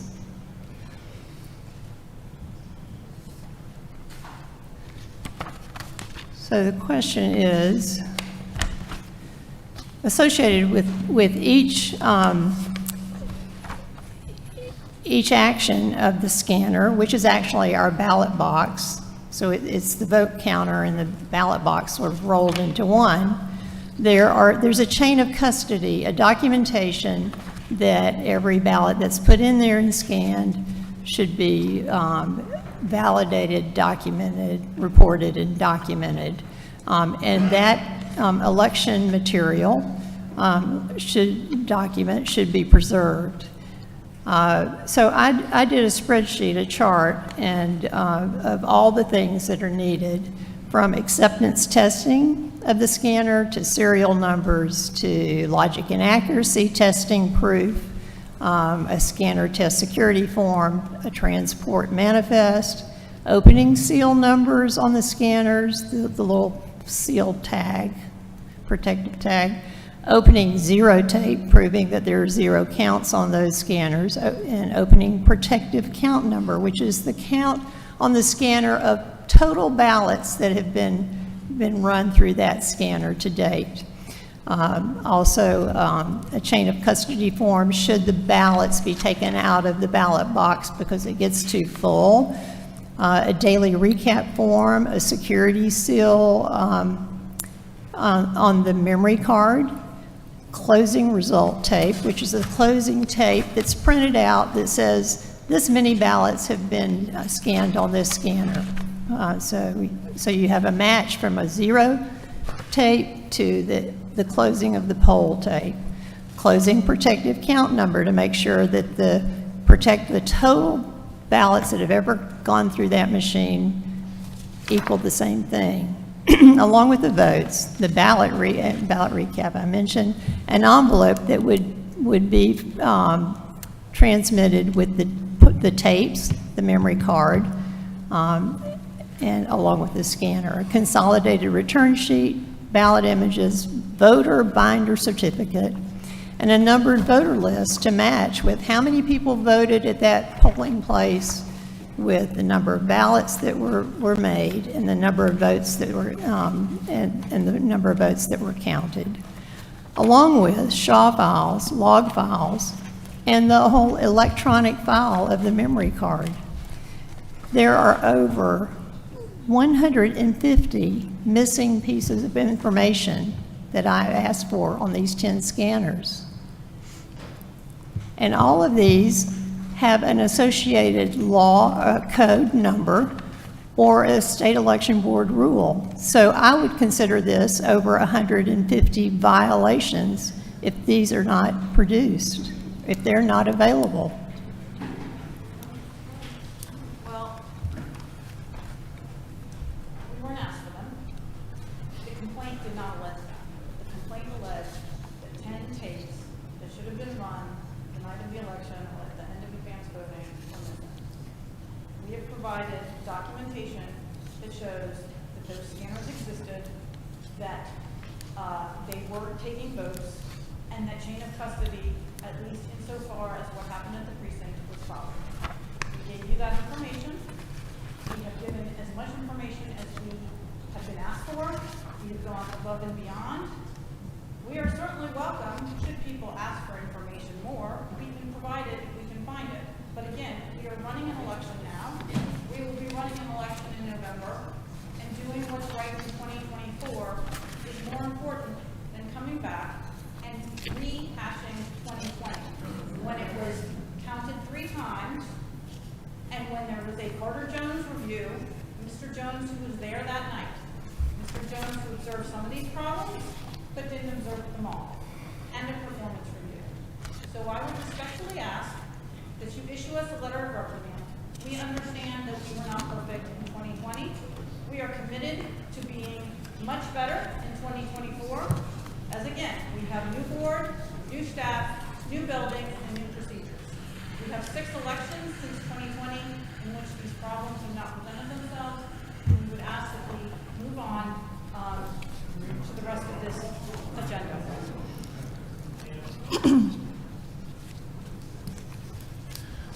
This investigation has been going on for 4 years now. by multiple different agencies and groups and state election boards and everybody else in the world. The chair will entertain a motion at this point.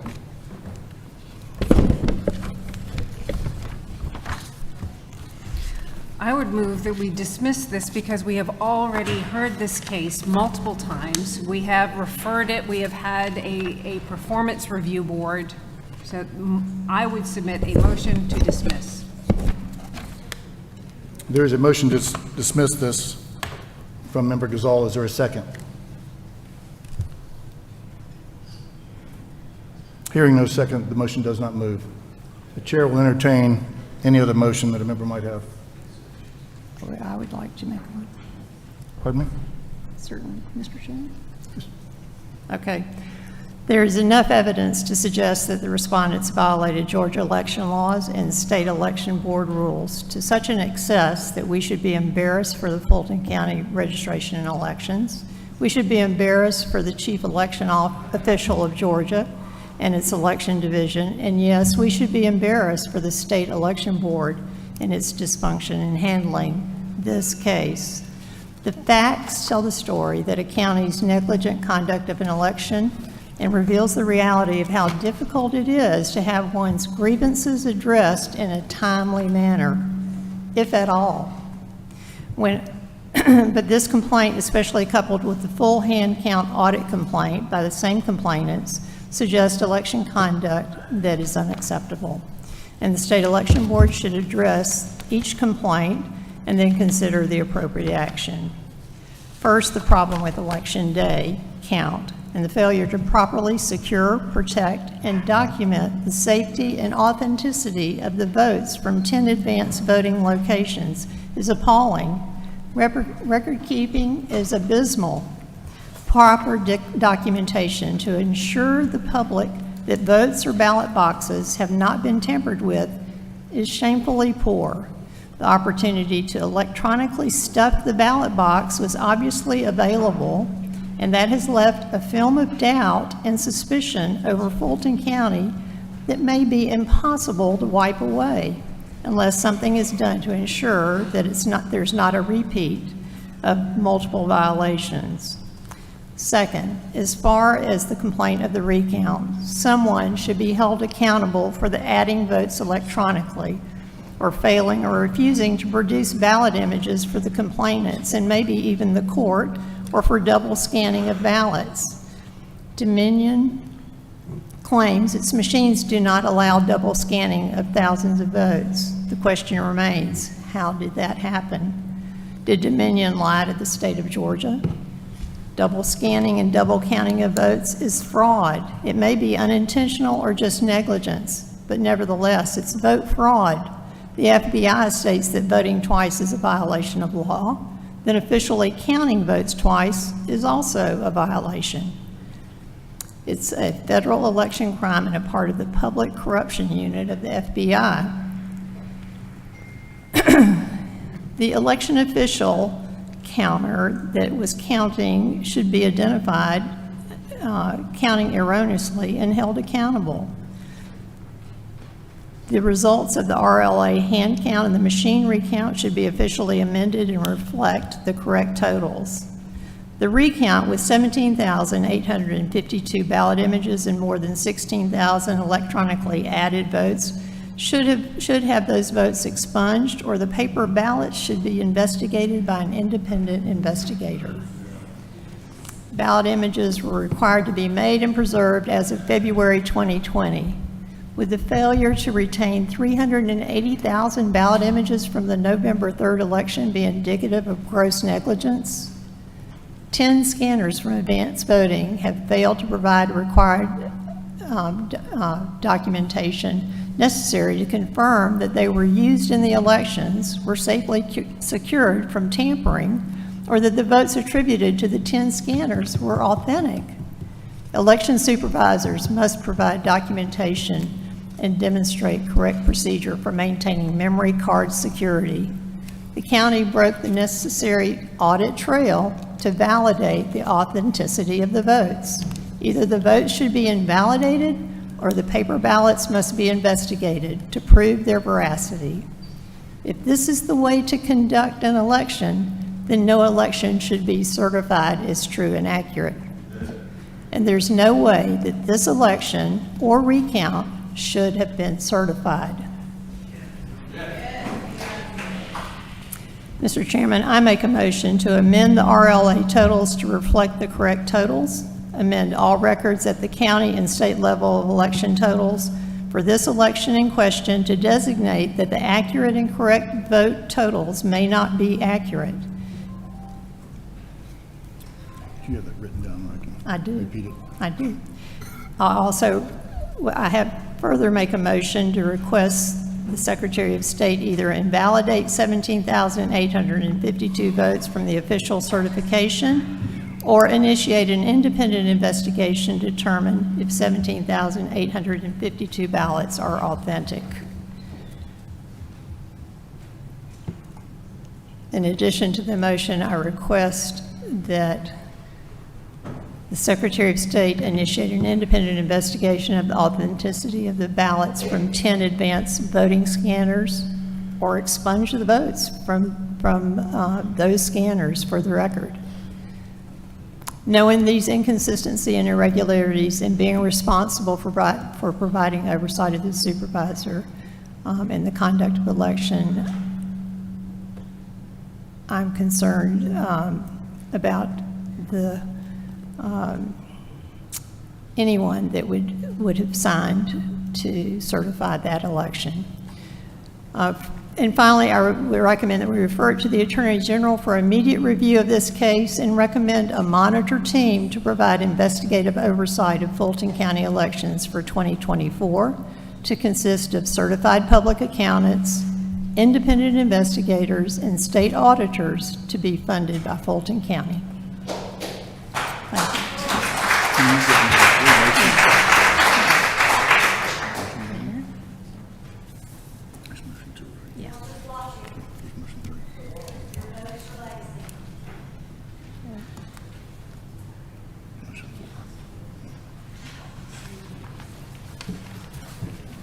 You can take them one at a time if you want.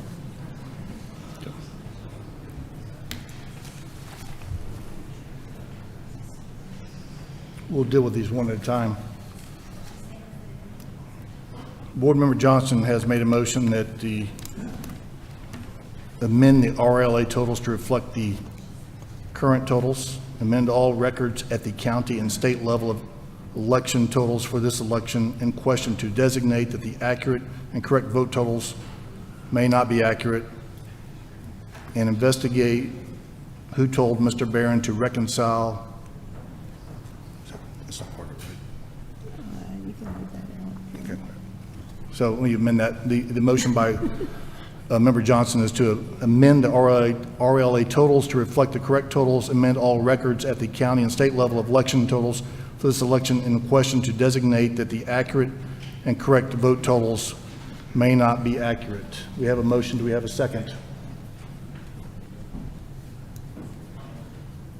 Hearing no second, that motion fails to move forward. Member Johnson has made a motion to request the Secretary of State either to invalidate 17,852 votes from the official certification or initiate an independent investigation to determine if 17,852 ballots are authentic. The motion has been made. Is there a second? Hearing no second, that motion fails to move forward. Member Johnson has made a motion to request the Secretary of State to initiate an independent investigation of the authenticity of ballots from 10 advanced voting scanners to expunge the votes from those scanners from the record. The motion has been made. Is there a second? Hearing no second, that motion does not move forward. Member Johnson has made a motion to refer to the AG for immediate review of this case and recommend a monitor team to provide investigative oversight of Fulton County elections for 2024 to consist of certified public accountants, independent investigators, and state auditors to be funded by Fulton County. Is there a second?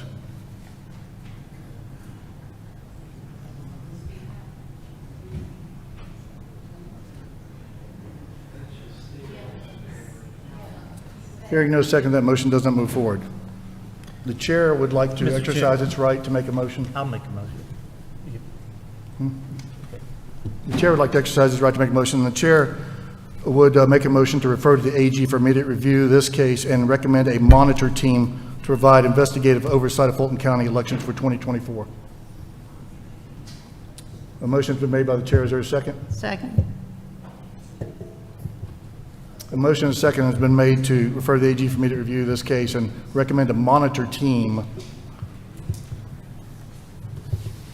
Mr. Chairman, if I may, I have been in discussions with the Secretary of State's office and with the, thank you very much, sorry guys. I've been in discussions with Secretary of State's office, Fulton County, and I believe Fulton County was prepared, at least the chair was prepared to recommend to its board, to her board, that a monitor be created consisting of entities mutually agreeable to the Secretary of State, to the State Election Board in Fulton County. Am I correct, Madam Chair? The chair will withdraw its motion if you'd like to make an alternative motion. And my alternative motion would be a letter of reprimand. I mean,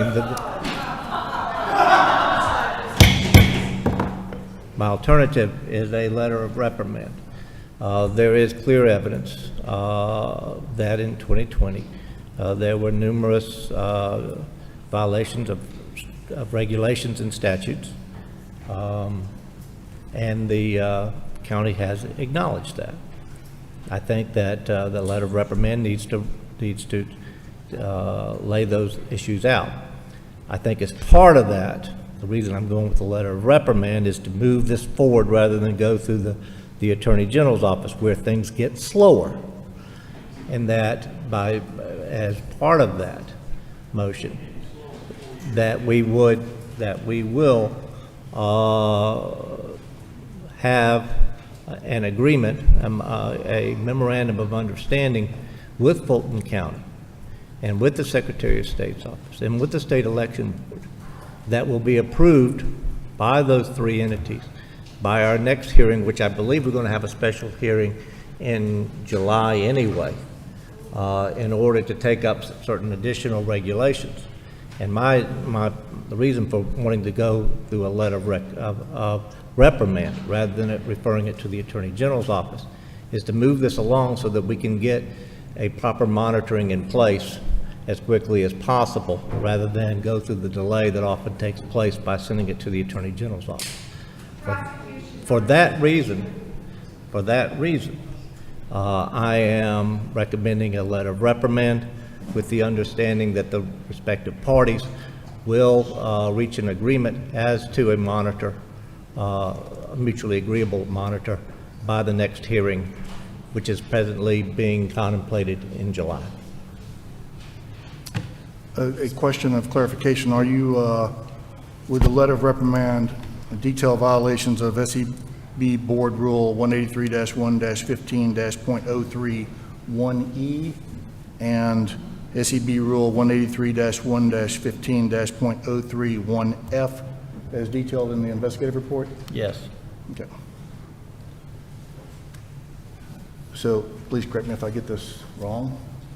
We have a motion from Member Lindsay to issue a letter of reprimand to Fulton County in case SEB 2023-025 relating to violations of SEB Board Rule 183-1-15-.031E and violation of SEB Board Rule 183-1-15-.031F, and also recommend and work with Fulton County in the acquisition of a monitor for With the Fulton County Secretary of State and this office. the Fulton County, the Secretary of State, and the State Election Board in the establishment of a monitor for the 2024 elections.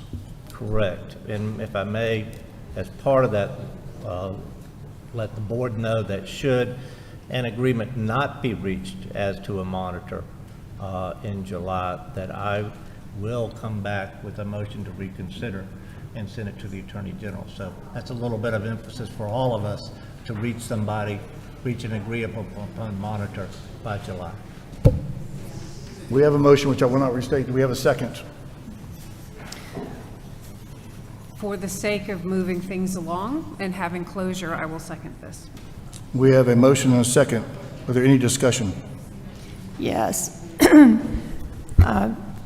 Mr. Chairman, I don't see why we could not issue a cease and desist and a letter of reprimand with the recommendation of Mr. Lindsay to send this for more immediate application or implementation of a monitor team in coordinating with the Secretary of State. But additionally, this should be sent to the Attorney General also. With over 140 violations of election code laws and rules, it would be a travesty not to refer this to the Attorney General and let this ride. With all due respect, Mr. Chairman, I'm not letting it ride. I'm trying to move forward and expedite getting a proper monitoring system in place, get a proper monitor. Thank you. I'm sorry, guys. You're absolutely right. I need to lean forward.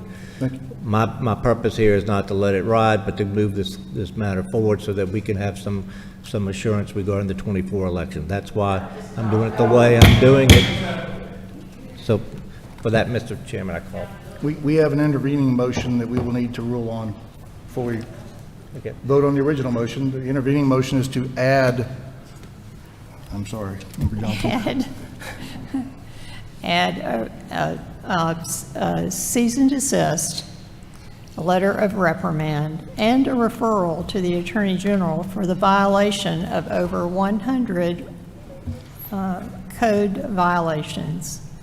So the intervening motion is to add a referral to the Attorney General for the violation of over 100 codes as outlined by Member Johnston. Do we have a second?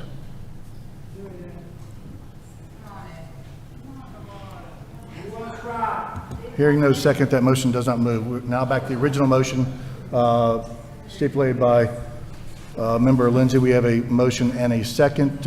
Any further discussion on that motion? Hearing no further discussion, all those in favor of the motion that originally stipulated signify by saying aye. Aye. Any opposition? No. The votes is 2 ayes and 1 no. The motion passes. Thank you. Maladministration. We will. Let's take a recess. I want to recognize that several people have had to travel quite a way to get to this meeting today, and I don't see any way that we're going to make it past or finish with a hard stop at 5 o'clock. So I do want to go outside the order of the agenda, and those individuals that have come from some of these further away counties, we're going to move them up on the agenda and hear them first. But the first thing I want to hear is the AG's report.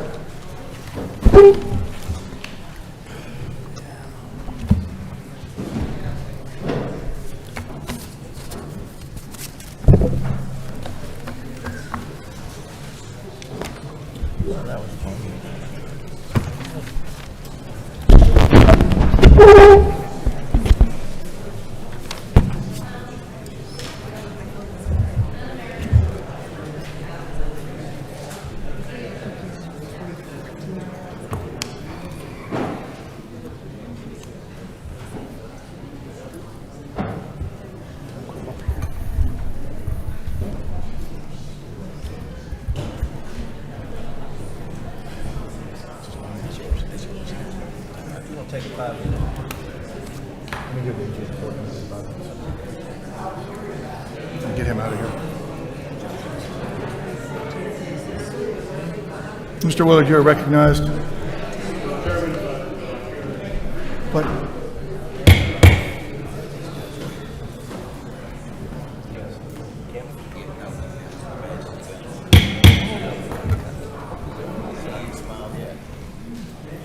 Thank you, Mr. Willard. You are recognized.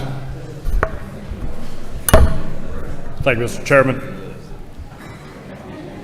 We have two proposed final orders for the board's consideration today, both arising out of 2014-014. The board has previously considered and adopted negotiated consent orders for respondents in this matter. We have two additional respondents that we are proposing for final orders. The first arises out of Terrell County. The respondent is April Hilliard. There was an allegation that during the voter registration process that she failed to sign on the appropriate line showing that she assisted her children and her mother in completing their voter registration application. We are proposing a final order incorporating a cease and desist and a public reprimand to resolve this allegation against Ms. Hilliard. The second proposed final order is for Santasia Logan. It is out of Douglas County. Ms. Logan worked as a voter registration canvasser during the 2014 election cycle. We have resolved every previous respondent dealing with these allegations, but I have assigned 4 different attorneys trying to locate Ms. Logan since this matter was first referred over to our office. We have been unable to locate Ms. Logan. The Office of State Administrative Hearings cannot proceed with a contested case in this matter unless they know that notice has been made on the respondent. They will dismiss any case that we refer over there.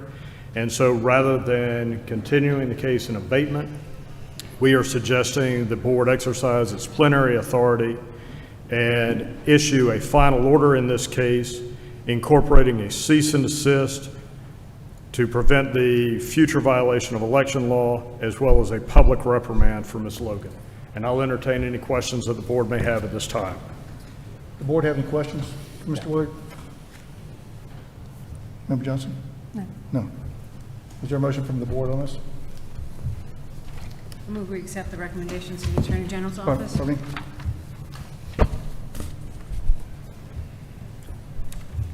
I move that we accept the recommendations from the Attorney General's office. We have a recommendation from Member Gazal to accept the Attorney General's recommendations. Do we have a second? Second. We have a second. Any discussion?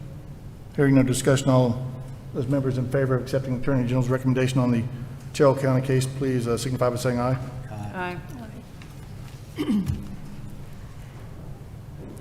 Any nays? Hearing no nays, so moved. I think you mentioned the Terrell County case. Yep. The second one was a Douglas County case. Right, I said Mr. Terrell Chairman. County, didn't I? So both of those have been accepted by the board now? No, you just did Terrell, right? No, I did Terrell and I You did did Douglas. both. I did them And I move for sequentially. both. Yes. So Okay. Terrell and Sorry. and Douglas County. Sorry about that. Okay. Thank you, Mr. Chair.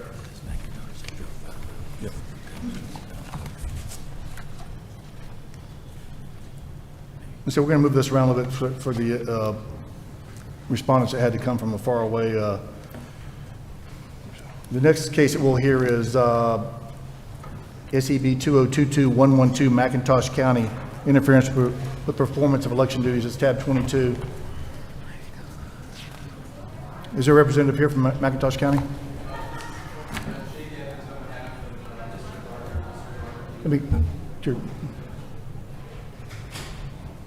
Mr. Chairman, can you hear me? Yes. So Jake Evans on behalf of Mr. Gardner and Mr. Gardner Jr. And that is who is the respondent in the case. Okay. Would the investigator please make the case? This case involved a father and son, Tim Garner and Tim Garner Jr., who allegedly disrupted tabulation at a polling site. Mr. Garner Sr. was a candidate on the ballot for County Commissioner, District 5 at large for McIntosh County. On the night of May 24, 2022, he and his son, Tim Jr., came to the polling site at Darien Church of God in McIntosh County after 8:30 p.m. as the results of the election were being posted and the poll workers were preparing to leave. The Garners were upset that the county commissioner, David Stevens, was allowed to enter the location after the polls closed. One of the workers there, Miss Gale, indicated that Commissioner Stevens was not on the ballot for that particular election. According to witnesses, the Garners began to knock on the doors and windows of the church. Once Mr. Garner entered, he began screaming and yelling and was very irate. According to the assistant poll manager, Garner Jr. used profanity and said the polling staff had lied and cheated. According to another poll worker, Mr. Garner approached election staff and asked why Dan Stevens was allowed to enter the polling location and that the election had been rigged. According to Mr. Blanchard, the staff was not working when he entered the building to talk with Mrs. Brimmer, one of the election workers there. Mr. Garner replied they were boxing stuff up. The tally sheet was on the floor. Garner Sr. said his son told Ali Meekin that y'all are trying to F-word my dad out of this election. Investigator Blanchard sought further clarification on whether the door was locked or not when the Garners arrived, and Mr. Garner confirmed that the door was locked when he first approached the building and was not unlocked until the results tapes were posted on the front door. Investigator Blanchard spoke with Tim Garner Jr., who recalled when he and his father arrived, a poll worker, Ali Meekin, was posting the results tapes on the door. Mr. Garner and his father received word that Mr. Stevens was inside the building at that point, or had been earlier. So basically, based on their actions, as far as Mr. Garner and Mr. Garner Jr., we found that there is evidence to suggest that they violated OCGA 21-2597, intentional interference with the performance of election duties, and OCGA 21-2569, interfering with poll officers. Now, there was one poll worker there who claimed that they were still conducting election duties, and then some of the other witnesses said that they were finished, they were packing up, but just based on their actions, that's what we're suggesting, that this is a potential violation. Are there any, the respondents, please? Yep, thank you, Mr. Chairman. We appreciate, on behalf of the Garners, we appreciate the investigation staff. They've been very accommodative through this process. There's a number of disputes of fact about what happened on this night. I'll give a brief overview, and then I'll kind of get to the law, what really matters for the board and the board's consideration. What happened was around 8:30 p.m., Mr. Gardner, who ran in a very highly contested race, it was ultimately decided by 36 votes for county commission down in McIntosh County, got word that there was an individual that was in the voting precinct that was not supposed to be there. That individual was a supporter for his opponent, and as a result, he became very concerned. As a result of his concern, he drives down, he knocks on the door. He does not knock on the door in a violent way, and he inquires with the staff about whether or not this individual was there, whether or not the individual was supposed to be there, and the conclusion was the individual was not supposed to be there, and the individual earlier in the night had been exited and removed from the premises.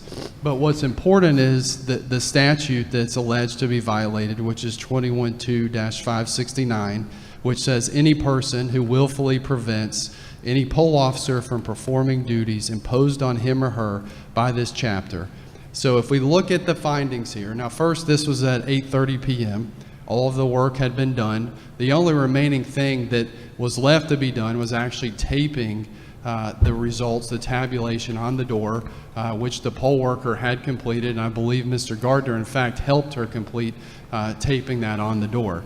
The investigative report suggests that the violation, if there was any violation, was Mr. Gardner delaying them from exiting the polling location.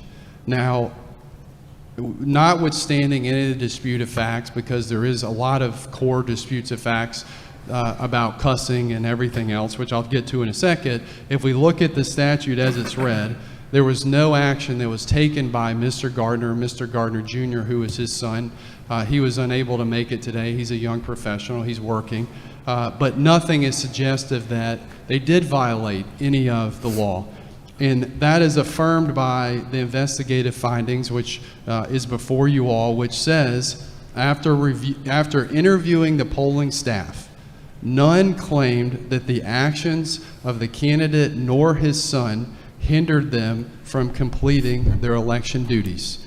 That is virtually dispositive of the issue about whether we have a violation of the only statute that's alleged to potentially be violated, which is 21-2-569. Taking it further, there are multiple police reports that were filed. They were filed with Glenn County Sheriff's Office.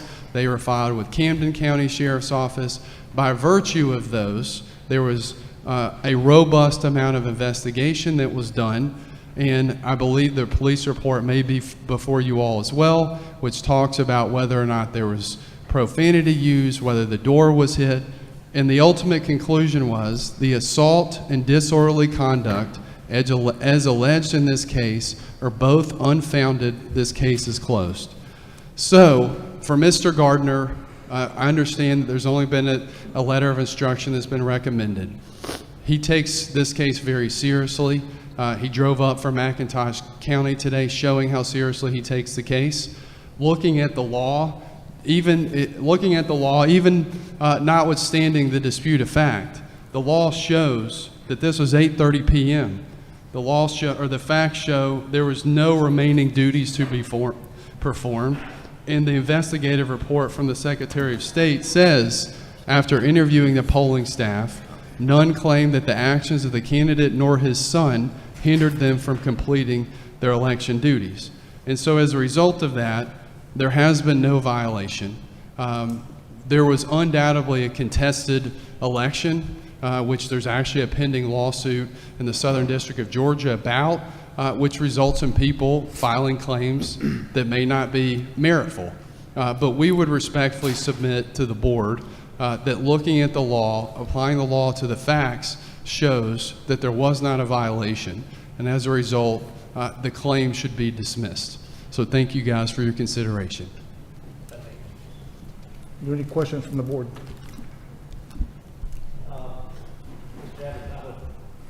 Somewhat disagree with you because the duties of a poll worker doesn't end when the polls close.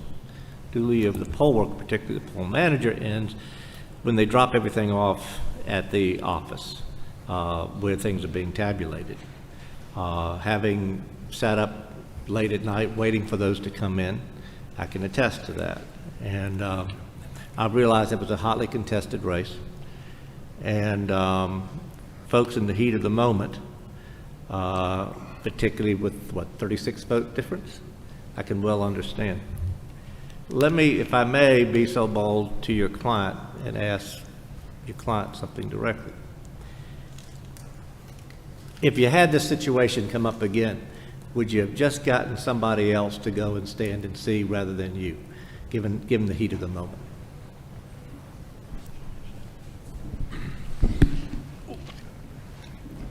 Would have kept a lot of police reports back and forth done if somebody else had been monitoring rather than you. If I had to do it again, I probably would, but all I went and asked was, why was David Stevens allowed to come in there? That was the only question I asked. It wasn't like it was like I was cussing again. I just wanted to know how come, and the poll watchers was removed at 7 o'clock. If you got it in front of you, it was removed at 7 o'clock, and how come he was allowed to go in and the doors were locked when nobody else could? And that's all my question was. And when they opened it up, I just walked in. I didn't force my way. I just said, hey, and asked. When she said, go see Miss Gale, I turned around and went to the election board. If he'd been here, I'd have asked him the same thing. I assure you of that. Okay? Yes, sir. Yeah, to answer the question, I probably and would have. I'm not necessarily finding a violation here, but I do think that those. I'm a former elected official. You're an elected official. By 36 votes. I won by a slightly larger margin, but not too much. you know, particularly elected officials, we need to be respectful of our poll workers, and sometimes we need to let other people do our fussing, and so as not to intimidate poll workers, particularly one who's still got to get the numbers to the place. And so I recognize your situation. I do think you could have handled the situation a little better. That's why I'm not doing but I don't think that there's a clear violation, so I'm not going to do any kind of motion for a letter of reprimand anyway. But I do think that a simple letter of instruction saying, you know, let somebody else in the future. And if your opponent was here, I'd have told him the same thing. Maybe even, I don't know if we have jurisdiction, but I'd like to tell him the same thing. And for that reason, at the appropriate time, I'll simply do that with otherwise a dismissal, but it's to be a letter of instruction. That was clarified to me earlier during lunch. A letter of instruction is not a found violation. It's simply a restatement of what the law says or what the rule says, so that individuals will know in the future what that rule or law might be. It is not a violation found. So. Mr. Chairman, Yes. I think this is a good opportunity to remind the counties that the tabulation process is, and the closing of a poll is rightly observed by poll watchers. And poll watchers must be allowed to observe that whole process. That is critical to make sure that we do have public trust in the process moving forward. So counties must do that. And if that was not the case here, then I'm sorry.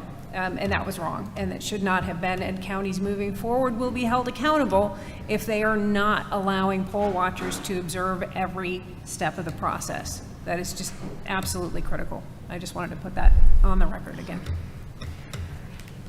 Do we have a motion from the board on this issue? So a move for a letter of recommendation. Letter of recommendation? Instruction. Letter of instruction. It's late, guys. It's letter of instruction. We still got time to go. Letter of instruction. We have a motion from Second. From member Lindsay If I that can we have a letter of instruction. amend slightly, because We have a second? Yeah. Second from member Johnston. Any discussion? Hearing no discussion, all those in favor of issuing a letter of instruction signify by saying aye. Aye.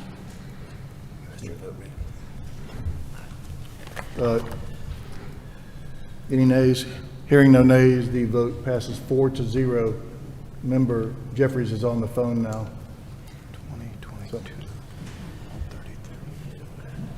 Okay, thank you for each of you guys.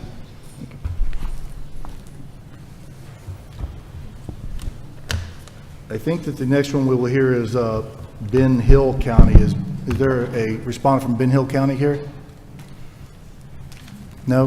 Then I'm going to try and hit the ones where respondents are here. So, I mean, far away. Walker County? Is there a response from Walker County here? Okay. Are you ready? Okay. Next case we'll hear is SEB 2023041. Walker County, Chickamauga qualifying fee issue.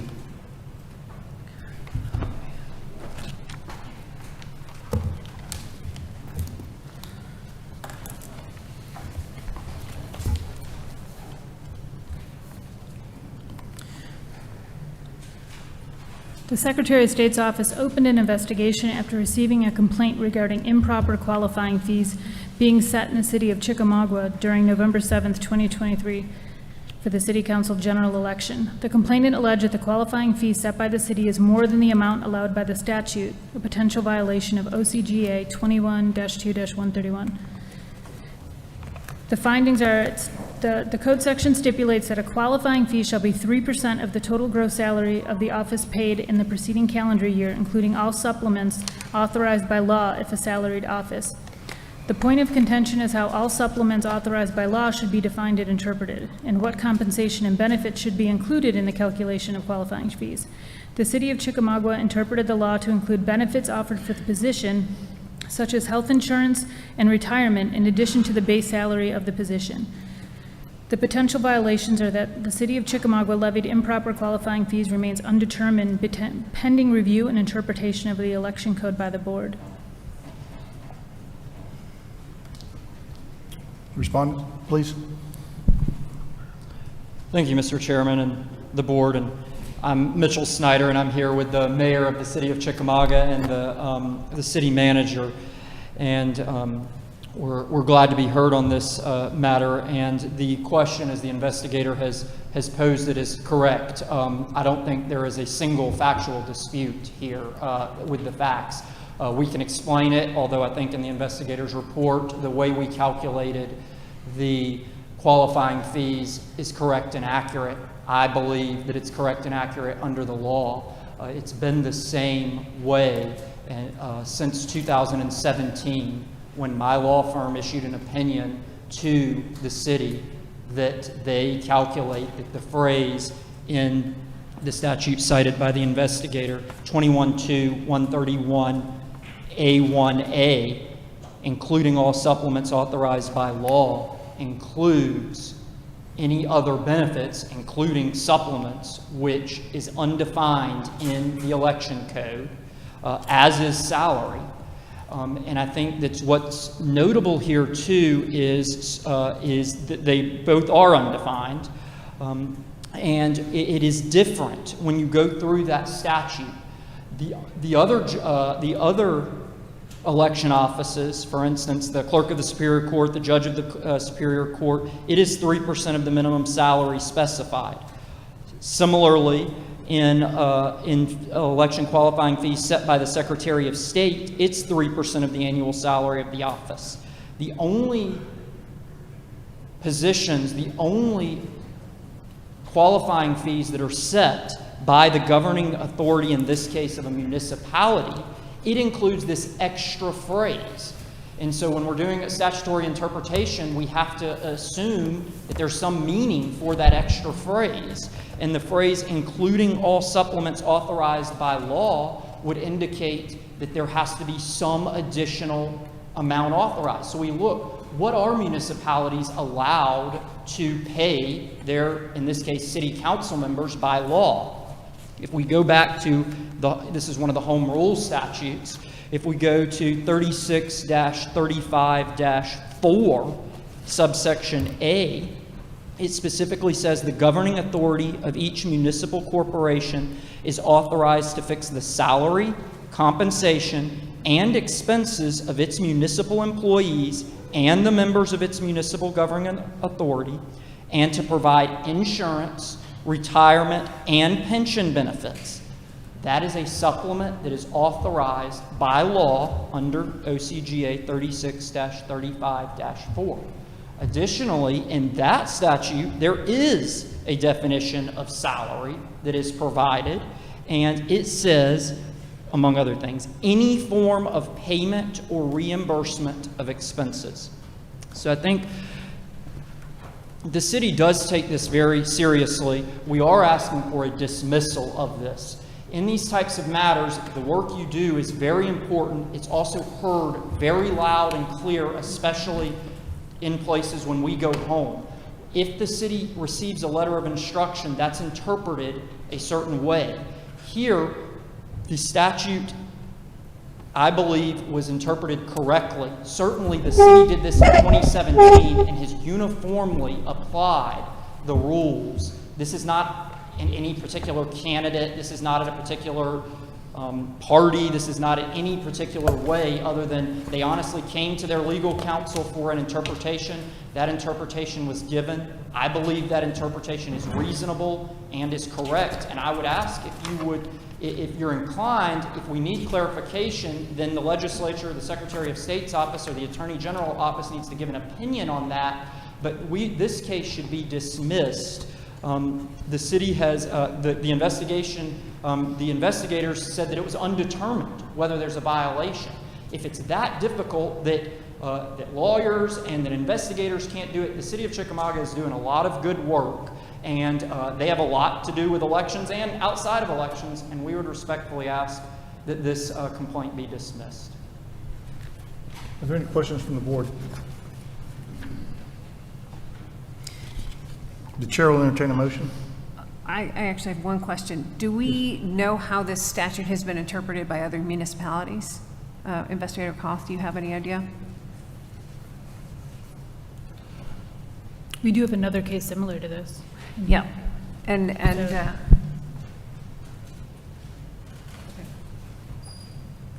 Chairman, may I be recognized? Yes. Sure. There is no provision of Georgia law that I'm aware of that I've been able to find that equates benefits with gross salary or salary compensation.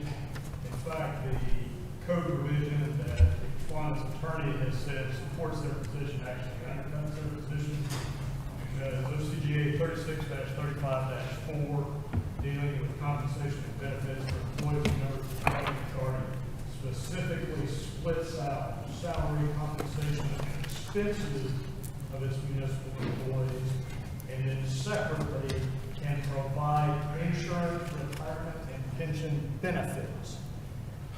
Benefits are not portions of salary, especially in regards to qualifying fees. The only time that gross salary is used outside of Title 21 is in the retirement provision of the state code. And it is clear, and the employees' retirement system and the teachers' retirement system interpret it this way, that salary is the compensation you are paid.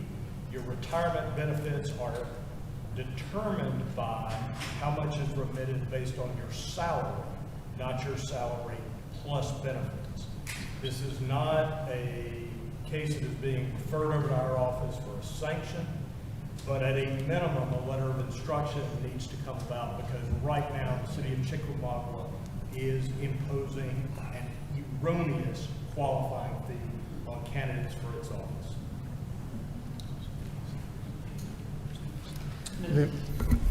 If I may respond Yes. to that, Please. Mr. Chairman. First of all, the key issue is the statute doesn't stop with salary. It also says including all supplements authorized by law. If the legislature had just wanted gross pay, they could have just said gross pay.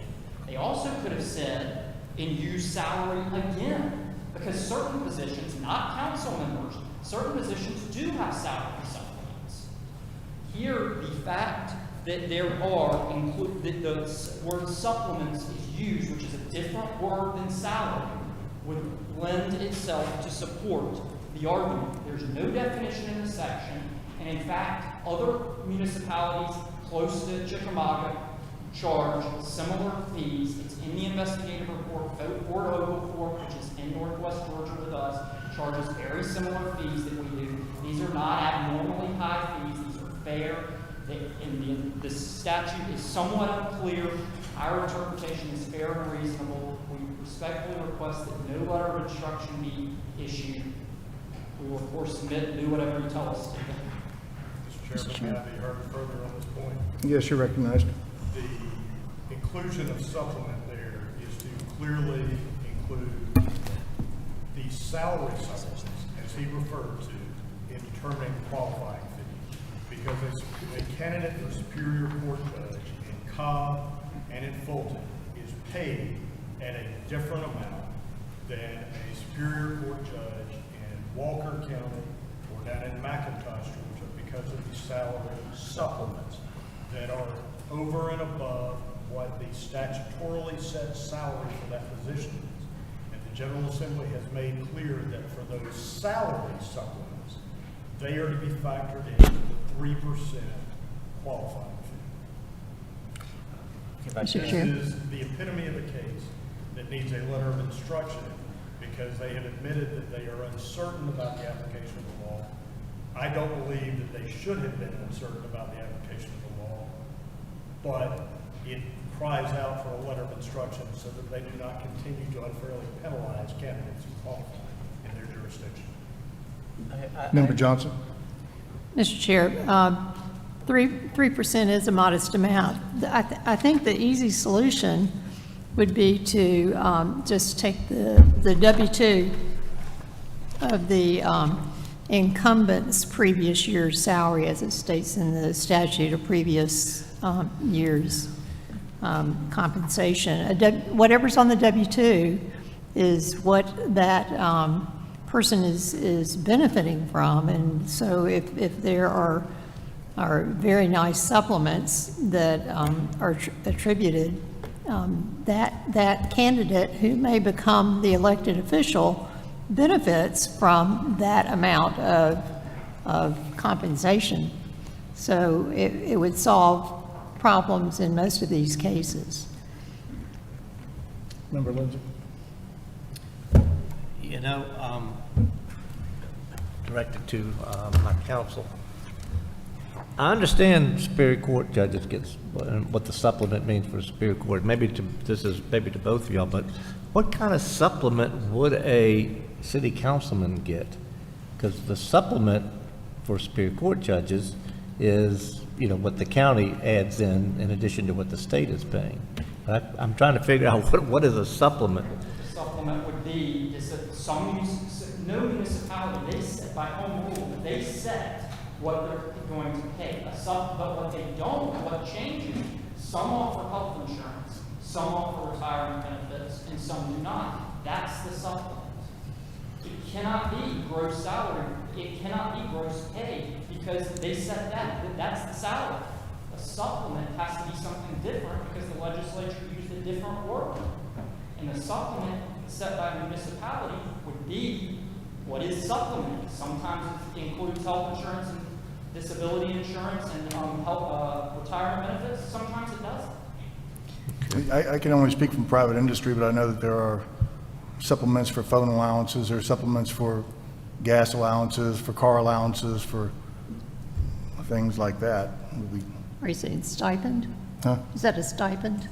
No, they're called supplements. Yeah. Mr. Chairman, I would move for a letter of instruction to make sure that the counties understand, but I would also request that we get legal guidance from the Secretary of State's office to very specifically define what should be included and not, whether employee benefits are not included as opposed to supplements, so that moving forward, municipalities are not put in this position to have to interpret whether or not benefits, which are a legal category, should be considered supplements, which I believe is a separate legal category. So a letter of instruction to the county and a request to the Secretary of State's office for legal clarification. I'll bring that up. We have a motion to issue a letter of instruction and a recommendation to the Attorney General's office. Do we have a second? Second. We have a motion and a second. Any discussion? I have some discussion. I think that there is an issue with the fact that there's some confusion on what exactly should be in this. Right.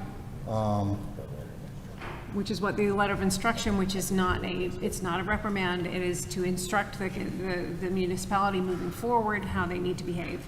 And then the legal instruction from the Secretary of State's office so that other counties, because only the municipality of Chickamauga will receive this letter of instruction.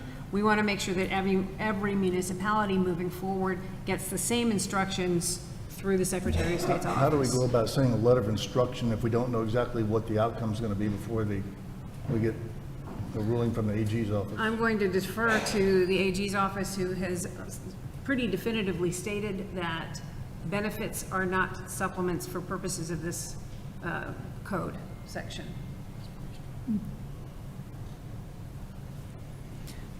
Did you want to make a comment? That was the point that I was going to raise. I don't know what we're being instructed. I mean, the investigators could determine that there was a violation. We certainly do not believe there is a violation. We would ask for the opinion, and Member Gazal, I think that is correct, that the whole state needs to know and have this interpreted, but we shouldn't have a notice put in our file, on our record, when it is so unclear that the investigators can't determine. And I think there is room for reasonable minds to interpret it the way that the city did, and I would ask that it be dismissed. Mr. Chairman, can we, and if I'm not asking you to come back by what I'm asking, can we just continue this, get a letter from the Attorney General as to their opinion, and then include that, and then take this up at our July meeting, and with the simple thing of doing that letter of instruction based on the interpretation from the Attorney General? Mr. Attorney. Russ, you know, We continue is this. is there some type of urgency that would hurt us not sending the letter of instruction with the interpretation till July? Is there anything? Okay. And so for that reason, I'm not asking you guys to even have to come back, particularly not pay your high-priced counsel to come back. But to simply allow us to get something from the Attorney General that we can issue not just to you guys, but to everybody else in the state. Maybe that's probably the best. And I have to sign a letter of instruction. I'd like to know what I'm signing, so. And for that, There's no reason that cannot wait. We don't have a pending election. that's what I'm thinking, is that let's get this right. Let's get an interpretation from the Attorney General. It may even be just us issuing, approving what, the letter from the Attorney General. And then move on from there so that all local municipalities can know what to do from this point. Member Lindsay, are you withdrawing your original motion? I am withdrawing my Oh, original I'm sorry. motion. Yes. Yes, I am. You're withdrawing it. Member Lindsay, would you like to make a motion? Just a motion to continue in order to get instructions from the Attorney General so that we can send it to interested municipalities throughout the state. We have a motion from Member Lindsay to continue this to our next scheduled meeting. Yeah. Do we have a second? Second. We have a motion and a second from Member Johnston. All those in favor signify by saying aye. Aye. Any opposition? Hearing no opposition, the ayes have it 4-0. Thank you. Thank you, Board. I don't vote.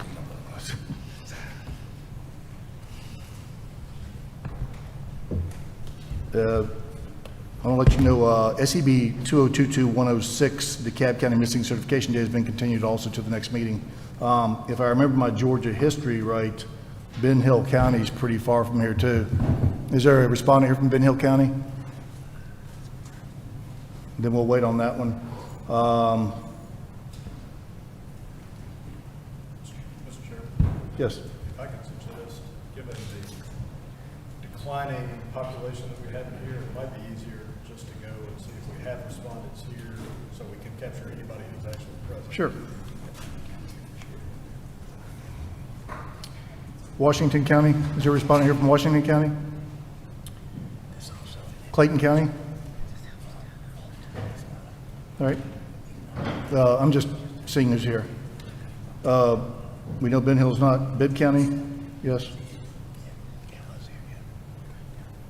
Cobb County? Mr. Chairman, I believe that there's also an individual here on the Buckhead Library interference. Is he still here? He was here. Fayette County? No. Fulton, we know. Walker's been continued. And there's one more from Grady County under the recommended for referral to Attorney General's office. And is Grady County here? Chatham County? No? All right, we'll just move down the list then. The next item on the agenda is SEB 2022-133 Washington County Districting issue.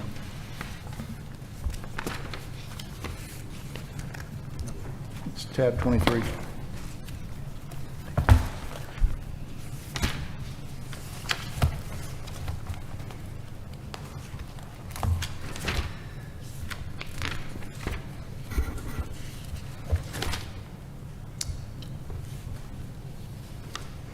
Okay, Mr. Bart Sheldon Milam alleges that he was assigned to the incorrect precinct, and when he went to vote on June 21st, 2022 in Washington County, he did not see any of the candidates he expected to see on his ballot.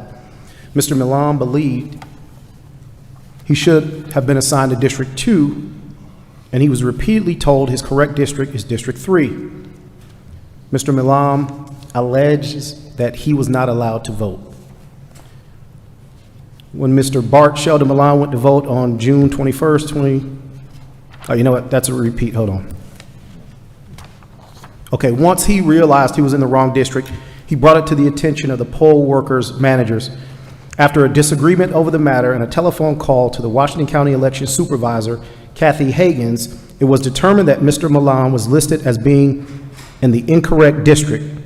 Mr. Higgins reports that before Mr. Milan could be offered the opportunity to vote a provisional ballot for the correct district, he threw his voter card at the poll worker and stormed out of the building.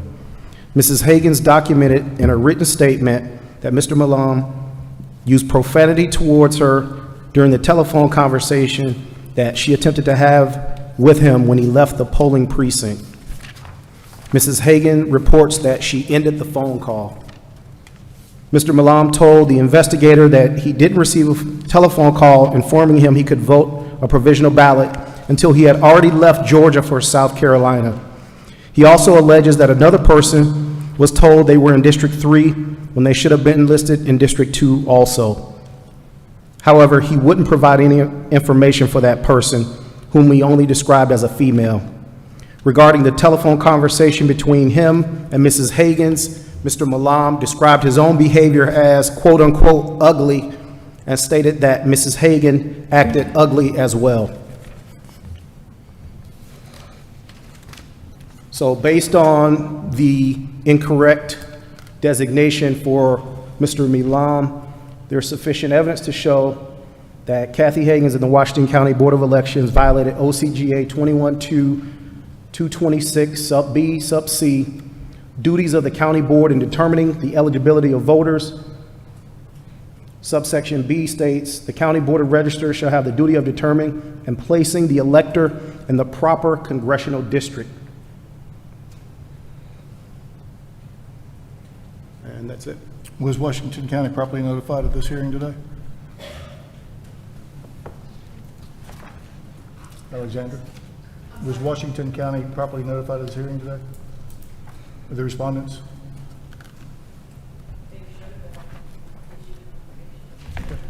Are there any questions from the board? No questions. Do you have a motion from the board? So moved to issue a letter of instruction. We have a motion from Chairman Lindsay to issue a letter of instruction. Do we have a second? Second. We have a motion and a second. All members in favor of issuing a letter of instruction signify by saying aye. Aye. Any nays? Hearing no nays, so moved by a vote of 4-0.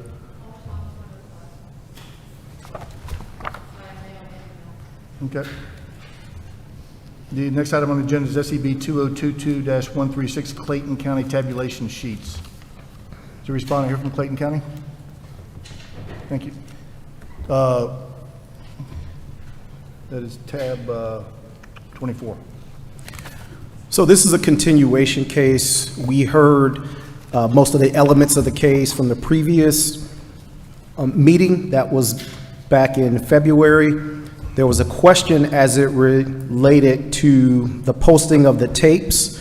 And so we had our investigator go back and follow up and try to obtain, there were 18 tabulation tapes. This originally started from a candidate who claims the tapes weren't posted as they were supposed to be at the end of the night. He was able to obtain 15 of the 18 tabulation tapes. We were not able to prove that the tapes were not posted. However, they weren't able to provide 3 of the 18 tapes. And so based on our investigation, we determined that there was a potential violation of OCGA 21-273, preservation of primary and election records, which states all primary and election documents on file in the office of the election superintendent of each county, municipal governing authority, superintendent, registrar, committee of a political party or body or other officer shall be preserved therein for a period of at least 24 months, and then the same may be destroyed unless otherwise provided by law. Respondents, please. Good afternoon again, Mr. Chair and Board. Charles Reed from Clayton County. Just wanted to, we don't really have a disagreement with the facts are there, but I just did want to provide additional context. First, this is really a matter of 3 closing tapes, not anything related to votes or whether it was calculated properly or anything like that. And I believe the initial issue was relating to a vote that took place in the school, and the candidate had stated that he was expecting to see the tapes at the door at the entrance to the school as opposed to in the gym where the voting actually took place. And our typical practice is to not post it at the front door to the entrance to the school, but at the location where the voting actually took place. And so we normally present or print 3 tapes. 1 stays on the door, and we bring 2 back to the main office. At the time in May 2022, Director Dozier was out on maternity leave, and so we had another person who was present, Mr. Golden, who was handling the day-to-day responsibilities of the office. Mr. Golden, now he is an employee of the Secretary of State's office. We reached out to him to find out whether he was aware of what happened with the 2 tapes that were supposed to be retained. He said he did not remember anything specific to that. Our normal practice when we get back is there's a checklist for all of documents that are going to be retained, which basically start Tuesday evening. 3 boxes are made, 1 that goes to the Secretary of State's office, 1 is retained with the clerk's office, and 1 is retained internally. The checklist, what we've been doing is once we go through that checklist, we've been throwing the checklist away. Since this incident, we're now going to keep that checklist. So even if there's for some reason there isn't an ability to find that, we'll at least show that as of the date that we started the retention, all these items have now been part of the retention records. So again, we're not contesting the facts that we were. I do want to add one other thing. We looked through when we were asked for these tapes. We looked through our box for the the May election, the June election, and I believe it was the November election as well. We looked through all those. We were unable to find those 3, and unfortunately, because the memory tapes had been written over, we weren't able to reproduce them when those was asked for just earlier this year. So we would ask for a letter of instruction, but just wanted to give the board additional context as it relates to what we've done since this event. Thank you. With any questions from the board? Yes. I actually have more of a comment than a question. And my apologies for that. But reading the investigation file, the line in this that frightened me the most was that there was, during the LNA, Mr. Golden discovered that you were short on supply of tabulation tape. And that is a management issue, and that is a supply management issue that counties need to be planning for right now and make sure that nobody's running low on supplies, because if you discover during LNA testing that you're low on supplies, you may not have time to get it. So that is a best practices point that I want to make sure that not just Clayton County, but all 159 counties are making sure that they have what they need to fulfill their statutory and regulatory obligations by the end of every single election period, because that's a really bad management practice. And I know that you were out and you were not responsible for that, but you were responsible for this year along with all of your colleagues. So I just wanted to make that point. Thank you. Any other questions from the board?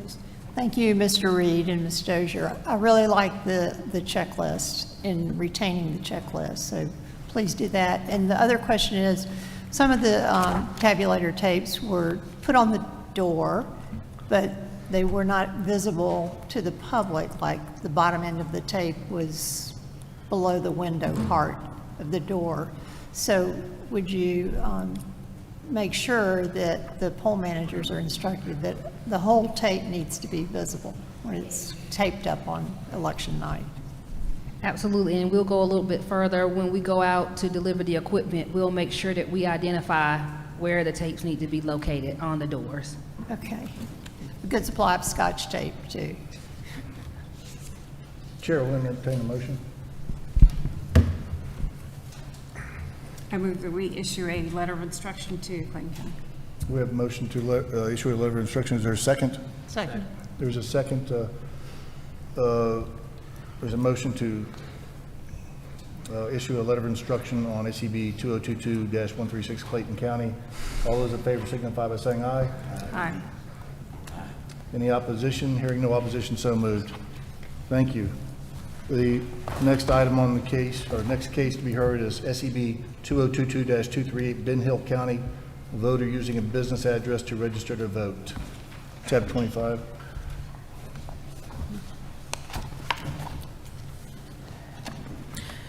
The Ben Hill County Election Supervisor Cindy Dunlap filed a complaint about a voter named Kelly Dossie. She reported Kelly registered to vote in Ben Hill County using his employer's business address as his residential address. The investigation revealed that on August 23, 2022, Kelly submitted a voter registration through DDS using his employer's business address of 734 Benjamin Hill in Fitzgerald, Georgia, as his residence address. Mr. Dossie stated he was going to move to Fitzgerald, Georgia because of his work, and so his son could play football there. He stated that when he submitted the voter registration that he did not know he could not use his work address. He advised he received a call from Ben Hill County Election Supervisor Dunlap, and he informed her that he decided not to relocate to Ben Hill County. Mr. Dossie stated he was told to come in and fill out a form to have his name removed from the voter registration rolls, which he did. Potential violations: there's evidence to suggest that Kelly Dossie violated OCGA 212561-3 false registration.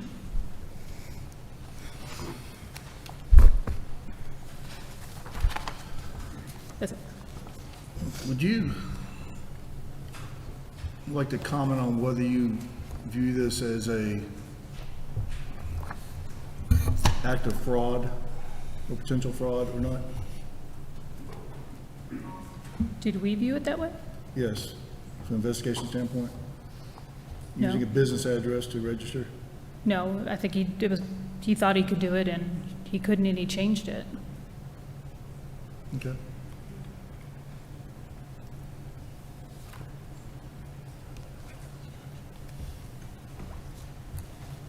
The board have any other questions?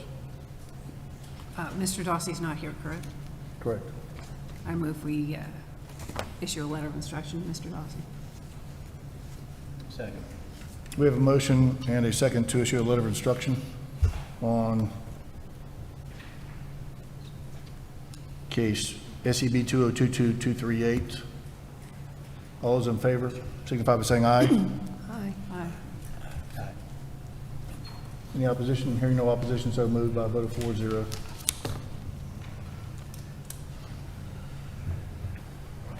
Next item on the agenda is SCB 2022-318, Bibb County, child not allowed in a voting booth with parents. Tab 26.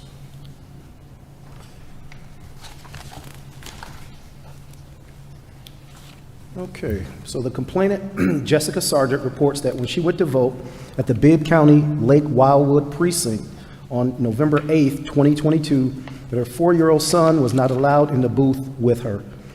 Mrs. Sargent states a poll worker instructed her that her son had to sit at a table while she voted. She advises, thankfully, a booth open near the table the poll worker had her son sit at. Mrs. Sargent states she feels this was a violation of the rights of parents and their children during the voting process, and it should not happen again. This is a potential violation of 21-413F, conduct of voters, campaigners, and others at polling places generally. So after an investigation was conducted, our investigator spoke with the poll worker, Mr. Robert Holsendorf, and he advised on election day that he instructed the voters which voting booth to use. He said that if a voter came in with a child, that he instructed the voter their child could not accompany them to the booth when they voted. He advised them that there was a designated area for children to sit at while their parents were voting. And he claims that he learned this from some training he attended. Now, the investigator spoke with the poll manager, Joyce Humphrey, spoke with an election supervisor, Thomas Gillen, and also another poll worker there, James Van Diver, and they all correctly knew that children are allowed, as the law states, So based on this investigation, there is evidence to suggest that Macon Bibb County Board of Elections specifically, and Mr. Holzendorf violated OCGA 212413F, conduct of voters, campaigners, and others at polling places generally, and that they did not permit the voter to take her 4-year-old son to the voting compartment when she voted.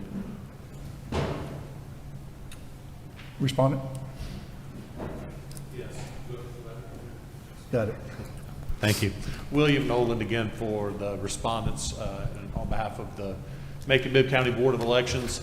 This happened, this poll worker, Mr. Holstendorf, was mistaken. All the others in the precinct knew. It has been addressed in training and specifically with him, and it was a mistake, and he was wrong, and the voter is right that shouldn't happen. And we've endeavored to make sure that it does not happen again, and we understand and accept a letter of instruction if that's the board's decision. Thank you. Are there any questions from the board? The chair will entertain a motion. I move to dismiss. We have a motion to dismiss. We have a second. Second. We have a motion to dismiss in a second. Any discussion? I want to say that I think that's a little bit, this is not just a regulation, but this is statute that was violated. So I think that at a minimum, a letter of instruction is called for. We have a motion that we need to vote on. We have a motion to dismiss in a second. Motion to dismiss.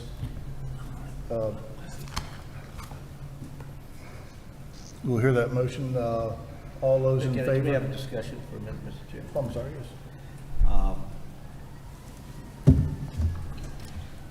I think she's right. And so for that reason, even though I seconded it, I'm about to vote no. I think a letter of instruction is probably a little more appropriate, given the fact that, we want to encourage teaching children about voting, and quite frankly, it's also a statute, so I think a letter of instruction doesn't necessarily find a violation, but just sort of make sure that all the counties know to make sure that they have that they honor that law, and that they are welcoming to parents with children with them. So for that reason, I'm going to not vote for the motion I just seconded.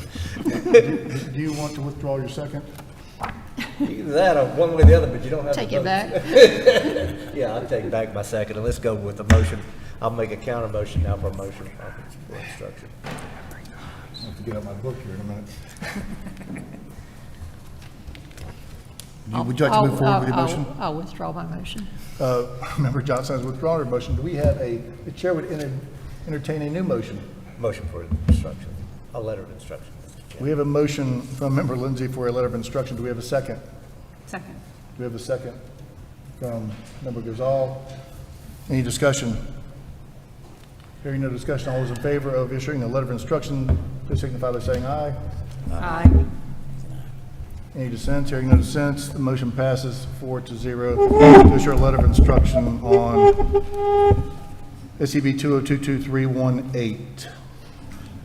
I'm going to go out of order again for a minute. We have a request to move up a case because the respondent will not be able to attend tomorrow. So we're going to call SCB 2022137, Fulton County Campaigning Within 150 Feet, we tab 38.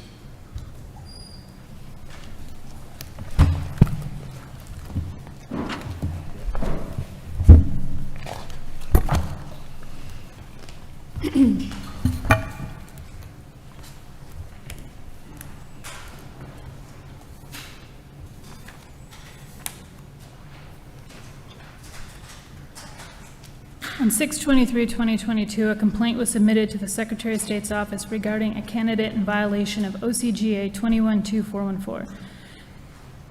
The complainant advised Jake Evans wore a shirt that displayed Jake Evans, U.S. Congress, in a voting precinct. The complainant saw this televised on Fox 5 News on Tuesday, 6/21/22.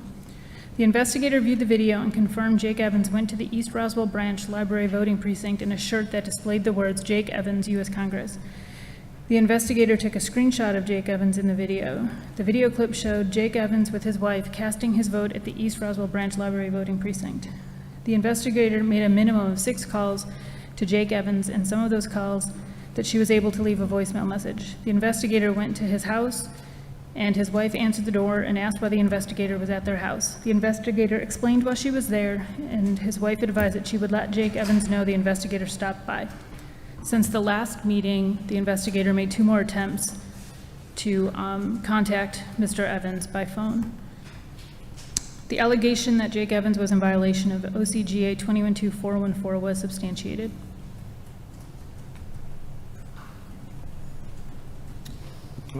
Respondent, please. Yeah, absolutely. Jake Evans, pleasure to be here before you guys. First I want to say I appreciate your work. I chaired the Ethics Commission for 3 years. You guys are true public service. It's a thankless job. I saw earlier the comments, and I remember taking those. Second, I've fought for election integrity about as hard as anyone in our state as an election lawyer, something that's very dear and close to me. As far as the allegations, I will say I honestly cannot recall. And I believe these are about the runoff in 2022 was probably one of the most stressful periods of my life. I was in a daze at that point in time. I can't recall if I went in, voted with a campaign shirt, didn't vote with a campaign shirt. I do know there was no possibility of me ever doing anything like that intentionally. To the extent that I did do it, I apologize to each of you guys because what you do and also election integrity in Georgia is something very important to me and something that I fight for. As far as the responsiveness, I apologize for those inconveniences. I changed jobs in 2023. We moved houses. I do recall my wife did say someone came by the house. Outside of that, I didn't hear anything for probably a year and a half. I did hear before the last hearing that my case may be noticed up. I believe it was sent to the old address, and so as a result, I immediately requested a continuance. And then I've made multiple outreaches to the investigators, and I eventually did talk to the investigator multiple times in the past couple of weeks. And so I apologize for that inconvenience. But, in short, I say in no way was this a knowing violation to the extent it happened. I honestly do not recall. I do know that there was multiple interviews done. I do not recall anyone videotaping me while I was voting with a Jake Evans shirt on. I don't think that happened, but I'm not entirely certain. To the extent it did happen, I was a first-time candidate in a daze, in a blitz of a final 2 weeks of a campaign, and I know Board Member Lindsay's ran campaigns, and at that point, you're just getting up every day, putting on whatever you can do and get out and touch as many voters as you can. So I ask for you guys' sympathy. I ask that you accept my apology, dismiss the case, and issue a letter of instruction given the circumstances, and I appreciate the opportunity to appear before you all. Any questions from the board? Member Lindsay? Mr. Evans, damn good election attorney, knows better, but he's in the middle of an election. People make mistakes. Can I have your absolute guarantee that this will never happen again? You can on the record. All right. Assuming I run again, but outside of that, you can. Assuming that you go against your wife's wishes and run again, and I don't mean to make light of it. You're not supposed to do this, and you know that, and I know that, but mistakes do happen. We just finished with another man who probably let the moment get away from him as well. But with that assurance from you that it will not happen again, and I do particularly appreciate the apology that you made to our investigators, because we could have wrapped this up a lot quicker if you talked to them sooner. I'm going to make a motion at the proper time, Mr. Chairman, to simply issue a letter of instruction, and let's move on to other matters. With due respect, I have been on the board long enough that I have heard several other cases with candidates not going inside polling places, but simply standing outside polling places with their campaign shirts, and consistently every single one of those we have referred over to the Attorney General's office. I believe that we have in the case of at least two people the representative from House District 61 and a former representative from Brookhaven, both of whom were referred to the Attorney General's office and both paid fines. And the Attorney General reports were approved and disposed of by this body. I'm not aware of that. Yes. I'm not aware of that. I'm a little bit confused about the report, because I don't remember. there was television video of Mr. Evans voting with his T-shirt on, which there shouldn't be any video of that, because that's also against the law. So I'm going to assume that that is not accurate, and that Mr. Evans, the video shows Mr. Evans outside of the East Roswell Library in his T-shirt. And that is where I think that Fulton County can offer some information, which hopefully gets this case dismissed for both Mr. Evans and Fulton County. And that is that we have a statement from the poll worker who said that yes, and we didn't know it was Mr. Evans until this morning, but yes, there was a candidate who appeared at the East Roswell Library. He was wearing his T-shirt, he was outside. The poll watcher came up to him, said, "I'm sorry, sir, you can't wear your T-shirt, that's against the law," and the candidate zipped up his jacket. So according to that evidence, Mr. Evans did comply once he was given the information, and also Fulton County did what it could do to prevent this from happening. So I would ask that the case be dismissed as to both respondents. Okay. We appreciate that information. Investigator Koth, did you have something? Yes, the photos, the stills of that doesn't show that. He's not wearing a jacket and he's voting at the booth. Media can be given permission by the county or by the poll manager to film. Okay, well, do you want to see the pictures? Yes, Can I see please. that?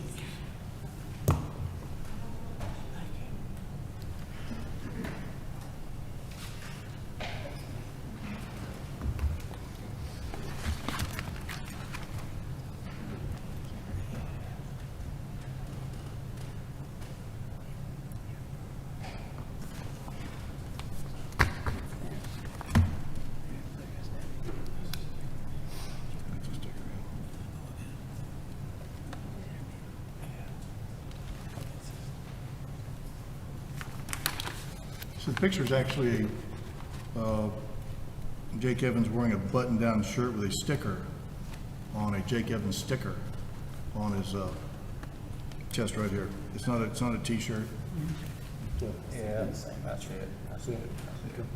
You want to see this? I see it. It's got the same one. Okay. I see it. So where did the T-shirt come from?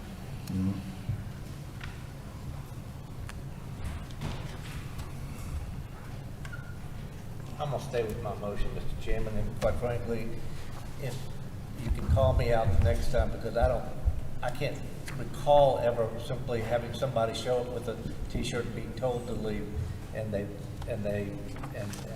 going as far as issuing a thing to an Attorney General for further action. And, Yeah, and if we ever did find it, and I'll write a letter of apology to that candidate, because I do think that's a little extreme, because we need to send matters to the Attorney General that have a lot more gravity than this. Now, mind you, now if it's a repeated situation, or if they bring in a lot of people and they start disturbing the polling place, I can see that. But simply this sort of situation, I think, for a first offense calls for a letter of, whatever the heck we call it at this hour today. Letter of instruction. Letter of instruction. And so I would renew my motion at this point with that. Mr. Chair, I reviewed, I was looking at a past meeting, and there was the exact same scenario, and a letter of instruction was issued.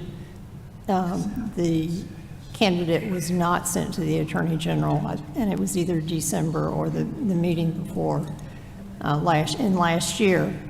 Also, I would recommend dismissal of this case, secondary to improper action of the state election board during the investigation. So I would make a motion to dismiss this case.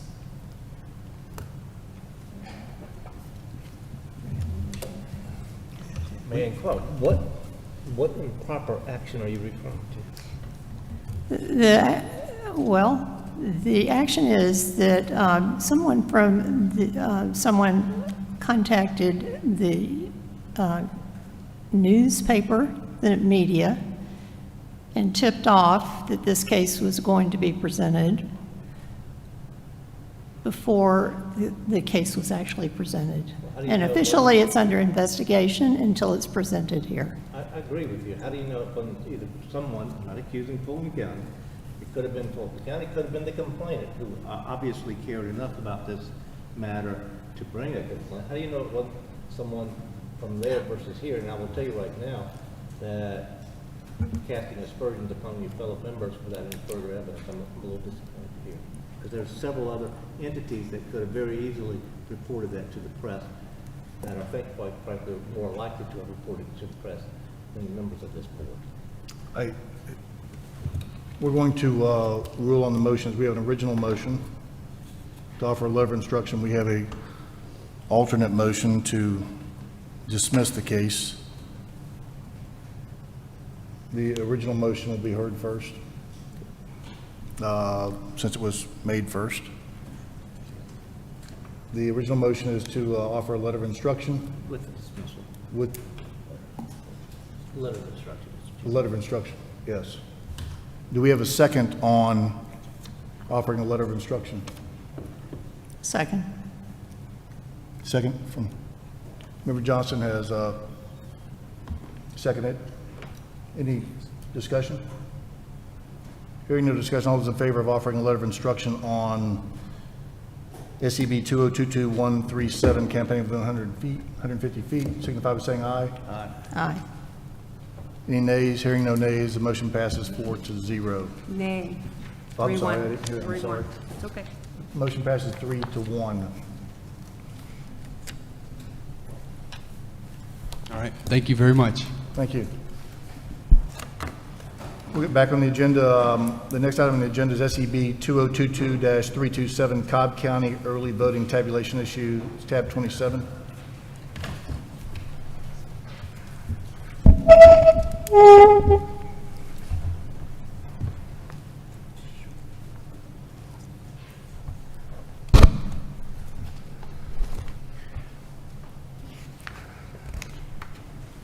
Okay, so this case was heard in the previous SCB meeting, and this case dealt with memory cards that were removed by Cobb County based on capacity issues. One was at 8149, another was at 6807. We looked at that, and based on the removal of those items, there is a specific State Election Board rule that prohibits that. However, there was a memo sent out by the Georgia Secretary of State's office basically saying that once they get near the 10,000 number, then there's two ways to handle it: remove it or deploy additional scanners to the advanced voting precincts. Cobb County acknowledged that there were not enough scanners to deploy to the advanced voting precincts, so they implemented the first option.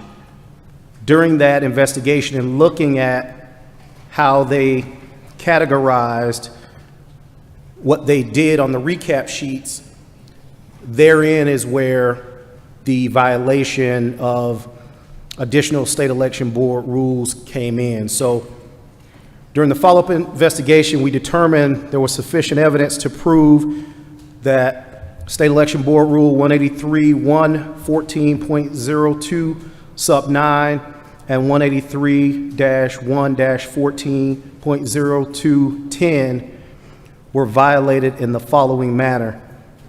At the close of voting each day during the advanced voting period, the registrar shall document the election counter numbers from the ballot scanner on the daily recap sheet And 10, after turning on the ballot scanners, the registrar shall verify the election counter number with the number recorded on the daily recap sheet from the previous day of advance voting. And so because they removed that, one of the poll managers did not start the recap sheet over at 0 on October 29th, 2022, because the poll workers thought they needed to continue adding the numbers together to show the total number of votes cast on that particular scanner. Therefore, the election counter number was not correctly noted on the daily recap sheet at the close of voting each day, nor for the previous day of advance voting from October 29th, 2022 until November 1st, 2022, when they caught it and they reconciled everything at that point. So that's it for that case.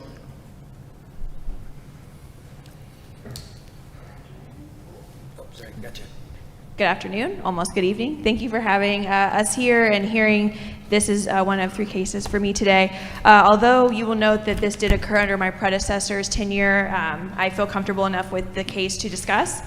I was not aware of the addition of subsection 10 because that's not listed in the summary of investigation I was provided, so I wasn't aware of that. However, I don't dispute that. That was a human error I discussed with the investigators. That is the first time that had happened for us, and so the satellite site manager was just a little confused about what to do, so we've corrected that for the future. However, I do ask that the subsection 9 be recommended to be dismissed. As mentioned by the investigator, we did receive guidance from the Secretary of State's office to not allow our scanners to approach 10,000 because we would get an error message that would read maximum ballot capacity reach. So that guidance was sent from CES on 10/26, and I believe the date that we swapped out the memory cards was 10/28. I don't know if you have that, but that's what I have written down. We did not close the polls. We did not do any tabulation. We simply followed the exact option 2 that was provided in the memo from CES to ensure that we did not approach 10,000. That is one of our busiest sites, and they were concerned that it would. In addition to that, we received a secondary memo for the runoff, saying that based on experience in the general election, we recommend not letting the ICP collect more than 8,000 ballots cast. So that number has now been decreased. If the board does not feel in a place to recommend for that section to be dismissed, I think myself, the other large counties would appreciate clear guidance of what we should do as we are receiving conflicting information and the limitations of the machines. Thank you. Thank you. This case has bothered me from the very start, and I feel like clear guidance hadn't been provided to the counties on what to do in this case. And it's obviously an issue for the larger counties that have a significant amount of voters.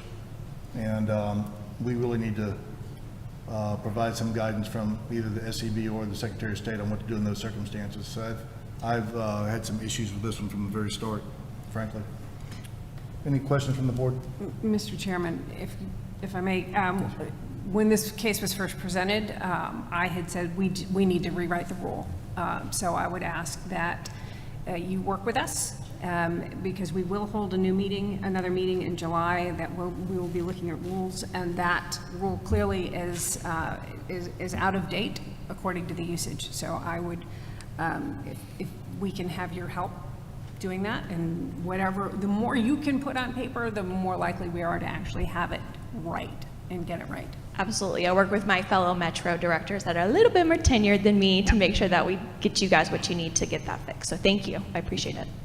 And any questions from the board? So the statute's clear that the memory cards should not be removed until the close of polls. So you do need better instruction. Do you have enough scanners to bring a new scanner in to one of the early voting sites? We did not at the time, and so based on the memo that was provided by CES, that was their option 1, their recommendation 1, but then option 2 is if you do not have additional ICP devices to deploy, follow these steps, and that's what we followed. So unfortunately, we did not have additional ICPs. Right, which is counter to what the code says. So do you have enough scanners now? I would have to check. I know right now we have to deploy 2 scanners to all of our AIP sites due to having to split our precincts. So I would not be surprised if we only have a few spares.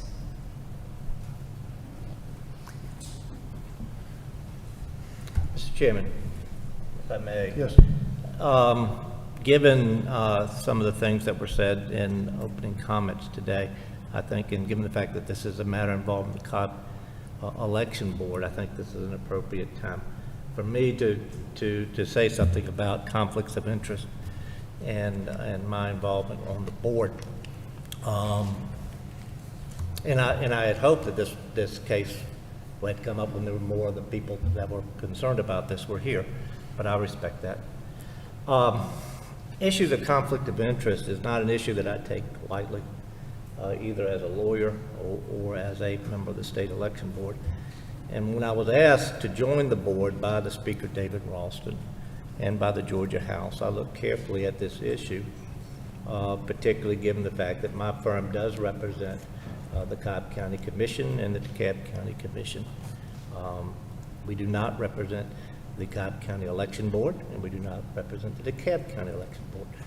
I reviewed the law regarding county election boards creation. They are creations of the state and not creations by the county governments. I've also consulted with experts and individuals who run county election boards throughout the state. I also consulted with other experts on elections to determine where should I draw the line between what I could and could not get involved in. And the final result, and I've done this for the last 2.5 years, if it involves not just, for instance, Cobb and DeKalb County Election Board, but also elected officials or any officials outside of those two respective boards, but county officials, I recuse myself. I've done that in the past, and I'll continue to do that in the future. I did that, for instance, in March, where there was a matter involving the Cobb County Election Board, but also a matter involving the Cobb County Commission. I've also indicated there's a matter now pending involving DeKalb County, which also involves the action of the DeKalb County Commission. I have also taken that same position on a couple of matters in the past, I believe in my first year here. I have also, on rare occasions, where my firm may have a representation of someone directly before this board, I have recused myself. I think maybe out of, I don't know, several hundred, 700 or 800 maybe, cases. I think I've recused myself 7 or 8 times during that period of time. So I believe that I have, throughout my tenure, upheld the honor of this board and have tried to make sure that if I get involved in a matter, it does not involve something that a client is involved in. I've taken the position that the Cobb County Election Board, as a creation of the state, I can, if the Cobb County Commission and other aspects of Cobb County are not involved, get involved. Same thing with DeKalb. If I did have a conflict, I think some of my clients may be upset with me because on many occasions I have either recommended things to the Attorney General or letters of reprimand or other sanctions over the time. And for that, I want to make sure that that's stated on the record. Like I said, I would have loved for this matter to come up when there was the folks who were concerned about this were here, but I know that this is out there in the Neverlands on the internet, so perhaps they can hear it. And I hope that resolves this matter, lets folks know where I stand in terms of the ethical issues involved in these cases in the future. And I will continue to try to do so in an honorable manner for this board into the future. And for that matter, I will be involved in this case. But I did think it needed to be stated on the record. Thank you, Mr. Chairman. Thank you, Member Lindsay. Any other questions from the board in this case? The board will entertain a motion. The chair will entertain a motion.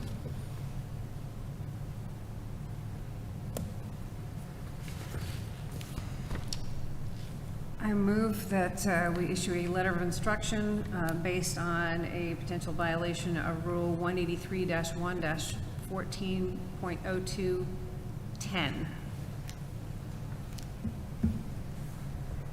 We have a motion to issue a letter of instruction. Is there a second? It is seconded by Member Jeffries? It was seconded by Member Jeffries.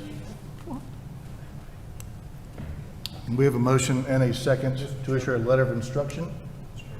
Yes. Can we clarify, with unanimous consent, it's actually 183-1-14-.02, subparagraph 10. There's a dash before the .02. It's just the naming convention used in Georgia rules and regulations. With unanimous consent, we will make that change to the motion. Right. So we have a motion and a second to issue a letter of instruction. Any discussion? Hearing no discussion, all those in favor signify by saying aye. Aye. Aye. Aye. The ayes have it, 4-0, the motion is moved.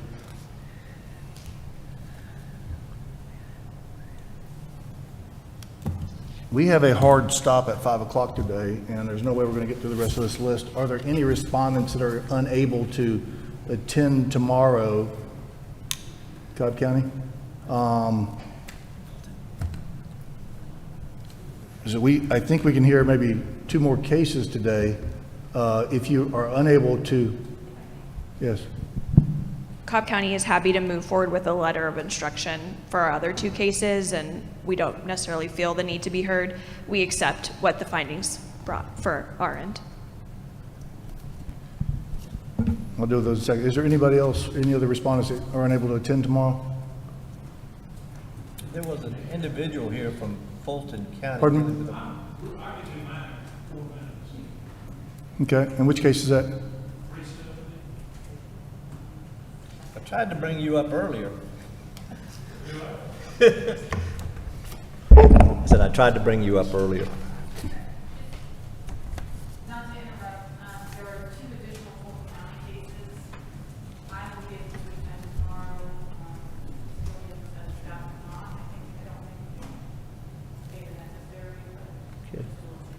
You will be able to attend? Okay. We'll hear 370 in a minute. We'll hear the Cobb County. Is anybody else that won't be able to be here tomorrow? Okay. Let's go with the 2 Cobb County cases. SEB 2022340, Cobb County voter privacy issue. Does the board need to hear from the investigator on that case? What's his number? I'm coming to you in a second. Oh. Okay. The SEB 2022340, Cobb County voter privacy issue. Does the board need to hear the investigator's findings on that case? No, just a question. Do you have a question? Just a question. Yes. Is there a corrected diagram? So I don't have a diagram, but we did place one of the privacy films on the one that's off to the side, and the other station we've just closed, so we're not utilizing that at all. So the situation has been rectified. I don't have a diagram with me. I should have taken a picture, but That's all right. they were voters. But it's corrected? Yes, ma'am. And have you checked all your other voting locations? Yes, ma'am. I think the privacy issue with the ICX is kind of an ongoing target, but these specifically, you definitely could see how an individual was voting just by standing in our lobby, looking into the doorway of our E&D room. So definitely agree and have rectified it. Right, okay. I visited 2 locations, not in Cobb County, but 2 locations in November, and I could watch somebody vote all day long. And when I voted earlier this week, same thing. There were 4 BMDs flat in front of the poll workers, and the handicap BMD was not 3 feet from a poll worker. Yeah. We try to fit as many machines in there as we can, and sometimes the space doesn't allow. And since the larger counties, we utilize the carriers, it really limits our ability to work on that. The privacy screens do help a lot. They come at a pretty penny, but we're trying to invest in those and some of those specific concerns that have been brought to our attention. Right. So angling, one place I visited earlier this week, they angled it just beautifully.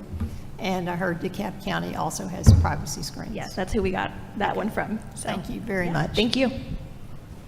The board will entertain a motion on SEB 2022340. for a letter of instruction, Mr. Chairman. We have a motion to issue a letter of instruction. Is there a second? Second. We have a second. Any discussion? Hearing no discussion, all those in favor of issuing a letter of instruction on SCB 2022340 signify by saying aye. Aye. Any opposition? Hearing no opposition, so moved, 4-0. The next case we'll hear in the last Cobb County case is SCB 2024-016. Does the board need to hear the investigator's report on that case? It's the last one, tab 34.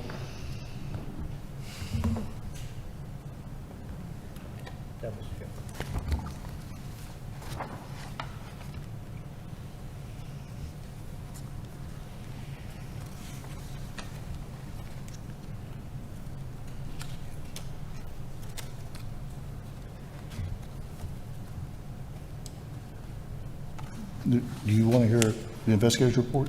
Oh, no. No. The board will entertain a motion on SCB 2024-016. Do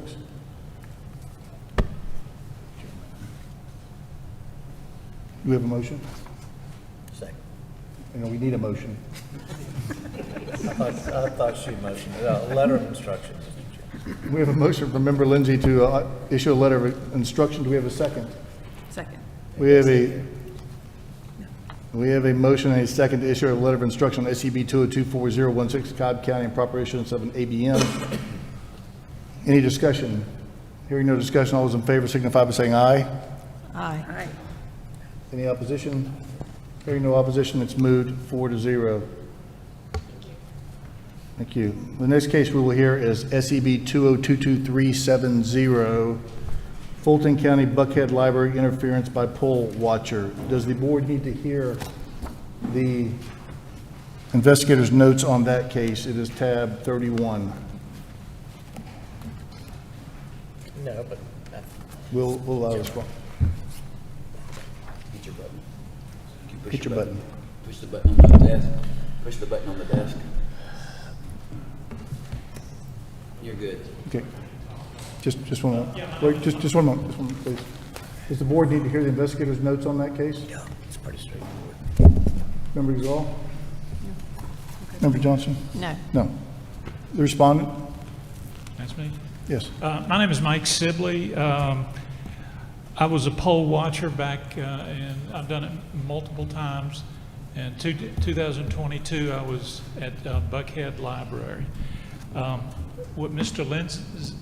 Lindsay asked the man back here, if you had it to do over again, would you change anything? My answer is absolutely not. I did everything by the book, and all of a sudden, I got kicked out, and I'm being investigated. But you know what Paul Harvey says about, now here comes the rest of the story, said respondent interfered with the conduct of an election when he failed to follow the instructions of the poll official, causing an election worker to have abandoned their workstation, his workstation, during active voting. And the answer is yes, I did. So if you go to the poll workers manual, there's 205 pages, and nowhere, and I've read this twice, nowhere did I ever find anything that said that a poll manager can tell a poll worker where to sit. But if you go to the poll watcher's instructions from 2022, it says the poll manager may show you a place to sit. You don't have to sit there all day. You can be anywhere in the poll as long as you do not interfere with voting. So he came in at the behest of the manager, the poll manager, and so when she said he had to leave his workstation, it's true, but whose fault was that? I was following the rules. She didn't. And it all started from there. Even, this is the newest poll watcher frequently asked questions. And one of the questions says, do I have to sit in the area where the poll manager has set up a chair for me? No. Official poll watchers may enter the enclosed space. You can observe an election as long as you do not interfere or violate a voter's right of privacy. So I had I made a little map for you of Buckhead Library. When I first went in, I gave my credentials to the lady. She took them, made a copy. The DRE is here in the second room, and I went to the third room where the drop box is, and I wanted to be in there virtually by myself. She sent the poll worker in and said, chairs are prohibited in this room. I said, prohibited? What for? Well, we don't want you to sit in here to watch the drop box. So I followed her out. Oh, one more thing. She said, you know, my main concern is the health and welfare of my workers here. And I looked at her and said, well, why did only 3 people have on masks? And there were 20 people in there. So she said, well, follow me. I want to put you in a chair where I can watch you.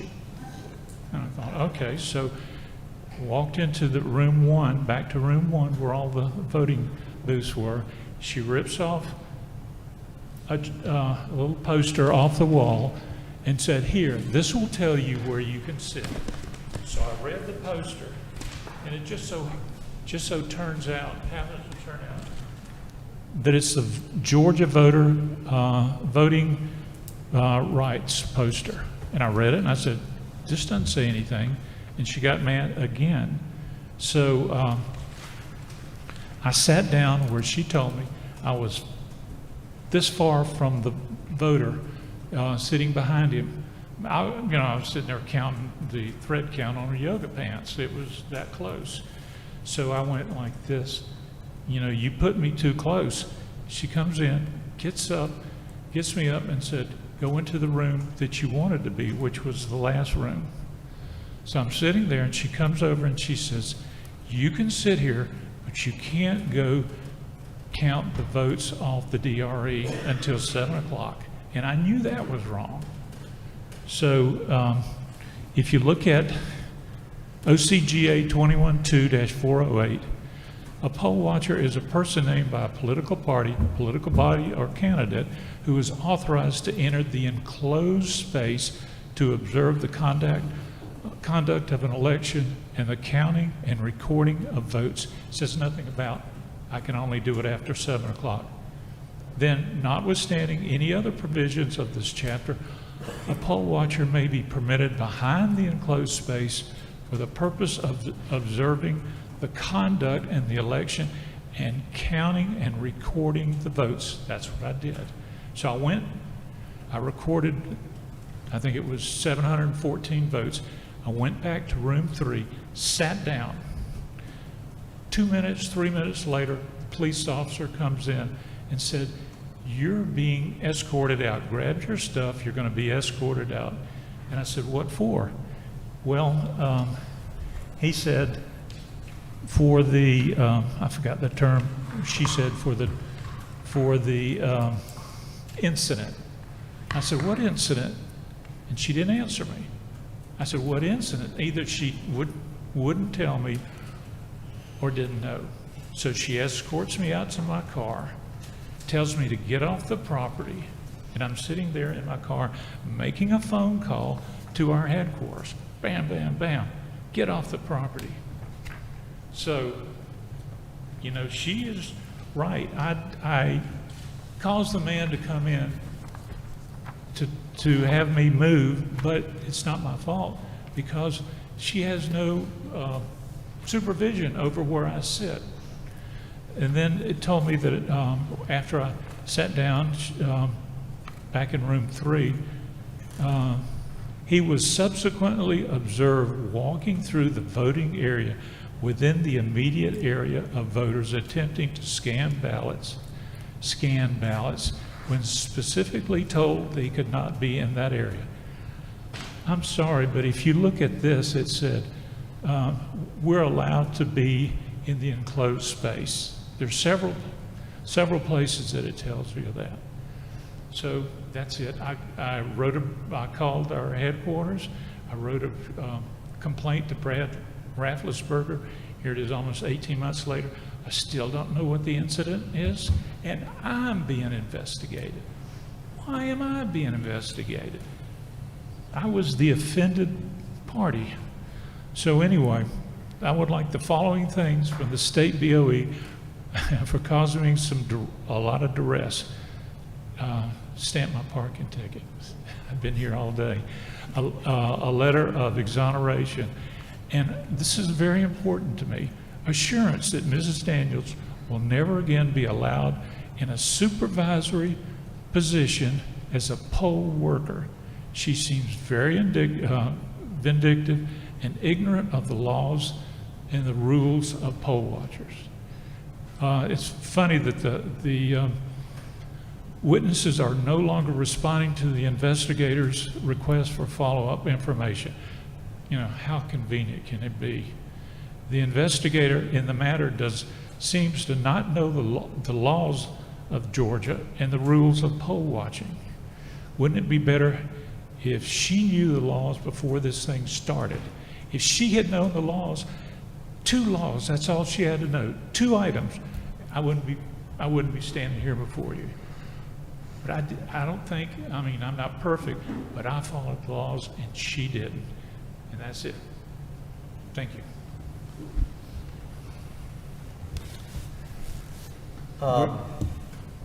We don't have the case involving Fulton County before us. Well, I'm sorry, I keep doing this. We don't have the case. We don't have the case involving Fulton County before us, just the case involving you. But I understand your situation. Is there a case pending on this matter involving the poll worker? What was that? Is there a case now pending involving the poll supervisor on this that you know of? No, not right off the top of my head. Have you filed a complaint, Mr. Sibley? We can do it.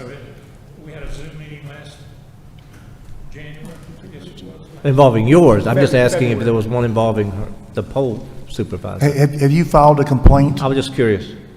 I am going to, But you have not yet. I wrote Okay. to Brad Raffensperger and I said, this is what happened. All right. And it's not right to treat somebody, a volunteer like this. I'm John did wrong. Okay. Okay, but you haven't filed a formal complaint yet for the SEB. Okay. Ms. Williams, you understand. It's getting toward 5, and I've got somebody who's got to get to a doctor's appointment. Okay. So let me slightly rush this. Ms. Williams, I know that you're not on notice on this. Do you know anything at all about this? Either one of you? I mean, I'm Speed read. I have a statement, and I think that the facts are, shall we say, in dispute. This is a statement from someone at the time. There was some stuff that happened before, which I won't get into, but then the manager returned and was accompanied by Mr. Sibley. He was allowed to present his credentials and remain despite his conduct. The manager informed Mr. Sibley that he would be allowed to stay, but instructed him to follow her instructions and to comply with the poll watcher guidelines posted in their designated seating area. However, shortly thereafter, Mr. Sibley began frequently leaving the poll watcher area. Although voters were attempting to vote, Mr. Sibley would repeatedly get up to check numbers on the VMV machines and the scanner over short intervals, sometimes maneuvering among voters as the location remained busy and voters were actively voting. On one occasion, I observed and asked Mr. Sibley to remove himself from where he was standing because it was as close as 3 feet away from where the standalone scanner was located, and some voters were having to navigate around Mr. Sibley. Space was very limited where the scanner was located in the room, and his presence created an interference to voters.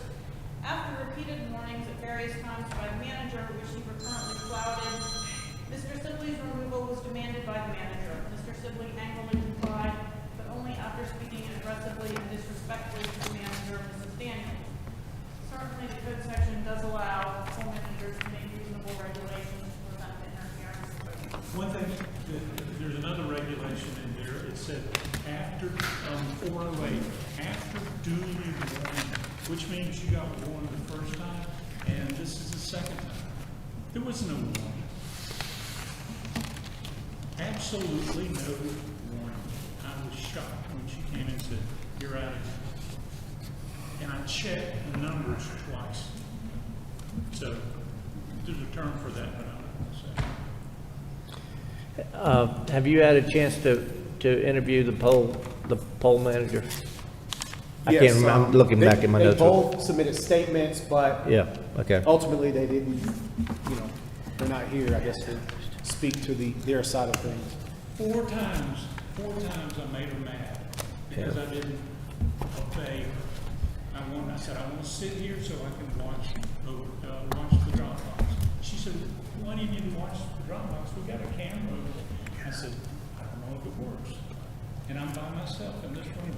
I'm not interfering with anybody.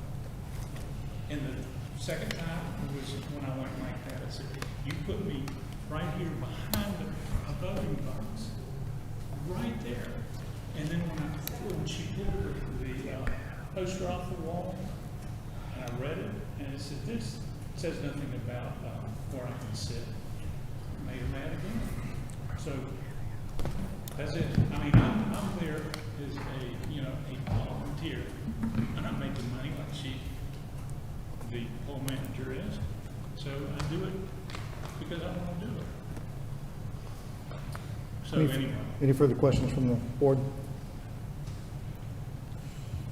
The chair will entertain a motion. We're kind of handicapped by the virtue of the fact we got one of the persons here and we don't have the other persons here. And the witnesses disappeared? No, the poll manager. Poll manager's not here. No, Is no, it? the witnesses. Is the poll? Is the poll manager still around? She's still a poll manager. Frankly, I'd like to hear. I mean, we got 2 totally different versions here, and I respect yours. I'm not. 25 minutes. Yeah, you're here. She's not here. I'm feeling handicapped by that. You're not going to like what I'm about to do, but I'm also going to recommend that we put you at the front of the line in August. But I would like to hear from both of these people, given the fact I don't want polls disturbed, okay? But at the same time, I want poll watchers to be able to do their duty because they are a very important part of democracy. But on the same token, I don't want to see disruptions in our poll places. And I consider this somewhat a little bit serious because somebody either interfered with a poll watcher or a poll watcher interfered with the operation of a poll. And the poll manager wasn't put on notice to come today. So I'm going to move to continue this, but I am going to ask that the chair, because you sat here all day, that we put it somehow close to the front of the next hearing. And so we hear from her. What? I said I've been last twice. You've been here before. We will move you up. On the Zoom call, it was 3 You're Okay, not but last. nevertheless, I'm gonna move you, I'm gonna ask the chair for that discretion, because I respect the fact that you've been here to defend yourself, and I find that to be very compelling. On the same token, I want to be fair to make sure, and I want to make sure that this gets aired out, and that, quite frankly, everybody gets to hear. Poll watchers have a duty, poll managers have a duty. We want to make sure that we have our elections fair. So for that reason, I'm going to move at 5 o'clock, and I have got a member who needs to leave for a medical reason, and I apologize. We have a motion. We have a motion to continue this case to the August calendar. Yeah. Do we have a second? Second. We have a motion and a second to continue this case to the August calendar. Any discussion? Hearing no discussion, all those in favor of moving this case to the August calendar, continue this case to the August calendar, signify by saying aye. Aye. Could you please have the manager here next time? Any opposition? Hearing no opposition, so moved. Carries 4-0. We have a hard stop today at 5 o'clock. I'm sorry we didn't get through all the rest of the cases. We will hear them in the morning. We'll be changing locations in the morning. This has already been spoken for, so tomorrow we'll be meeting at room 450. 450, this building, room 450 at 9:30 in the morning. Do we have a motion to adjourn? So moved. We have a motion to adjourn in a second. We have a second. All those in favor signify by saying aye. Motion carries. Thank you for your attendance today.